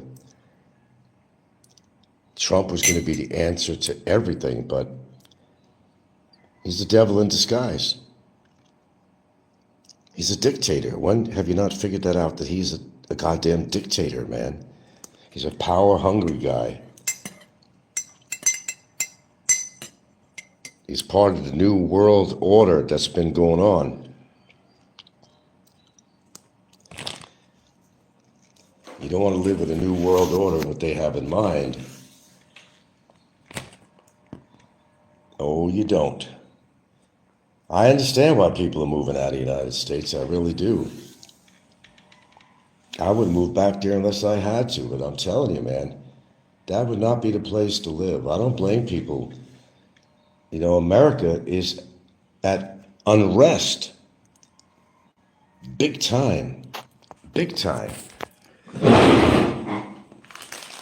Imagine, you know, Toronto, at least on that side of the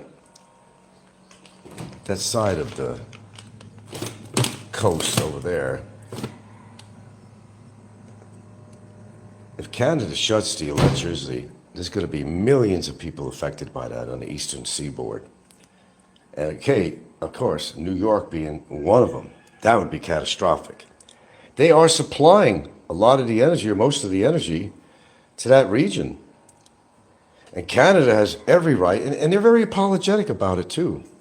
And they mean it. They're very apologetic. I like Canada. I have nothing against Canadians. I have nothing against them. They've been allies of ours. So why is Trump fucking with the Canadians? Why is he fucking with everybody? Is he a YouTuber or something that we don't know about? He's fucking with everybody. And I think his new presidency is going to be turning on him. At least that's my prediction. Of course, if you're a solid Trump supporter, you know, you're going to say different. But I think the American people who voted for him are going to be very, very disappointed. And they're starting to right now. I see the signs.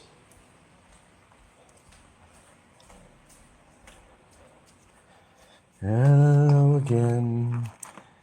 I don't know where I put things. I have a lighter in one hand and I don't have a... The signs are all out there, man.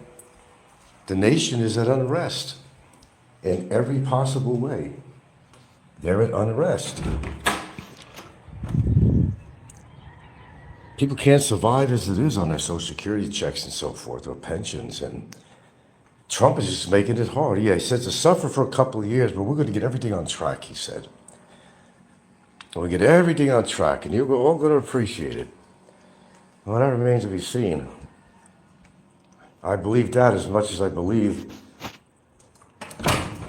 that Barry's a good man.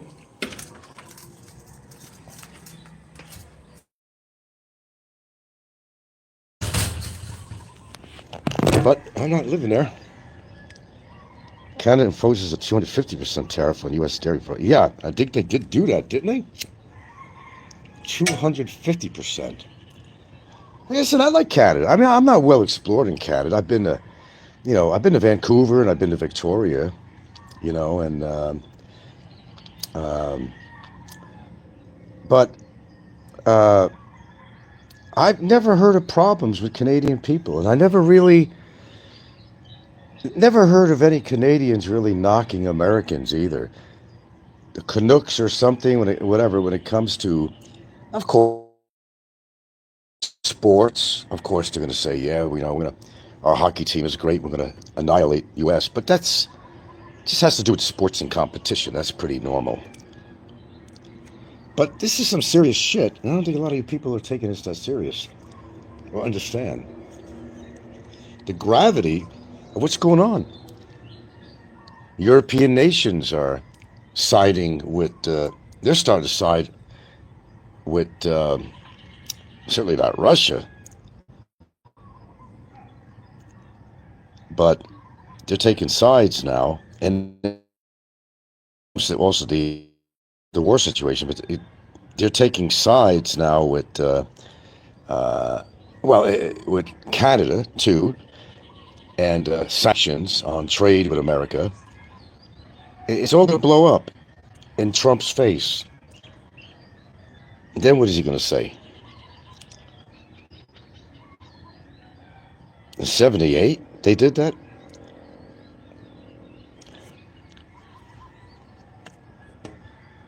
Canada's a wealth of resources as far as America's concerned, or United States.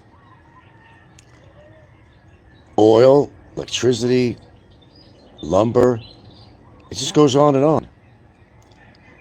Trump is making Americans suffer now because he's got a bone to pick with somebody. That's what he does. He's like a little child that doesn't get his way, and he'll be screaming, legs and hands going up and down on the floor because he can't get his way. That's what this guy's all about. It's his way or the highway.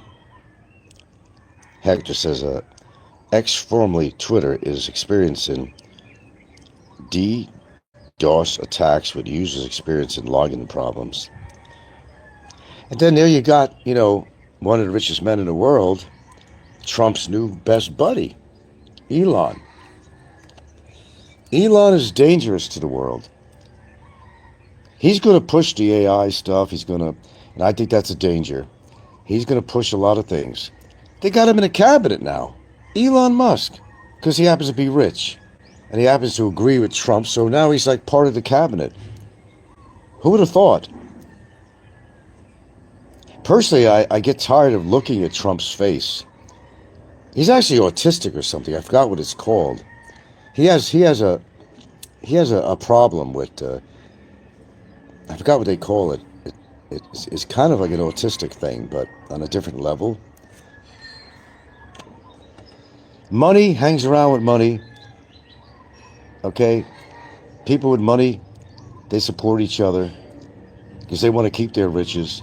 And they'll do anything they can to influence a president or any official favoritism that would benefit their company somehow on tax breaks or sweetheart deals. Lots of sweetheart deals. But again, I may tell you I'm not political, but it doesn't mean I don't listen, and don't mean I don't talk about it here and there on my show, because I'm still listening.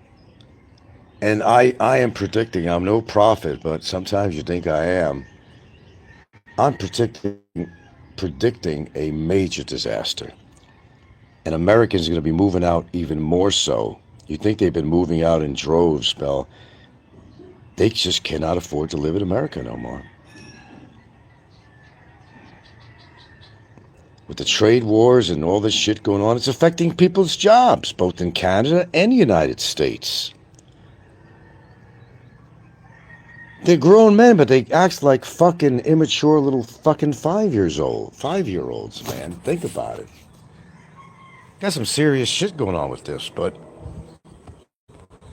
it's not my particular concern at the moment, unless they take away my Social Security. Then I might have something to be concerned about, but I don't think that's ever going to happen. I don't know about the other guy's Social Security, his fraudulent collection of it, but that's going to happen. I'm just saying, her reaction isn't equal or further a reaction, however that statement goes, and I don't think it's looking good for a lot of people. Financially, their jobs and industries could be shutting down because of tariffs and all kinds of shit. I mean, it's a serious matter. There's no question about it.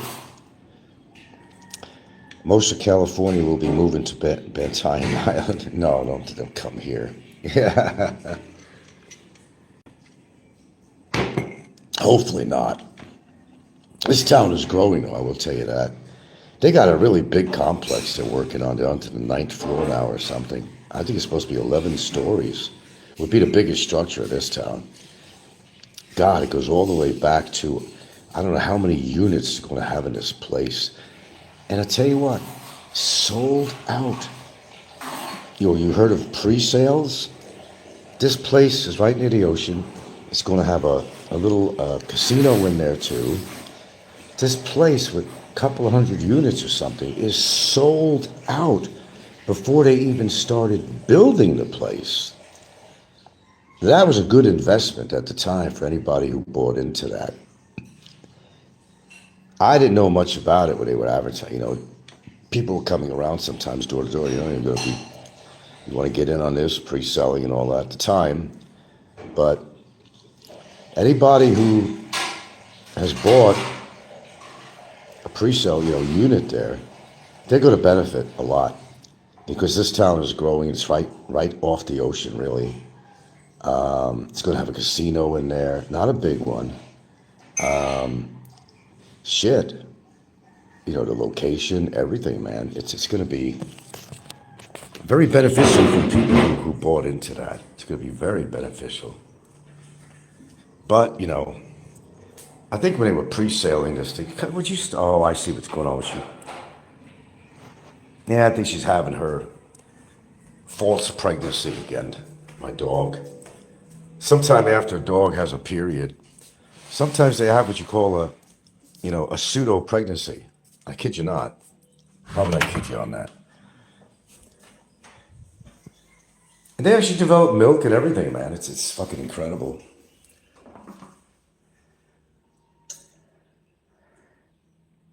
Anthony says, where's the welfare office on Bantayan? Food stamps, Section 8 housing. Nothing here. Man, there's going to be a mass exodus from the United States under Trump. All these people that had so much hope, MAGA, all that should make America great again. He's not making America great again. Maybe the only thing good that he's doing, but unfortunately that's causing a lot of problems, is of course the illegal immigrants in America. I'll support him on that because they have taken away jobs from other Americans. But other than that, his other policies I don't agree with at all. Then it don't matter because I didn't vote in this process anyway, so I don't really give a shit either way. And I certainly would not have voted for him. Anybody but him. Even put Hillary in there. Oh God, I don't know about that, but get Obama back or something. Or get a Kennedy into office, but Kennedy doesn't want to run for president. He's happy in his position. But he's a Republican now. Or no, he's even independent. As I said, I don't follow this stuff that closely. It's going to be called the Great American Exodus. Under the jurisprudence and auspices of Donald J. Trump. All you flag wavers that love the Republican Party and love Trump, you're going to be eating your words. You're going to be eating crow. I'm seeing it happen already. He hasn't been in office very long. It's already happening. But of course, somebody will find, well, he had to do this, and we don't find him at fault. Well, a couple of people did. They tried to assassinate him. Who says it won't happen again out there? I mean, would you be surprised? Look, when it comes to people's money, I will say this. Believe me, when it comes to people losing money or having a president that's going to cause hardship on them, they lose their job or, overtaxed or something, they're going to speak out and take action. When you're taking food from the mouth of your family, when somebody is instituting something that is very well going to do that, and many large companies and small that people work for, even independent workers, it's going to take its toll on USA. There's no question about it. I didn't want to turn this into a political show here, but since I'm on a roll with this, I'm just saying up front, I want you to remember what I said. And if I'm right, a few months or a year down the line, where we're going to be or where you're going to be, who knows? I may even be there. Who knows?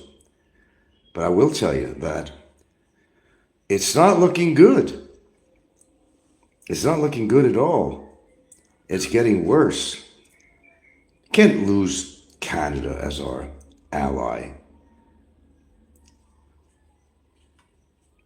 It's our friendly neighbor, borderless country, really. It's our friendly neighbor. It's almost like part of the United States. We always look at it that way.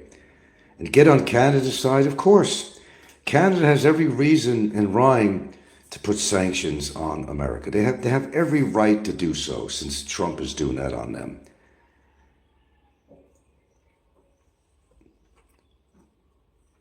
There are things that are right and there are things that are wrong, and this is wrong.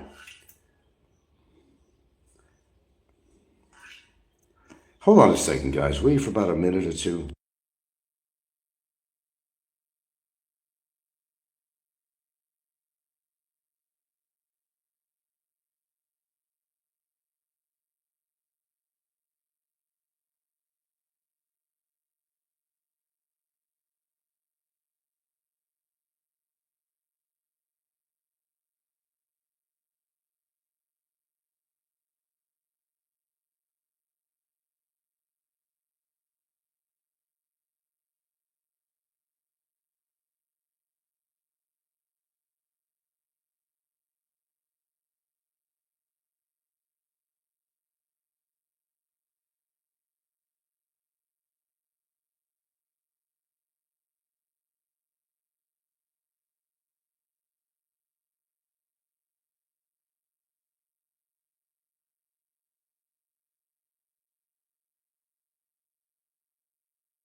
Sorry about that. Nature called. That does happen sometimes. My timing is always seemingly off. But heed my words. There's a lot of shit going down the pike, man, and it's just a matter of wait and see. We're seeing signs of it now. Okay, where was I? Let's see. Yeah. Anthony said there'll be a massive federal job layoffs between now and June, and the IRS will be cutting half of its 90,000 employees. And all federal agencies have to submit an RIF, reduction in force plans, by March 13th. No shit. Ah, see? There you go. And people are attacking each other on YouTube. If you happen to be from America or still living there, I think you got a lot more to worry about than the goings on YouTube. And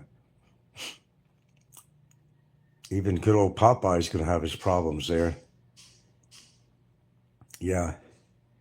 I don't know. I don't think the Toronto electrical switch off is going to reach Florida.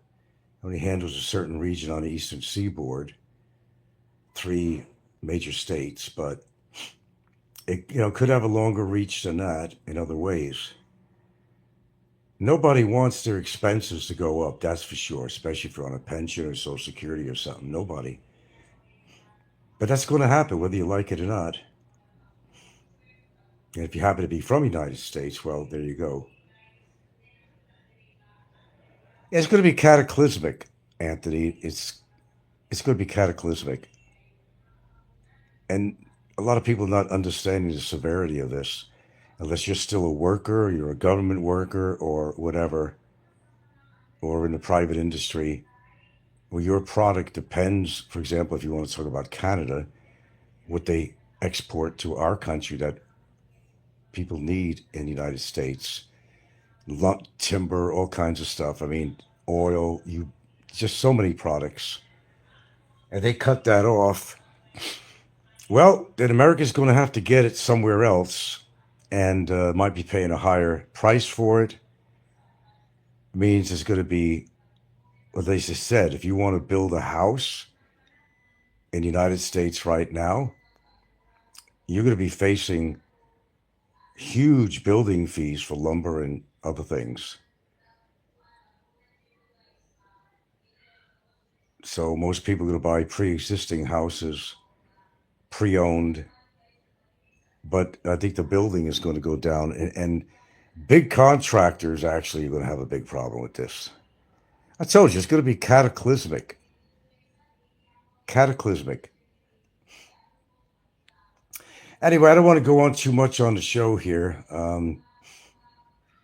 It's something we have to definitely do today that I need to take care of. What was I going to talk about, actually, before I get off here? It escapes me at the moment. Well, I'll think about it later on, but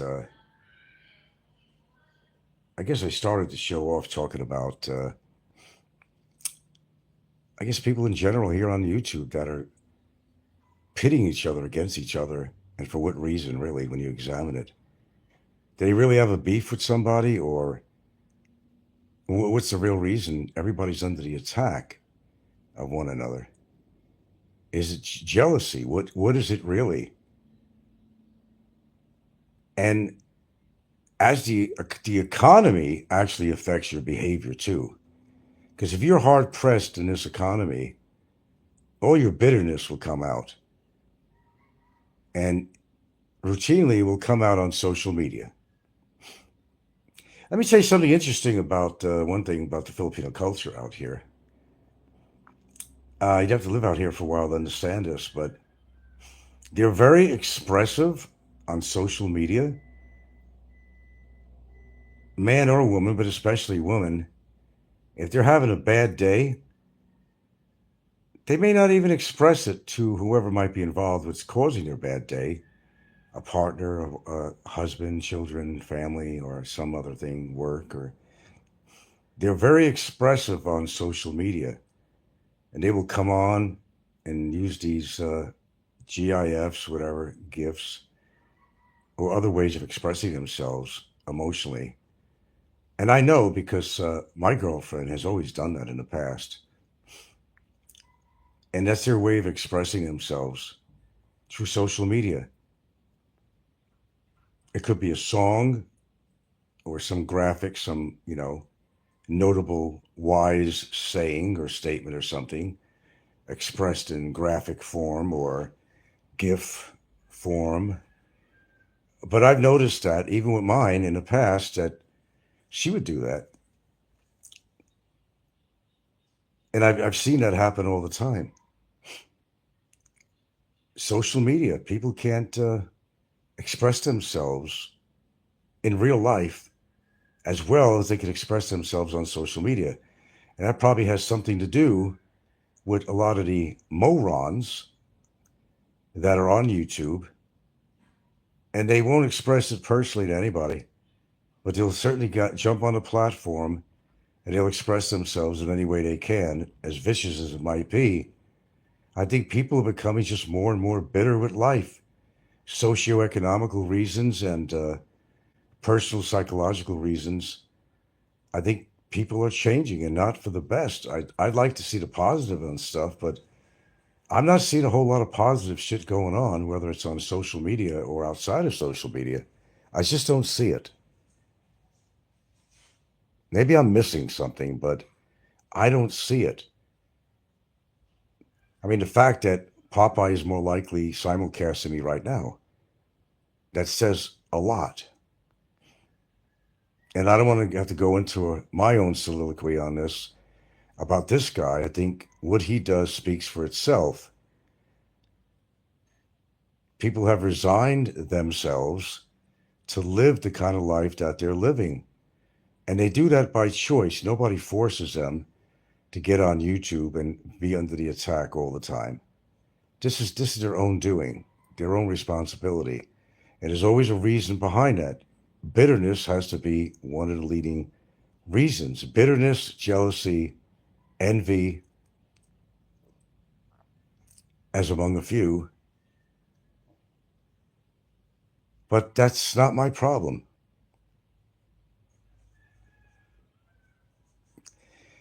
Best advice I could give my viewers is to lead and live your life the way you want to, and don't worry about what people think about your life.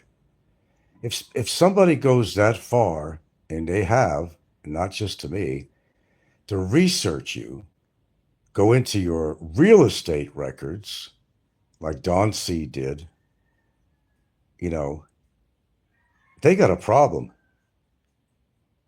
They got major problems because that is extremely obsessive to do that. Why would you want to go?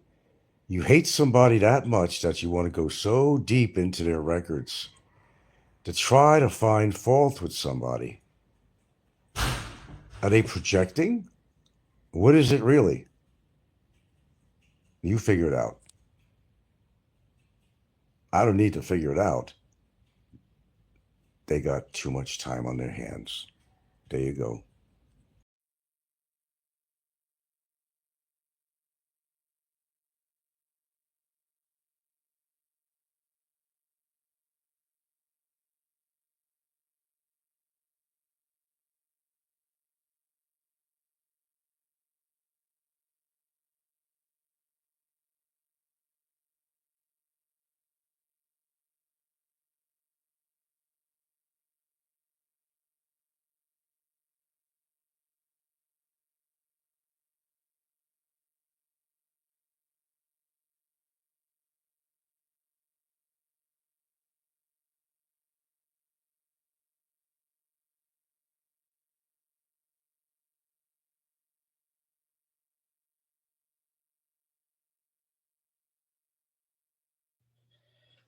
Okay, well, this is a show I didn't expect to put on because I just did a show this morning. But I do get influenced by some people that have YouTube channels that actually bring up something that I think a lot of us can relate to. And it's what you're getting into when many foreigners, not all, get into a relationship with a Filipino.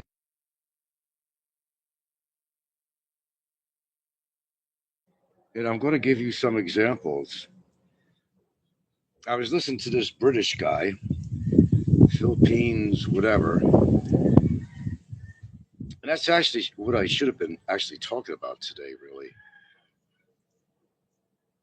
is never start off a relationship with a Filipina and get really, let's just say, very generous with their family. And you have to understand something.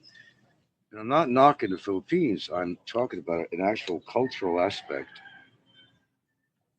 Many times, this is guy related, and I know because I've had sort of similar situations to this, actually, where you may have a personal invitation to, as this guy was talking about, I'm going to set you some examples.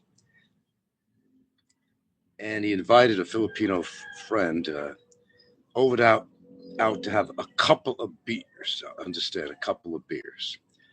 Guy said, I don't know, man, but I got no money. I said, don't worry about it. We're going to sit down. We're going to have a couple of beers. Okay, just meet me over there. And he did. But to his surprise, he came with about 8 friends. 8 friends. So he had to foot the billing for drinks for 8 friends. Now, you get hungry too, right? So they want some appetizers. He wound up putting that out. Be careful when you do an invite because, well, you're going to be surprised. Many times they will bring other friends and family. Look, this is just a cultural thing. And I'm not trying to step on the toes of Filipinos, but this is something that, I mean, I remember I've had in the past birthday parties or something or whatever. And maybe I invited this one lady we know very well, we're godfather to her children. And we didn't mind her. You know, if her husband came over with kids. But she didn't just do that. A shitload of people showed up, neighbors, friends. And I'm saying, Gilda, do we have enough food to go around for this? I said, did you invite those people? Who are they? I don't even know who they are. And I didn't know who they were. Had no clue. Um, this has also happened when we've had events here too. Well, they'll show up for the food and then they leave. They just came for the food and they left. And I've even been to Filipino parties where people would come over, and this gal I know, this lady, a family I know, she bought the you know baboy, the lechon, and we witnessed people just plastic bag like Fazio used to do with the prawns, putting it in their purse or whatever and bringing it home. Now sometimes they'll say, "Hey, we're going to have excess. Yeah, if you like the purse, here, bring a little bit home for your family or something." Okay, if they said this, that's okay. Now there's one incident this guy was talking about um, where 24 people came over. He gave them an invite of some sort. Maybe he was barbecuing or something, right? And look, this is common shit that happens out here. I'm just relaying it to you if you don't know how the culture works. A lot of people don't have money out here, and they'll assume that you have plenty because you're white and maybe you're American or some foreigner. And yes, unfortunately, many people have been taken advantage of as a result of that. You, when you invite somebody, you're inviting these particular people. You're not inviting the whole generation and the generation before. I mean, you're giving them a personal invitation. You're being nice to them, and you're saying, "Hey, why don't you join me?" Never ask them to bring their whole family because that creates problems. Because number one, how much food do you have, and how many people are actually showing up? Um, that you have to take into consideration. That's happened sort of a couple of times here. You know, it's like, who are these people? I've seen people I didn't even know. Who is that? And they'll get their food and eat, and they'll be on their way. Now, one thing you'll never do: don't provide alcoholic beverages. They'll never leave. They'll drink you to poverty. I mean, that's just a fact. So I was listening to these guys' stories, and I said, "Yeah, I could relate to that." Although this guy, now here's a very interesting factor with this guy. He's in for it. He's a Brit, and he does a lot of shows, like every day too. Always has something to talk about. But he had a friend that has this little beach property not far from him, or something. Or his wife's friend, or whatever it might be. And they had this little beach property, and they said to him, "Well, hey, this is like yours. Use it for as long as you want. Now you're gonna have like your own little beach property." And right away he was thinking, well, maybe I could build a little hut on there, or who knows, maybe wind up being a house. Don't worry about it. It's yours. It's like it's gifted. It's yours to do what you want. Oh God, never get involved with that, because he's been taken many times before by some greedy Filipinos and Filipinos. You think he would learn, but some foreigners don't learn. So let's figure this. Very gullible, very naive, never look a gift horse in the mouth. He might decide to build some kind of structure on there. I can't knock this. I didn't pay for the property. And they said, you know, perpetuity, whatever. Maybe it's perpetuity. He thinks it is. They could use this property, and they're probably hoping that he actually builds something on this property. And what will happen later on? Oh, thank you for building that. Now you got to get off the property. Oh, tell me that doesn't happen. This happens. As I said, I was expecting to do another show directly after my other one, but while I was eating breakfast, I was listening to this Brit. I tune into him every now and again and listen to his stories. He's been taken so many times, but unfortunately, a lot of foreigners don't learn from their experiences. You know, don't announce that you might be having a barbecue with just you, your wife, and your kid. Put the word out, and people are just going to show up. That's just the way it is out here. I mean, I'm just telling you like it is. Doesn't mean I'm putting down the society out here. I'm just saying there's a lot of people that are impoverished out here. If they sense a free meal, they're going to show up. You got to expect that. So you got to keep it quiet, because when you invite a Filipino friend or something, or even a member of your wife's family, the chances are that they're all going to show up uninvited. They take this for granted. And that's the one thing that you have to really watch out. I've had some incidents like that, even going way back. This gal I knew and um, a friend, a Filipino guy, her cousin actually, um, and we decided to go just a little eatery or something, just to get something to eat. Well, because they were visiting us at the condo, you know, you can't say that you're going out to eat and tell them to go home. Okay, they'll follow you there, and You're not going to sit and eat in front of them. That ain't going to happen. You have to buy them a meal too. That's just the way it is. Loser says, my wife's a Filipina. When we go back to the United States to visit, and when we come back to the Philippines, people always expect her to buy them pasaloba. Yeah, pasaloba. They're always saying that you have to bring back, like, chocolates is very popular, that you have to bring back some chocolates or something. Yeah, as I said, I wasn't expecting to do another show because I got some things to do today, but I get inspired sometimes by listening to other shows, and if something they say is very relevant or worth sharing, I'll do that, whether I promote their channel or not, or I haven't really given a name, but it's a British guy, but what is it, Philippines something? He's old Philippines something. I have, don't remember the rest, but he's pretty active on doing shows about every single day on there. But what he said, made a lot of sense. But he got caught up into this shit too, which is his fault, and he doesn't seem to learn. So the latest was that, he was sharing stories about, watch what you're doing when you're being nice to people. It's good to be nice, but when you do an invite, okay, it has to be geared toward the very people that you're giving the invite to, because more times than not, they're going to show up with people you may not know, other family members. They want to feed their kids. They sense free food.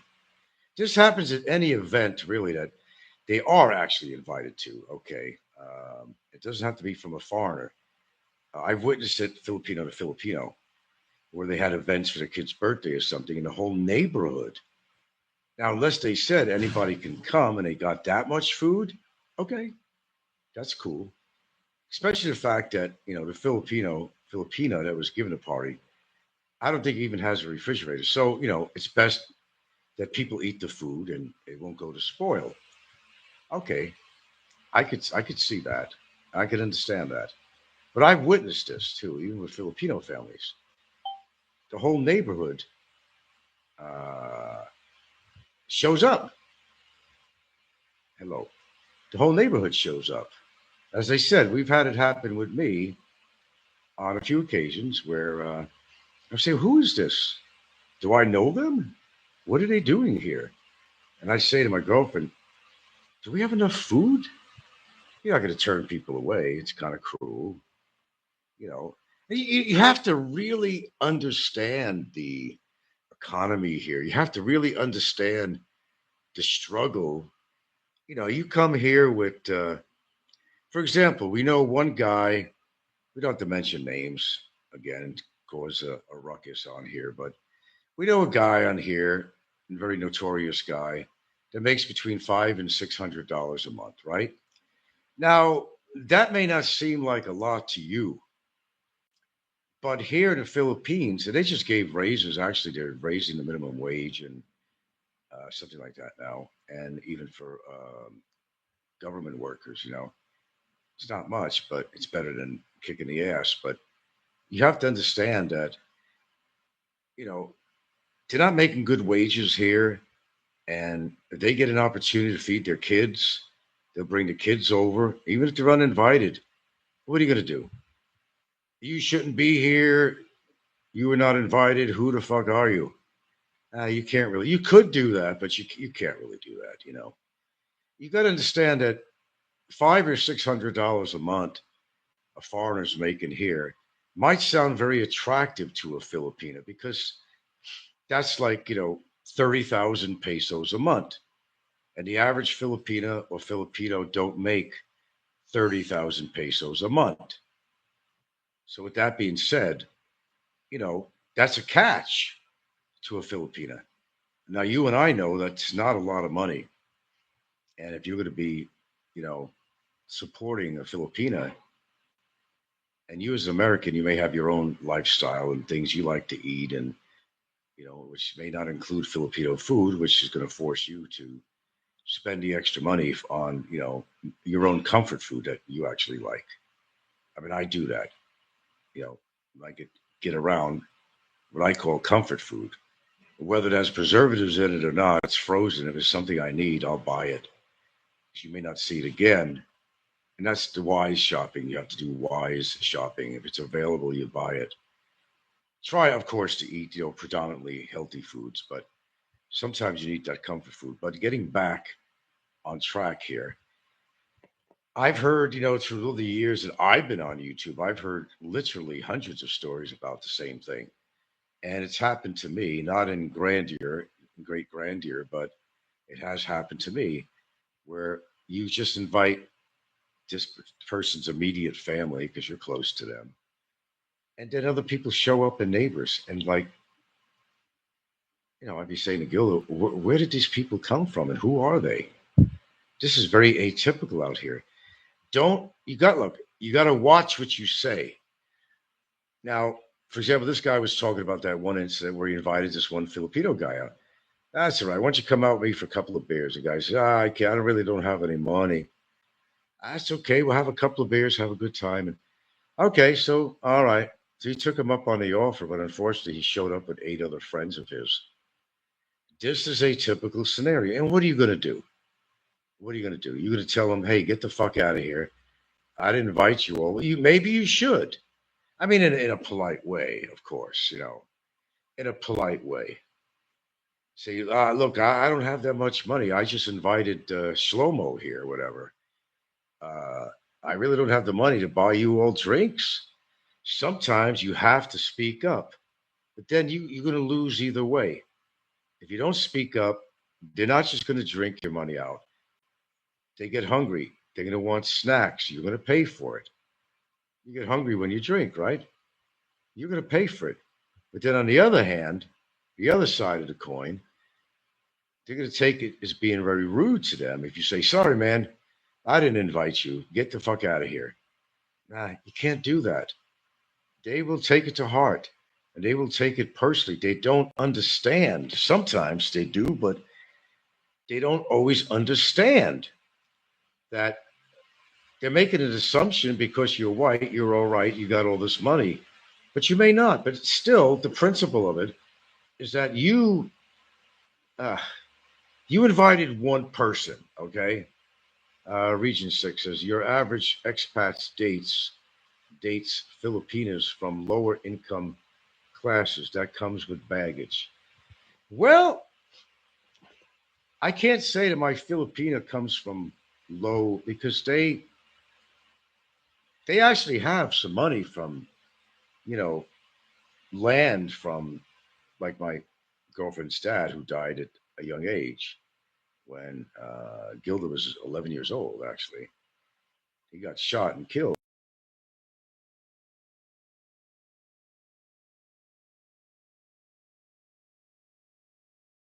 Gilda's herself and her siblings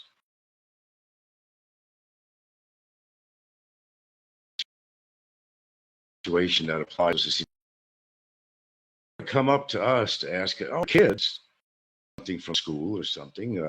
There's never been made any demands on me. Not too recent, I hardly ever use my laptop because it's kind of messed up in some ways, but I got a lot of information on it. And her son wanted to use this for school, and I should have just bought him a computer, but I'm trying to teach the kids. I mean, he doesn't live here with us. The one that lives on the outside is in college and all that. You have to teach him some responsibility.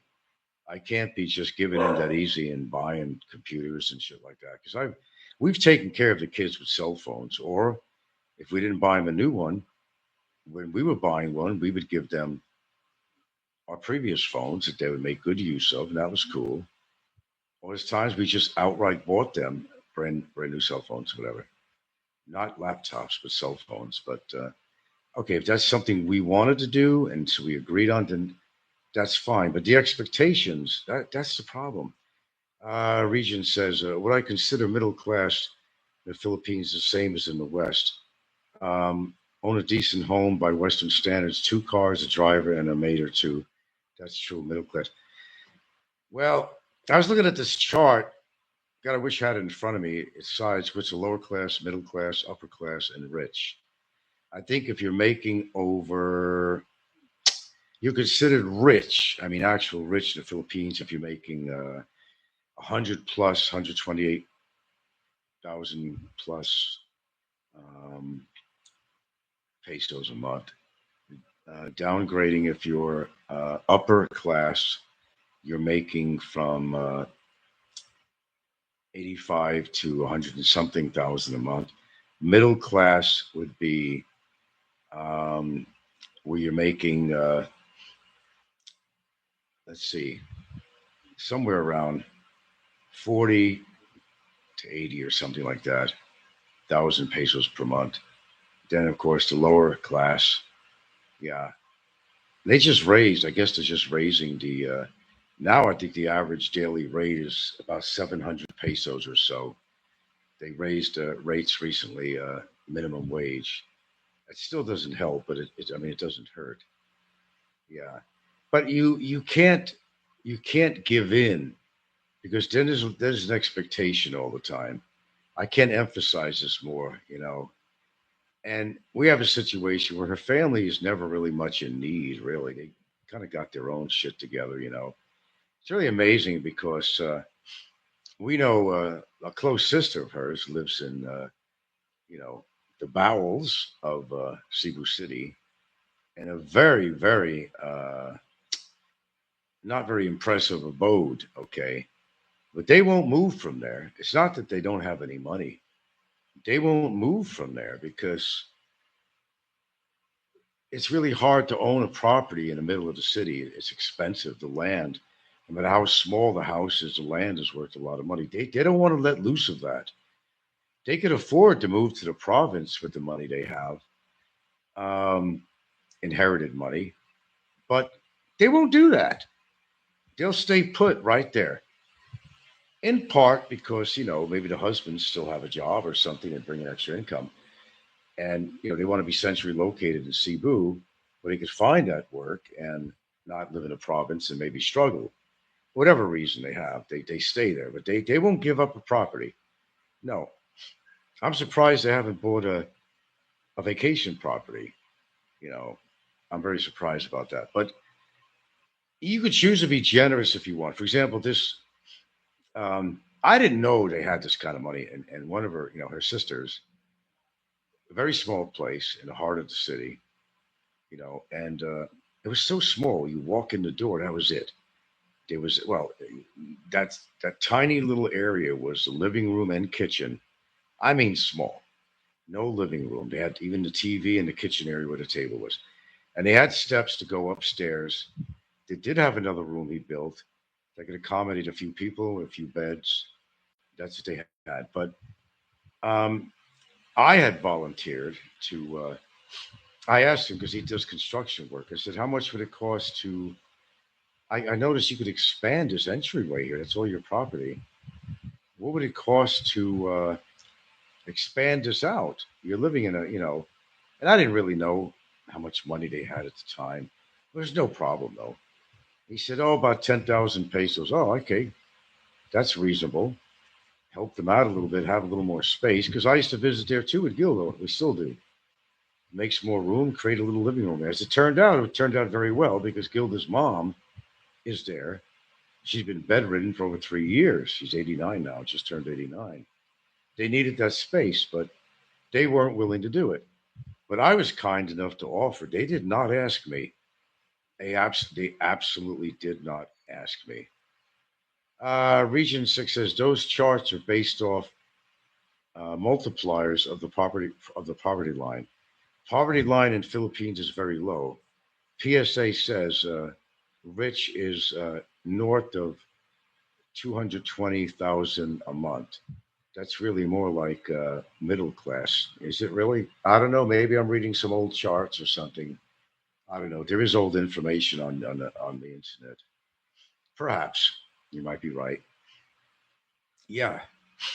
So, how do you fall as a foreigner living out here? Low, middle, upper middle, rich? According to what you bring in per month, same thing. Yeah. I'm not going to give you. Everybody thinks that I'm just. Uh, they think I'm just living on my Social Security, which is a little shy of 1,500. And in the past, believe me, we had no problem living on that amount of money per month. Never did. We never did.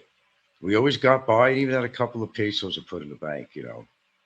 But then again, we always had something in the bank account, so to fall back on. But not everybody plans that way. But we could live off 1,500 a month, you know. But it seems to me that the more money you got coming in, and it just goes in America too, the more you're going to spend, and that's truthful. But as I said, don't get caught up in this thing. When you meet a Filipino, it's been said 200,000 times or more on here by various vloggers through the years. So I'll just repeat it again to make you understand. When you meet a chick, don't get too generous with their family. I've actually made that mistake with the first gal that I was really interested in. I had to go meet her family. And right away, I brought some, Paso Lobo, I brought some stuff back from the States, particularly for her, some kind of perfume that was very popular that she liked. I had a shitty little phone, a cell phone, it wasn't worth anything but to play games on, really. But Kodak even made it. I don't know where the hell I got it at a garage sale.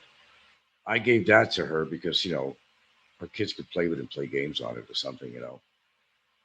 I don't got it to me. I don't know how I even got through customs. I came through with a fucking army knife, man. Comes in a sheath, you know. And I gave that to one of her brothers. I had a really nice, classy white shirt with buttons. It's a shirt that's made for the tropics. It's very casual. It could be used formal. I couldn't see myself wearing that. I gave it to one of her brothers. They all benefited from me, not to mention stopping at the supermarket before we went to meet her mom and her aunt and the rest of her family. So we got to make some adobo. It was pork. I ate it, but and that's what you did. You have to bring something. You always have to bring something, when you meet the family. So this is part of the culture. But you have a certain amount of control on what you do with your money. If you give in the beginning, there's going to be expectations. If you haven't figured it out yet, I don't know what to tell you. They will hit you up and hit you up and hit you up time and time again. Or some people think you're really wealthy. They're going to come up to you with something they got for sale, you know, and that's happened. Everything from motorcycles and things like that, and whatever, jewelry, even jewelry.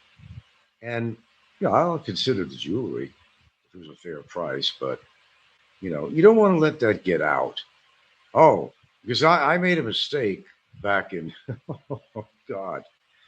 I made a mistake back in New York. You remember when the Hunts brothers took over the silver market? And anyway, they drove prices of silver and gold through the roof.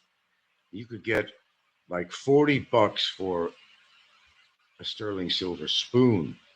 So everybody was frantically looking around for silver. I used to go into the little shit shops that sold things, and I knew what the marking was for silver, like 925. Okay, coin silver was maybe like 800 or so, but sterling silver was like 925. You got to look for the markings. And some people didn't understand that. So in these little junk stores, they had things on their shelves, and I'd look at the on the side and oh, score. Okay. Then, word gets out that, which is dangerous too, by the way. Word gets out that you're buying jewelry, right? So not everybody in the neighborhood, but damn drug addicts and shit, they were stealing from their mother. All kinds of, hey, Frank, you want to buy this? I got this for sale. Oh, God, I set a precedent here. I mean, not a good one. Probably why my father got robbed once, thinking we had all this money in there. But they didn't understand. I used to go to Rodman and Yaris on Fifth Avenue in New York, in Manhattan. They paid the best money for scrap. They don't care if it was coins. They'd melt it down. Valuable coins. They didn't care. Um, but then I had more people coming up to me and, you know, necklaces, rings, all this shit. And I bought it off them. I didn't ask any questions where they got it from. I say, okay, how much you want for it? No sooner than that, the next day, I was at Rodman and Yaris over on Fifth Avenue in New York, in Manhattan, turning it in for some good cash. I had a good gig going on there. I didn't question where it came from, but it got to a point where I pretty much figured it out. And I said, well, I got to put a stop to this because that could put my father in danger. And it actually did once. And I don't know if it had to do with me, but someone did try to rip him off, thinking that, Frank's got all this jewelry there because I heard he's been buying some drug addicts around the area, which are desperate for drug money. They hear, oh, yeah, this guy's buying some jewelry and shit. Oh, man, I got to go rip off my grandmother or something. Didn't want that to happen. They were taking rings from their mothers and whatever, or whatever they robbed somewhere. I didn't want to get. I really didn't want. I really didn't want to get involved with that. I really didn't. That's just happening again. And it just represents too much danger. For example, I was doing something stupid out here in the Philippines when there's some of these festivals, and I felt pretty generous, and I'd find certain people that looked like they could use my help. And I'm over there waving money around, not waving it around, but still, I'd find selective people and say, hey, let me make your day. You know, it was a religious holiday, whatever it was, festival. Now, that was stupid because people see you doing that. They think you got a lot of money to rob your house or to rob you on the spot. That was one of the stupid things I did. If you want to do something, you do it individual. Like I paid for groceries and people in the line at the stores, you know, didn't make a big hoopla about it. You know, I was in line waiting and I said, well, they were like behind me. They were already putting their stuff on the counter. Everywhere was a lot of stuff. I said, let me just pay that on my bill. Oh, really? Yeah, no problem. You know, I've done that. Actually, I've done that many times. Actually, I can't. I've actually done that many times, and other things too. But I'm not looking for an award for it. You either want to be giving or you don't want to be giving. That's up to you. But you want to do it in certain ways that don't bring too much attention to yourself. And made a mistake on that once before. I've helped people out privately that nobody knew about, not even YouTubers. You know, sometimes I talk about these things that comes to mind, but I don't tell all the stories. Yes, I've actually helped numerous people in my community. I actually have. There's no joke about that. And I'm sure someday if they remember it, they'll remember and say, yeah, that's the guy that bought our groceries or helped granddad out with that mattress or something or whatever, or the coffee girl who, you know, made a 1,000 peso, no, 500 peso tip for her and her workmate. They may or may not remember you. But the thing is, you're doing it from your heart. You don't expect a medal or anything like that.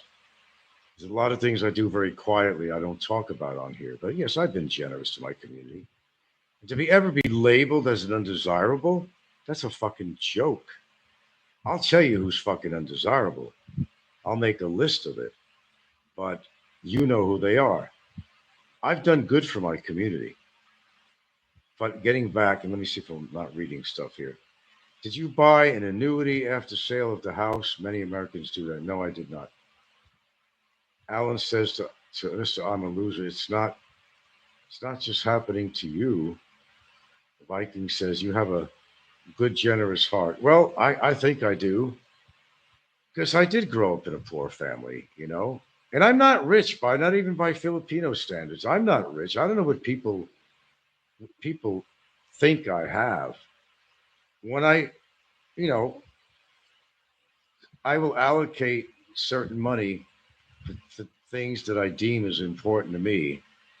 I maybe get really generous with my Filipina because the fact is, and it's not in this house, I'm going to tell you right now, it's at her sister's in Mandawi. This is more for investment. I did buy her, and everybody thought I was joking. This is going back, oh, Jesus, what, 6 years? I don't know how long it's been. I did buy her an 18 karat gold band. I don't know, it's a bracelet. It's fucking like, oh man, fucking like 4 inches wide, 18 karat gold. And this thing actually cost me, and I wasn't shitting about this. This was a heavy piece. That was my biggest generosity other than the house. This thing was close to over 800,000 pesos at the time, probably worth a lot more now. So we don't keep that shit around here. But she won't wear that stuff out. It's just more for investment. So she's got more under her belt for her future. Yeah, I kind of went way out on that, but I had the disposable money at that time, more so actually, to do that. Of course, I bought her other jewelry and stuff, you know, not because she asked me. That's the big difference. Because I wanted to. I was never forced to do anything for not even the house. I did it out of my heart because I wanted to. I'm not a simp. Never was. Remember, 6 years into the relationship is when I bought that house. It wasn't the beginning of the relationship, so I beg to differ. Some of these people who try to label me as a simp for being generous. Yeah. It's an awesome, yes, an awesome gift. I'm still waiting for her to buy me something like that. Yeah. Oh, I got a few trinkets from her. I'm not going to show on camera here, so we're going to, no, no. But, oh, I do. I do. It's the problem is I can't wear it. Yeah. I know what good is something if you can't really wear it? It's according to where you are. Oh, I could wear it here in my province, no problem really. But there still are desperate people. If something really shows out, it'll show up. But especially in a big city, when she goes to Cebu, she wears her just ornamental jewelry, just not really gold or nothing. She's smart because there was a time before I knew her, she was on a trike and a guy came right up to the window when they were at a stop in a road or traffic, pulls the necklace right off her neck and runs away.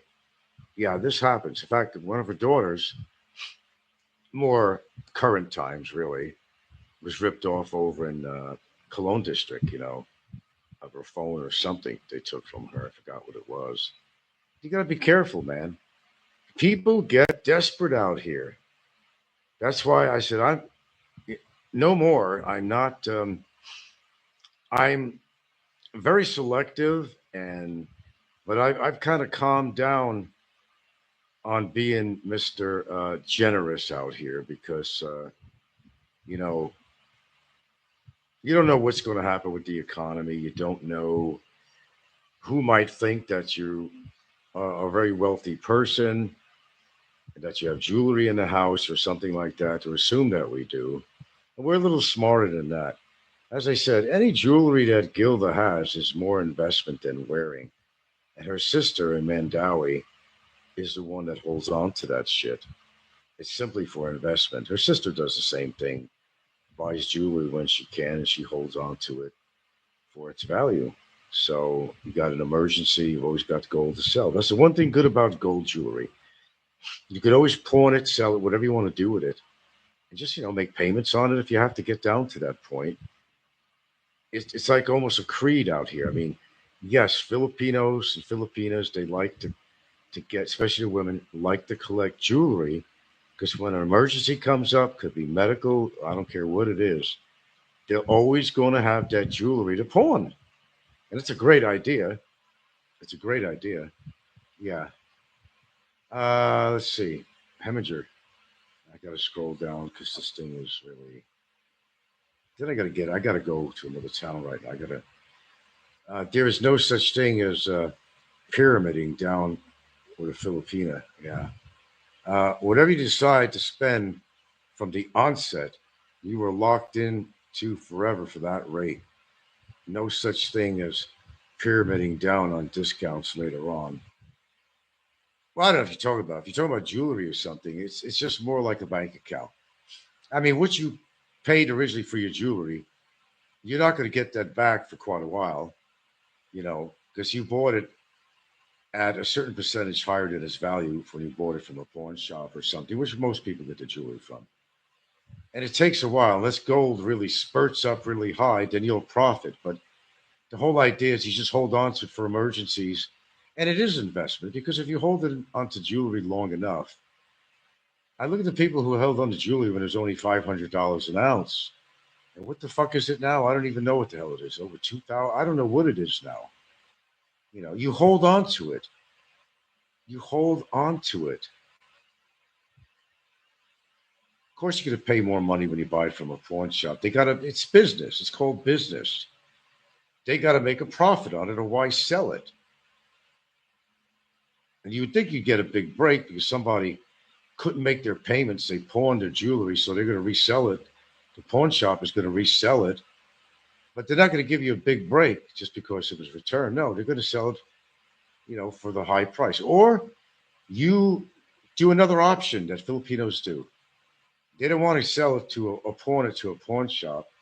They'll come up to you and say, you know, I'd rather sell it to you for this price rather than get too ripped off from the pawn shop. You got an opportunity to buy some jewelry. So that's been done in here too. We've done that. Anyway, Lisa Force says, why do you think your typical expat ends up with these types of Filipinas? Is it desperation for all parties involved? At Heminger, you're just a sap if you don't invest. And I was a sap in the past. I was. I told my stories in the beginning. I gave in to a couple of Filipinas out there. I absolutely did. But that's how you learn. But hopefully, you learn from your experience and don't do it again. Like the guy walks in the doctor's office and, doctor, my hand hurts when I do this. The doctor says, well, don't do that then. Makes sense? Same thing. You made a mistake. Don't try to repeat your mistake. Don't repeat your mistake. Hopefully, you've learned. And hopefully, other people out there have learned from their mistakes that may have nothing to do with gold or anything else. Hopefully, people learn from their mistakes. And if they don't, they just put themselves in worse situations than they originally were in. Hemorrhages, I just found out that Angeles hookers have a high syphilis rate. Speaking of that, what did they say? Is it America? Measles is rising in America. They got new 125 cases, which has been under control for a long time. I forgot where this was. Oh, syphilis, man. Here? Oh, man. These expats, they just don't fucking learn, man. They want to fuck as many, and they probably don't even use rubbers. Well, yeah, because they're all getting pregnant. You don't know what you're taking home to your wife. A lot of them are married that are coming here. Just a week's time out with the boys, go to another country, and they're fucking every Filipino that they can. And it's unfair to the guy's wife. He's bringing it home to his girlfriend or wife in America or whatever country he hails from. That's not right at all. Just to get laid. Your wife ain't doing enough for you in America or wherever. You got to come to the Philippines, sow your oats. Oh, you're in a long-term relationship. Maybe you're bored. You want some. You want some strange. You want to get some strange. So they do, and they wind up getting some disease that stays with them the rest of their life. But then you have to tell your girlfriend or your wife, whatever may apply, that honey, I can only have sex with you if you're protected with some kind of a dam down there, they call it, or I have a rubber on because I've got this really bad sexually transmitted disease, and she's going to throw you to the road because you wanted to go to the Philippines to fuck around. Good luck with that. Syphilis will make you look like Shrek or Bummer. Popeye could have latent syphilis. It can hide for 20 or 50 years. So could HPV. Genital warts, which are not dangerous, but you could spread that to a woman real easy. And she could get cervical cancer if it got bad enough. Um, Shit, man. You gotta watch it, man. I know you're coming here to the Philippines to get laid and all that shit, but you guys, any foreigners that might be listening that come here for that purpose, recreational in that way, you are really, really taking a goddamn chance. I gotta tell you, you're really taking a chance. You got Gardasil, Frank, so I don't need to worry. Gardasil. What is that? Some medicine that guards you against something, or Gardasil? I'm not sure what that is. I can try to interpret that word, but condoms are lame. I absolutely hate them. It takes sensitivity away. I don't like them. And I got lucky, man. I didn't get no diseases. And I have been with a fairly good variety of women in my time, I must say. I think the only time I got anything was a small case of crabs from one woman, and that freaked me out. I took care of that toot sweet. Yeah, spread the love, not that way. Yeah, I got lucky. And boy, did I get lucky because I've been around the block a few times and back, you know. I got lucky. But I will tell you that I have never, ever taken on a whore in my entire life. I've never taken on a whore, never brought a whore home, never in my entire life. Uh, I hate condoms, but now I'm in a conundrum, haha. Cause it's scary to be with hookers without one. I guess I have my choice, but have to use them. I guess so. Best and brightest says, I bet you've been with over 125 women. You got it on the nose. I've actually talked about that. I estimate around 120, 125 women that I've actually, and most of them were from Seattle, believe it or not. Well, that region anyway, you know. No, I wasn't shitting around. Yeah, I did get around. I don't know why they took to me, but they did. It just happened. That's all. I mean, I don't know. I'm telling you, I got lucky not catching something. Not catching something. Because even getting something like HPV, you know, which is basically genital warts, they'll come back all the time. Yeah, well, I'm with one person, so, you know, is the risk of STDs worth it? Or it's better to wear a condom. Really. If you're gonna fuck around with Filipinas or any whores or anything, if you wanna go with a whore, they've been around the corner, man, and back, around the block. You may have too, but maybe they have too. You need a mistress, Hemi, Region 6 said. Yeah, just be careful, man. I understand all these foreigners want to put notches on their belt. They're trying to relive their youth and get all these young girls, but you might be infecting them. It may not be the other way around. What's fair is fair. Bad enough that they leave them pregnant and without a father, and I'm adamantly against that. I really am. I've seen enough things on the internet that's so sad. Just go watch that on YouTube. Um, just punch in on Google or YouTube, Angeles City prostitution, and there is a particular one on there. I don't know the exact entitlement, and there's a good documentary talking about the situation that the prostitutes find themselves in and how they became a prostitute, what they have to go through, and they wind up getting pregnant. It makes it even worse. The grandmother of the child winds up taking over so they could work. Some of them were encouraged to go to the streets by their own parents to bring in money for the family, but then they get pregnant.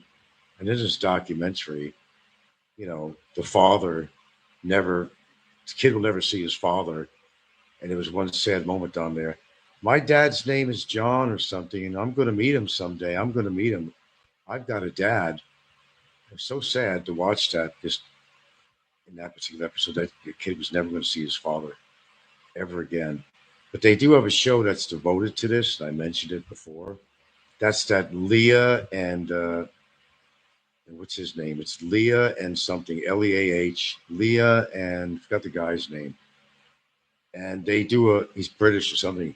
And they do a fantastic job of uniting Filipino children or otherwise with their family, whether they have siblings that they never knew about or a father that they never met. Leah and something. Hemorrhage says, I had a hooker that had warts. I didn't catch it because I caught that she had them mid stroke, but decided at that point to stop. Put it this way also, if it doesn't smell good, get away from it. If you smell rotten fish, you better go. Hemorrhage said, I sweated for a couple of months and never had symptoms. I took Gardasil vaccine. Gardasil. Hmm. I never heard of that name. But thanks for sharing it, though.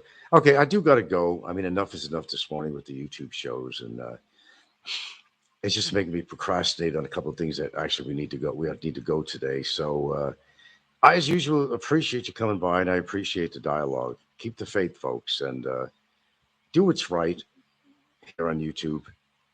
Support the people that need to be supported on here. Don't be generous or supportive of people that don't deserve it. We get a bad reputation when somebody creates a bad reputation out here. A lot of us choose to live here. Some like to visit here a lot. And there's always, an apple that spoils the bunch somewhere that makes us foreigners look really bad out here. And don't be supporting people of that nature on here. But most of all, as I started to talk about, don't get too generous. It might be a habit.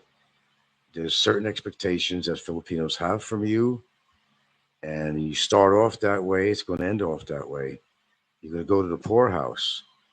There's a lot of people that can't feed their family good full meals. They'll stick to rice, sometimes only rice might be one of their meals. They get lucky, they get some fish that they got themselves or they bought. They'll make fish head soup, whatever. They eat blood from a cow or whatever, the blood meal. I mean, there's things that I could never see myself doing, but if you have to do it, you have to do it. And a lot of parents send their kids out on the street to prostitute, and mostly in the big cities. Yeah, it comes down to that. You got to do your job to support your parents, and they take it, you know, to the heart, and they do it. That the parents have supported you. Now it's your job at a certain age. You got to take care of the family. There's so much of that goes on out here. I still think they're great people, but you have to understand something that survival, like any species on here, it's survival of the fittest. And you have to do anything or whatever it is you can to survive.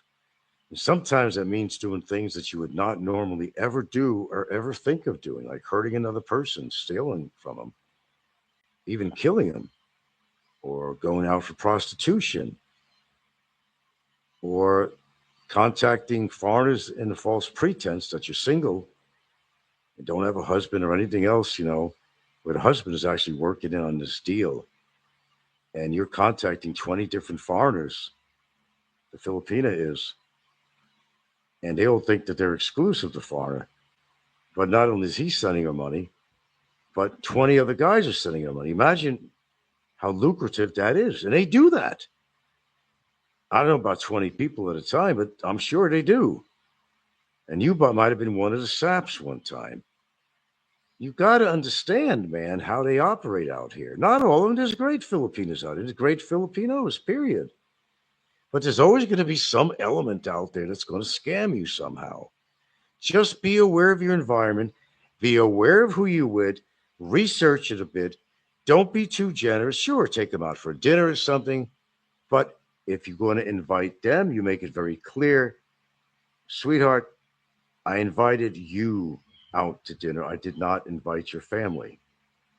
And if they show up with the family, well, unfortunately, you're going to have no choice but to feed the whole family. But then, after you've learned, you got to be direct with your Filipina and tell her, this ain't happening again. If you want to invite your family and I agreed on it, then that's fine. I just invited you out for dinner, or maybe you and a friend of yours, or one family member, but not to come with your whole generation. I think that's insulting to me. I think that's no disrespectful. Now it's disrespectful not to feed them if they came up too.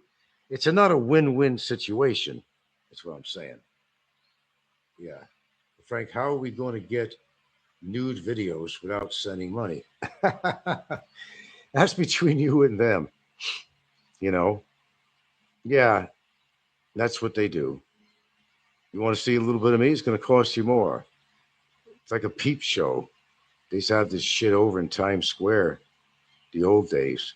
Me and some of the boys from New York Tech used to go down there occasionally when we had a couple of hours between classes. Oh, we've been down to those places. I've been down to them. Not very often, but if we had like a class at 1 and it wouldn't be a class till 3 o'clock or something. We'd have a few hours, so we'd take a subway down to my college is located on 7th or 8th Avenue. We have to take down to Times Square when they had all that shit going on in Times Square.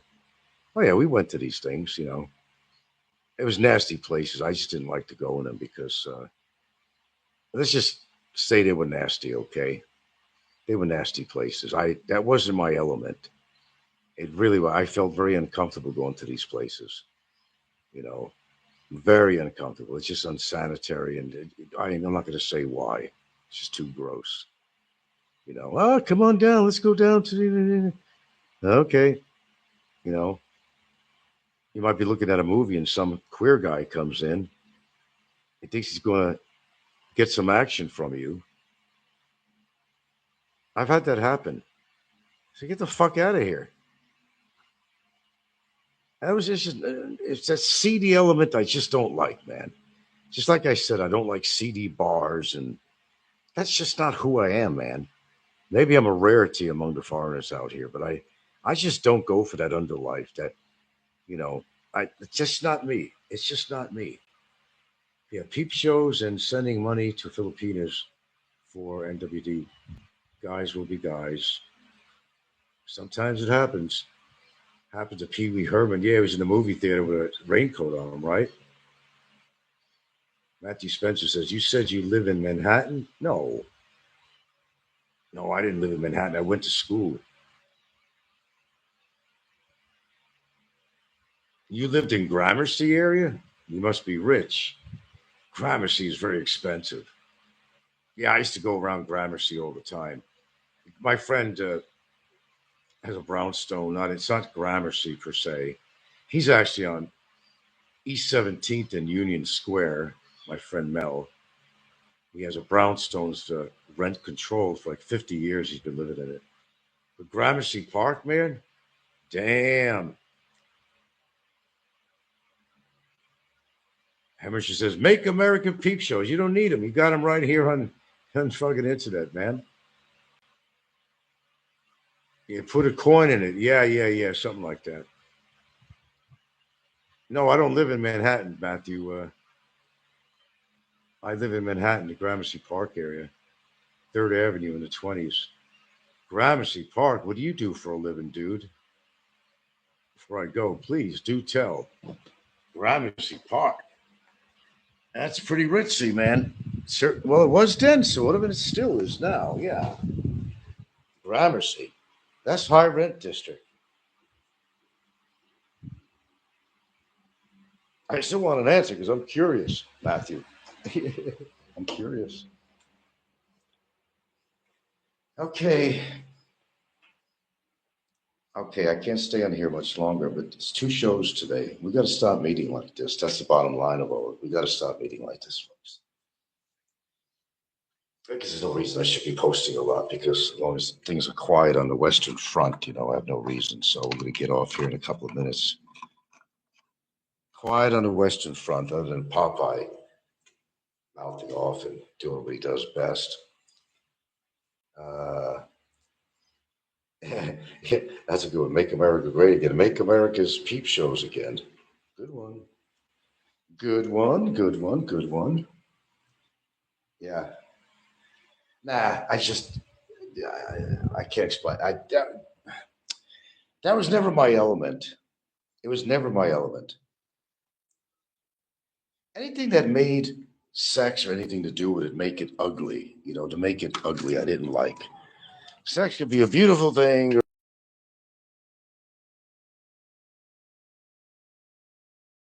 It's like who you're with and what you.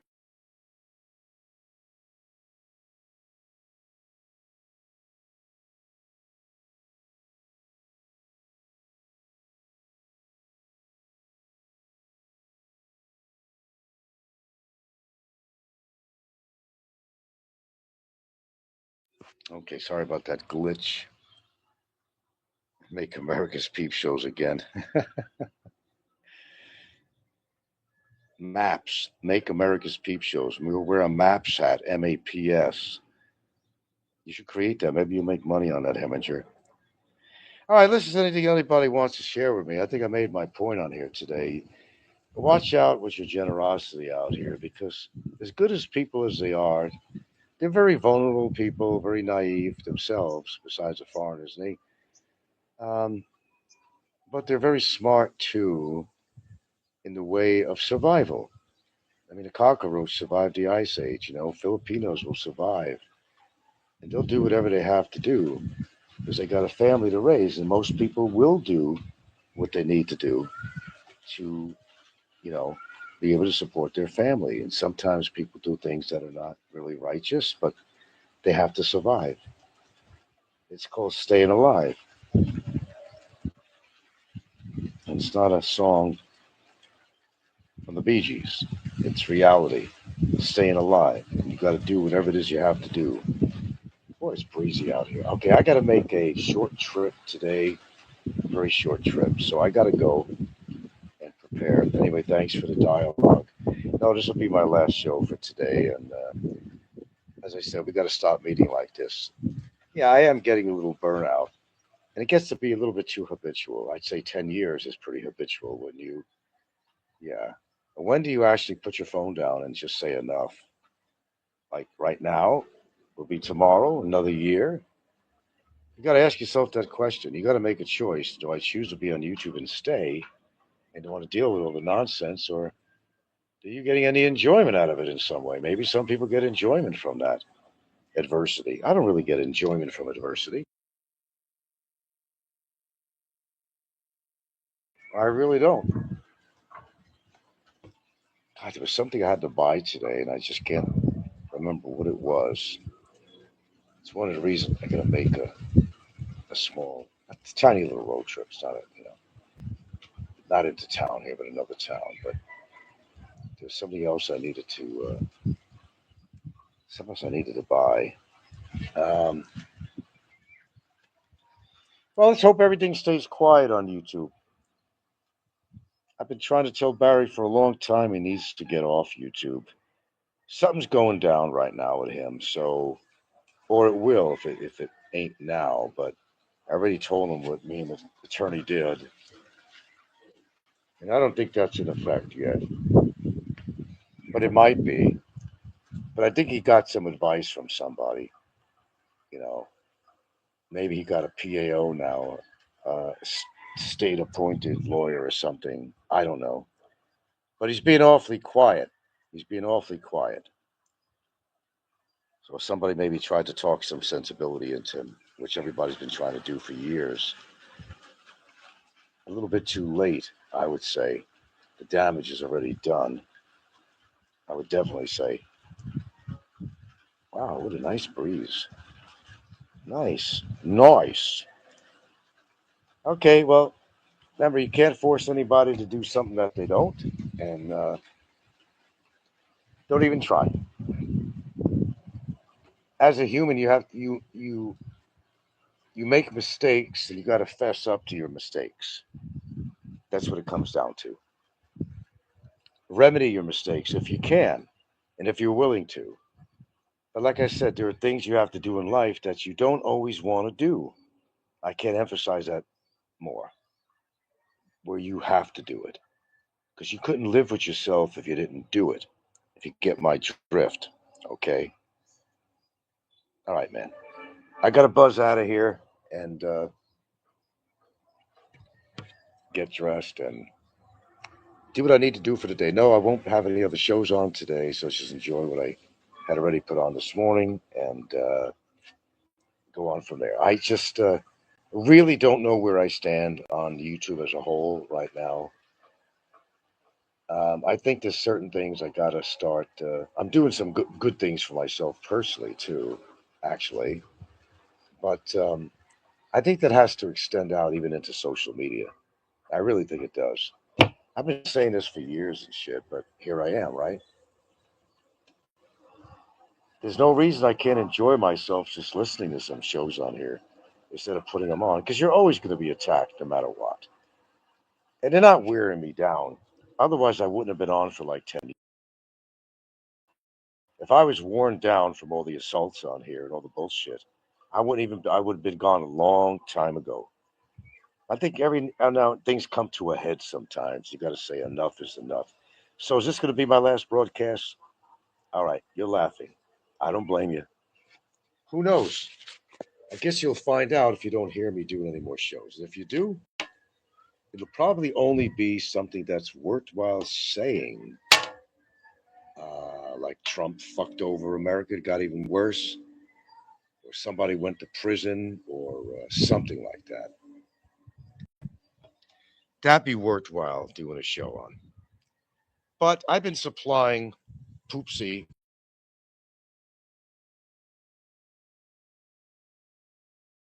basement of the telemarketers that he's been watching for years and years and years, now that they pretty much disappeared. He's become pretty dependent on Frankie's show, as well as a few other people. Why give him that? Why even give him that? They're going to be forced to find somebody else to complain about and bitch about because their life is just so fucking empty. Really, what it comes down to, their life is just extremely empty. They're living alone. They don't have a woman, some of them. Some of them can't get a woman if they even tried. So they got to be bitter, and they show their bitterness through their shows. We never see that, do we? That would be a lot coming from me, would it? Yeah. Make America's peep shows again. Okay, I got to go. It's shit like this, which is so, even to listen to this, no offense, Heminger, but seriously, sometimes enough is enough, really. I think it's better for people to wonder what's going on in your life instead of coming on here like I do. And I tend to share things going on in my life, not everything. You trust me on that. I don't share everything. I'll share things that I feel I can share by my own doing. I'm not forced to talk about anything personal. But even like my family, they're part of my life out here. I'm not going to hide them necessarily. I'm not going to do that. There's no reason to do that. I'm proud of what I've achieved, and I really am. Because some people have not done the things I've done and succeeded in getting settled out here and everything else. The whole bit, the woman and all that shit. I've done that. I set forward to do something and I actually accomplished it.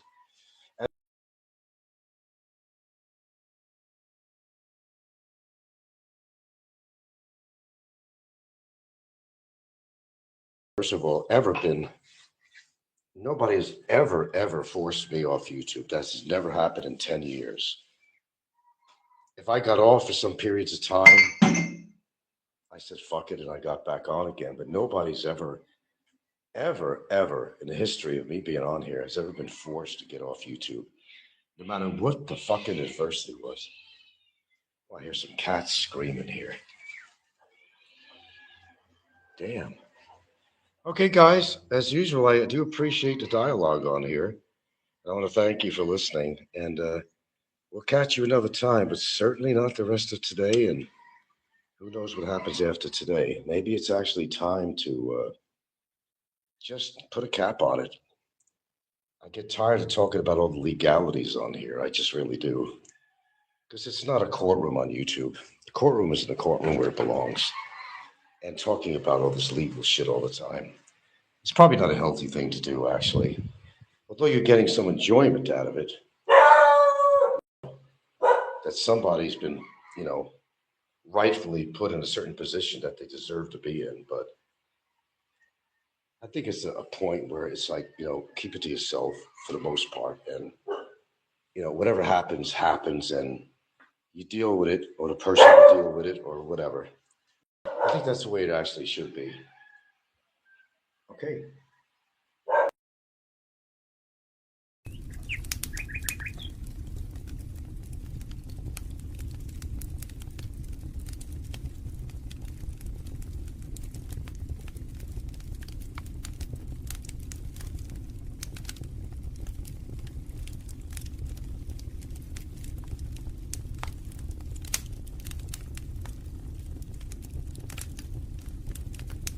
Bet you couldn't even do one curl with that.